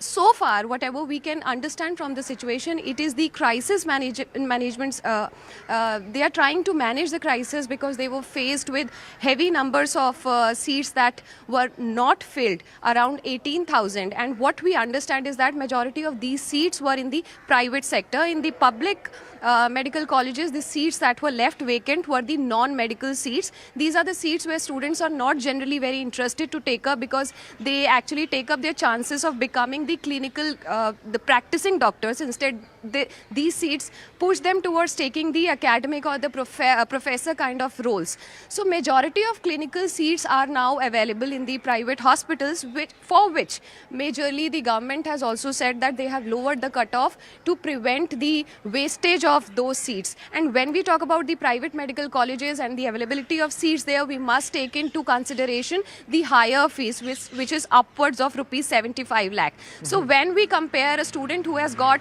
negative marks, minus 40, and bank balance, they can definitely afford those seats. However, student who has got 300 marks out of 800, but they don't have the money to pay that fees, they will not be able to take up those seats and may try to re-attempt NEET PG next year, or may try to go abroad, or maybe they try and continue with the MBBS instead of upgrading their skill set. Right, so this clearly has a lot of issues, and at the same time the argument also coming in that this will only benefit private medical colleges who now have the ambit to fill several vacant seats in their particular institutions at very steep prices, as you were pointing out, Himani. I'm also joined by Dr. Bhibu Anand, Chief Advisor of FIMA. Dr. Anand, where do you stand on this entire order that's come in from the central government to lower the NEET percentile? Very good afternoon to everyone. Actually, the thing is that when the government has set up this reduction in the NEET PG percentile, the score has fallen to minus 40 marks. I want to just draw the attention of the government to the point that if a candidate appearing in the exam even attempts not a single question, that means the candidate will get 0 marks. But if the candidate is attempting the question and making the wrong answers, then there will be negative marking and the cutoff marks will reduce and the marks that the candidate gets will be in negative. So if a person is attempting the question and he is or she is getting a negative mark, that means he doesn't know the answer. And when he doesn't know the answer, that means what he have studied in all the years to appear in the entrance exam, that means what the person is knowing about and what he or she is having the knowledge to treat the patient. And in the course of PG, post-graduation, the doctor has to take the rounds of the patients and has to treat the patient. And they have to see the patient after when the patient is admitted in a hospital or in a sector of nursing home. At that time, when the candidate is not knowing about what he has studied in all the 5 years of MBBS and he is getting minus 40 marks and getting admission on the basis of you can tell lakhs and crores of rupees, he is getting or she is getting admission in a medical college and hospital, and she is getting eligible by this cutoff percentile reduction. That means the patient will be getting good treatment unless until the person is knowing about the things. If the person is not knowing about the thing, that means he will not able to treat the patient well, and the patient will be the sufferer. And if there will be any case or sue on the doctor, at that time, then the government will back off. Right, This is but not the way. Dr. Anand, can you clarify this? You do have to qualify as an MBBS doctor. You do have to clear that before you head towards the NEET PG percentile. So the skill set is there among the doctors, is the argument that's coming in from the government. Yeah, the thing is that I am not taking it that he or she is not cleared the MBBS. He has and she is cleared the MBBS and is eligible to appear in the exam. Yeah. But there are more skills have to be determined during the PG course when that skills get more furnished in the way to treat the patient, and there are complications and more situations appearing during the treatment. And at that time, that skills are just basic level skills, and those skills should be more nurtured in a way that will be able to take the patient in a good way of treatment. Right. But if there will be lack of that nurturement because he is not fit for getting a post graduation due to that much of low cutoff percentile, minus 40 marks, then the patient will be the sufferer. Right. when So, the Dr. patient Anand, will are be the you sufferer. saying that this is pretty much stamping insincerity, stamping laziness? Because after clearing the MBBS, as you were pointing out, someone with an SC, ST, OBC credential just needs to go into the exam hall and not write a single thing. They'll get 0, yet they will qualify for the NEET PG. Yes, absolutely. If the person goes to the entrance exam room and he doesn't mark any answer, still he will get the 0 mark and he will be eligible. So how can you think? And I will ask the government to draw attention about this fact that the person who is appearing in the exam is getting doesn't appearing even a single question, is getting 0 mark and is appearing in the post graduation, and he is completing the 3 years course on the basis of lakhs and crores of money. This is minting money to the private sector. I don't believe why the government is doing this such of things, and despite they should think about the patient, that the patient should be treated well, and when the patients are not treated well, the patients will have to suffer, and the government should think about the patient. And when the doctor will be claimed, the doctor will be sued, the doctor will be cased upon that this doctor is treating the patient and this is a medical negligence. At that time, the doctor registration is cancelled. Then where is the doctor standing? You are putting the doctors who are having 0 percentile or minus 40 marks to the post-graduation course. And when he does his post-graduation, then he do some medical negligence, then the government says that no, doctor is wrong. This is the fact. So all these people who could benefit from this new marking, you're saying they will suffer the consequences down the line. And at the same time, Dr. Anand, what do you say about the credibility of the medical fraternity? Now, if anyone goes to a specialist in the wake of this entire system, do you think they will have question marks in their head? Did this person even properly qualify to become a specialist after clearing the MBBS? Do you think that question will linger in every citizen in the wake of this system? Absolutely. Your question is very much correct. Even after this incident, I am facing many issues from the patients. They are lacking confidence in doctors. They are thinking that the person who is getting minus 40 marks is sitting and treating me. Now the generation of artificial intelligence, now the patients has also known to very much things. Now we doctors, as a doctors, have to be much knowledge about the things, then only we can treat the patient. We can't bluff the patient. These things are very much now open to the whole system, that the patient is knowing about the treatment also now. The patient is coming and they are sometimes testing the doctors also. So this lack of knowledge will just hamper the ecosystem between the doctor and patient relationship. The PR-ship will be very much bad after this type of step. We can't gain the confidence of the patient, and the patients will feel that they are insecure in coming to the specialist doctor because they are having the not properly knowledge about the things. Right. Dr. Bibu Anand, thank you so much for joining us and giving us that perspective. That's a very eye-opening statement that you're making over there, that given the fact that vacancies can be filled by this move, the long-term damage to the medical fraternity, it will be evident in the long term, in the years to come after the system gets completely implemented. Thank you so much for giving us that perspective. Getting a piece of breaking news in the wake of the BMC elections.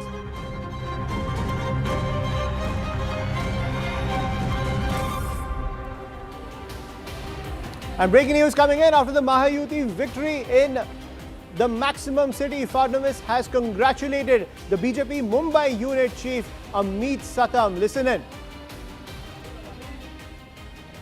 खूप अभिनंदन. खूप direct चांगलं झालं. आता काही चिंता करायचं कारण नाही. फार सुंदर केला तुम्ही. फार तुमचं अभिनंदन आहे. आता आपण बस एकदम जबरदस्त आहे त्याच्यात म्हणजे Let us hope. Yes. Amit, खूप अभिनंदन. खूप डायरेक्ट चांगलं झालं. आता काही चिंता करायचं कारण नाही. फार सुंदर केला तुम्ही. फार तुमचं अभिनंदन आहे. आता आपण बस एकदम जबरदस्त आहे त्याच्यात म्हणजे let us hope. Yes. Amit, खूप अभिनंदन. खूप डायरेक्ट चांगलं झालं. आता काही चिंता करायचं कारण नाही. फार सुंदर केला तुम्ही. फार तुमचं अभिनंदन आहे. आता आपण बस एकदम जबरदस्त आहे त्याच्यात म्हणजे let us hope. Yes.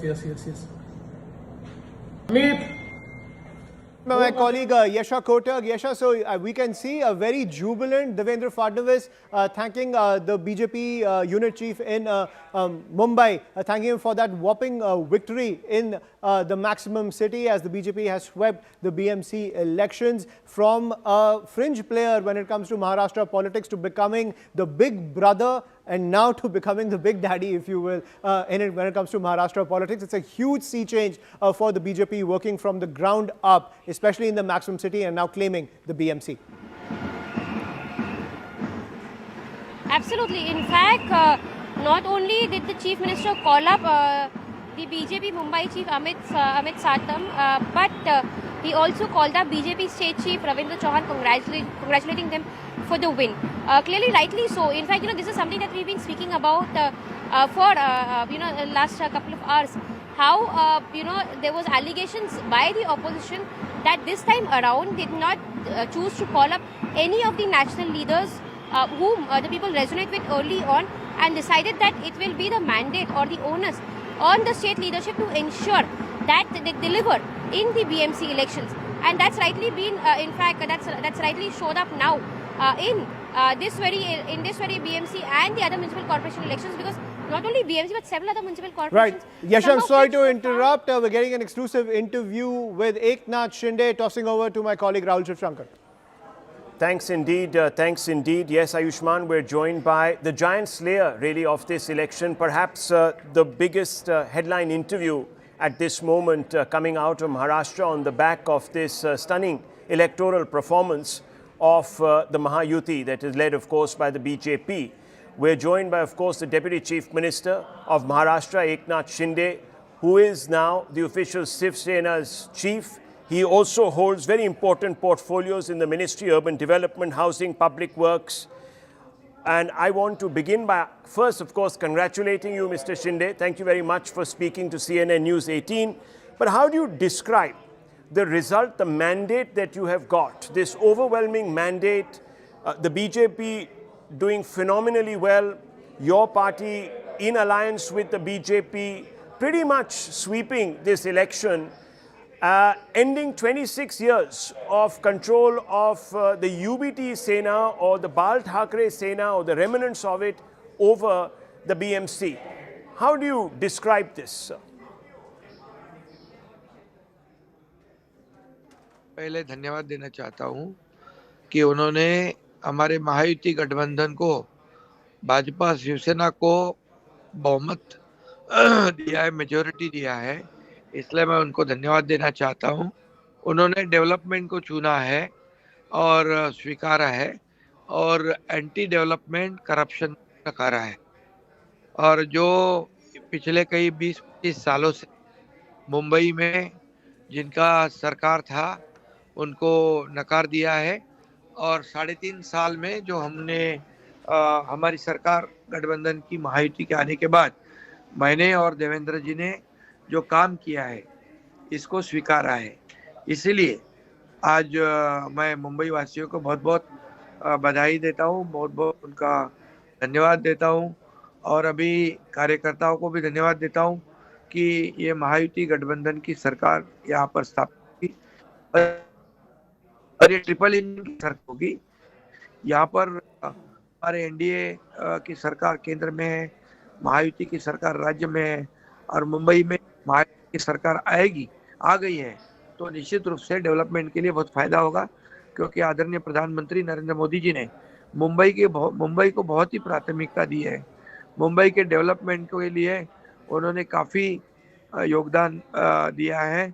Mumbai को फिनटेक कैपिटल बनाना है, मुंबई को ग्लोबल फाइनेंशियल हब बनाना है, मुंबई जैसे दिखनी चाहिए वो ये हमारी आर्थिक राजधानी है, इसमें दुनिया भर से लोग आते हैं और इसलिए मुंबई को मुंबई जैसे बनाएंगे हम।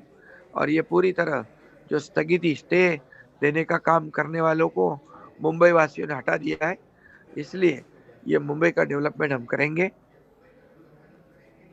शिंदे जी, आपके खिलाफ पूरी जोर लगाई ठाकरे भाइयों ने, एकजुट हुए, they came together, the Thackerays came together to try and stop you, they threw everything at you. उन्होंने जो कुछ उनके पास था उन्होंने इस्तेमाल किया आपको रोकने के लिए, मगर ऐसा लगता है कि उनकी कामयाबी कम रही, उनके प्रयास कम रहे। They could not do what they hope to do, which was to reclaim the title of the official Shiv Sena from you. इस पे आपका क्या कहना है? देखिए, अभी लोगों ने तो प्रूव कर दिया है, उनका इतने सालों में जो मुंबई को सोने का अंडा देने वाली मुर्गी और सिर्फ करप्शन हमारा तो उनका करप्शन फर्स्ट है हमारा मुंबई, इसलिए मुंबई का डेवलपमेंट फर्स्ट है हमारे लिए। और अभी लोग भी जानते हैं कि 25 साल में जो करना चाहिए था, रोड के कॉन्क्रीटाइजेशन नहीं किया, सीवरेज ट्रीटमेंट प्लांट नहीं किया, हेल्थ फैसिलिटी नहीं दी, मेट्रो को स्टे दिया, जो कार शेड को स्टे दिया ताकि लोगों को फायदा हो, ऐसा कोई काम राहत हो। ट्रैफिक है मुंबई में, स्थगिति वाली सरकार थी, अब हमारी प्रगति वाली सरकार है, तो निश्चित रूप से मुंबई वासियों को जो चाहिए हम देंगे और उनका विकास करेंगे। मुंबई को एक इंटरनेशनल सिटी के रूप में लोग देखना चाहेंगे होगा। शिंदे जी, पवार खानदान भी जुड़ा आपके खिलाफ, वो भी एक किस्म से एकजुट हुए। शरद पवार जी और उनके जो भांजे हैं Ajit Pawar, his Neiphiu, they both came together, Sharad Pawar end of course Ajit Pawar both came together to take on the Mahayuti this time. It created a dissonance. एक किस्म से पिक्चर बदल गई। मैं आपसे पूछना चाहता हूं कि अब आगे गाड़ी कैसे चलेगी? क्या अजीत दादा की घर वापसी होगी? आप उनको वेलकम करेंगे वापस?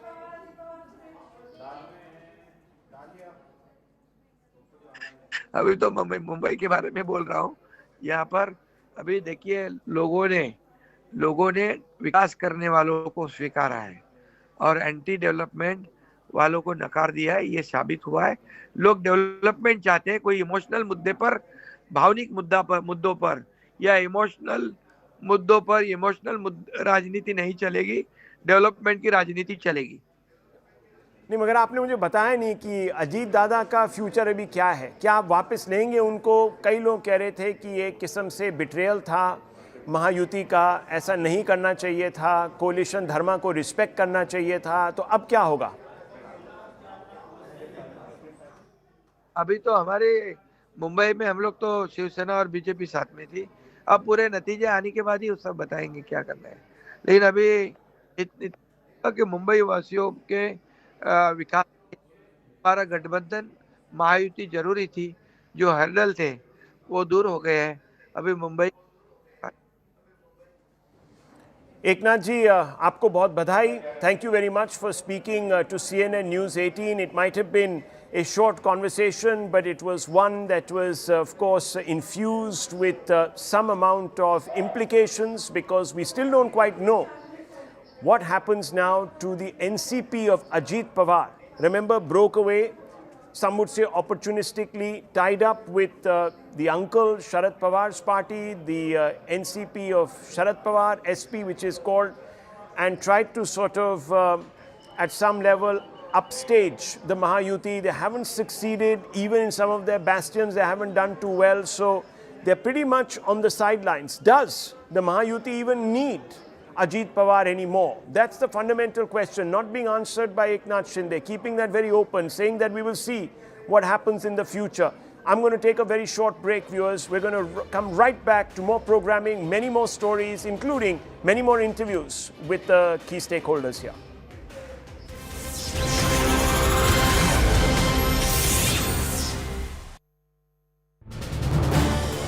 This is News 18 Network.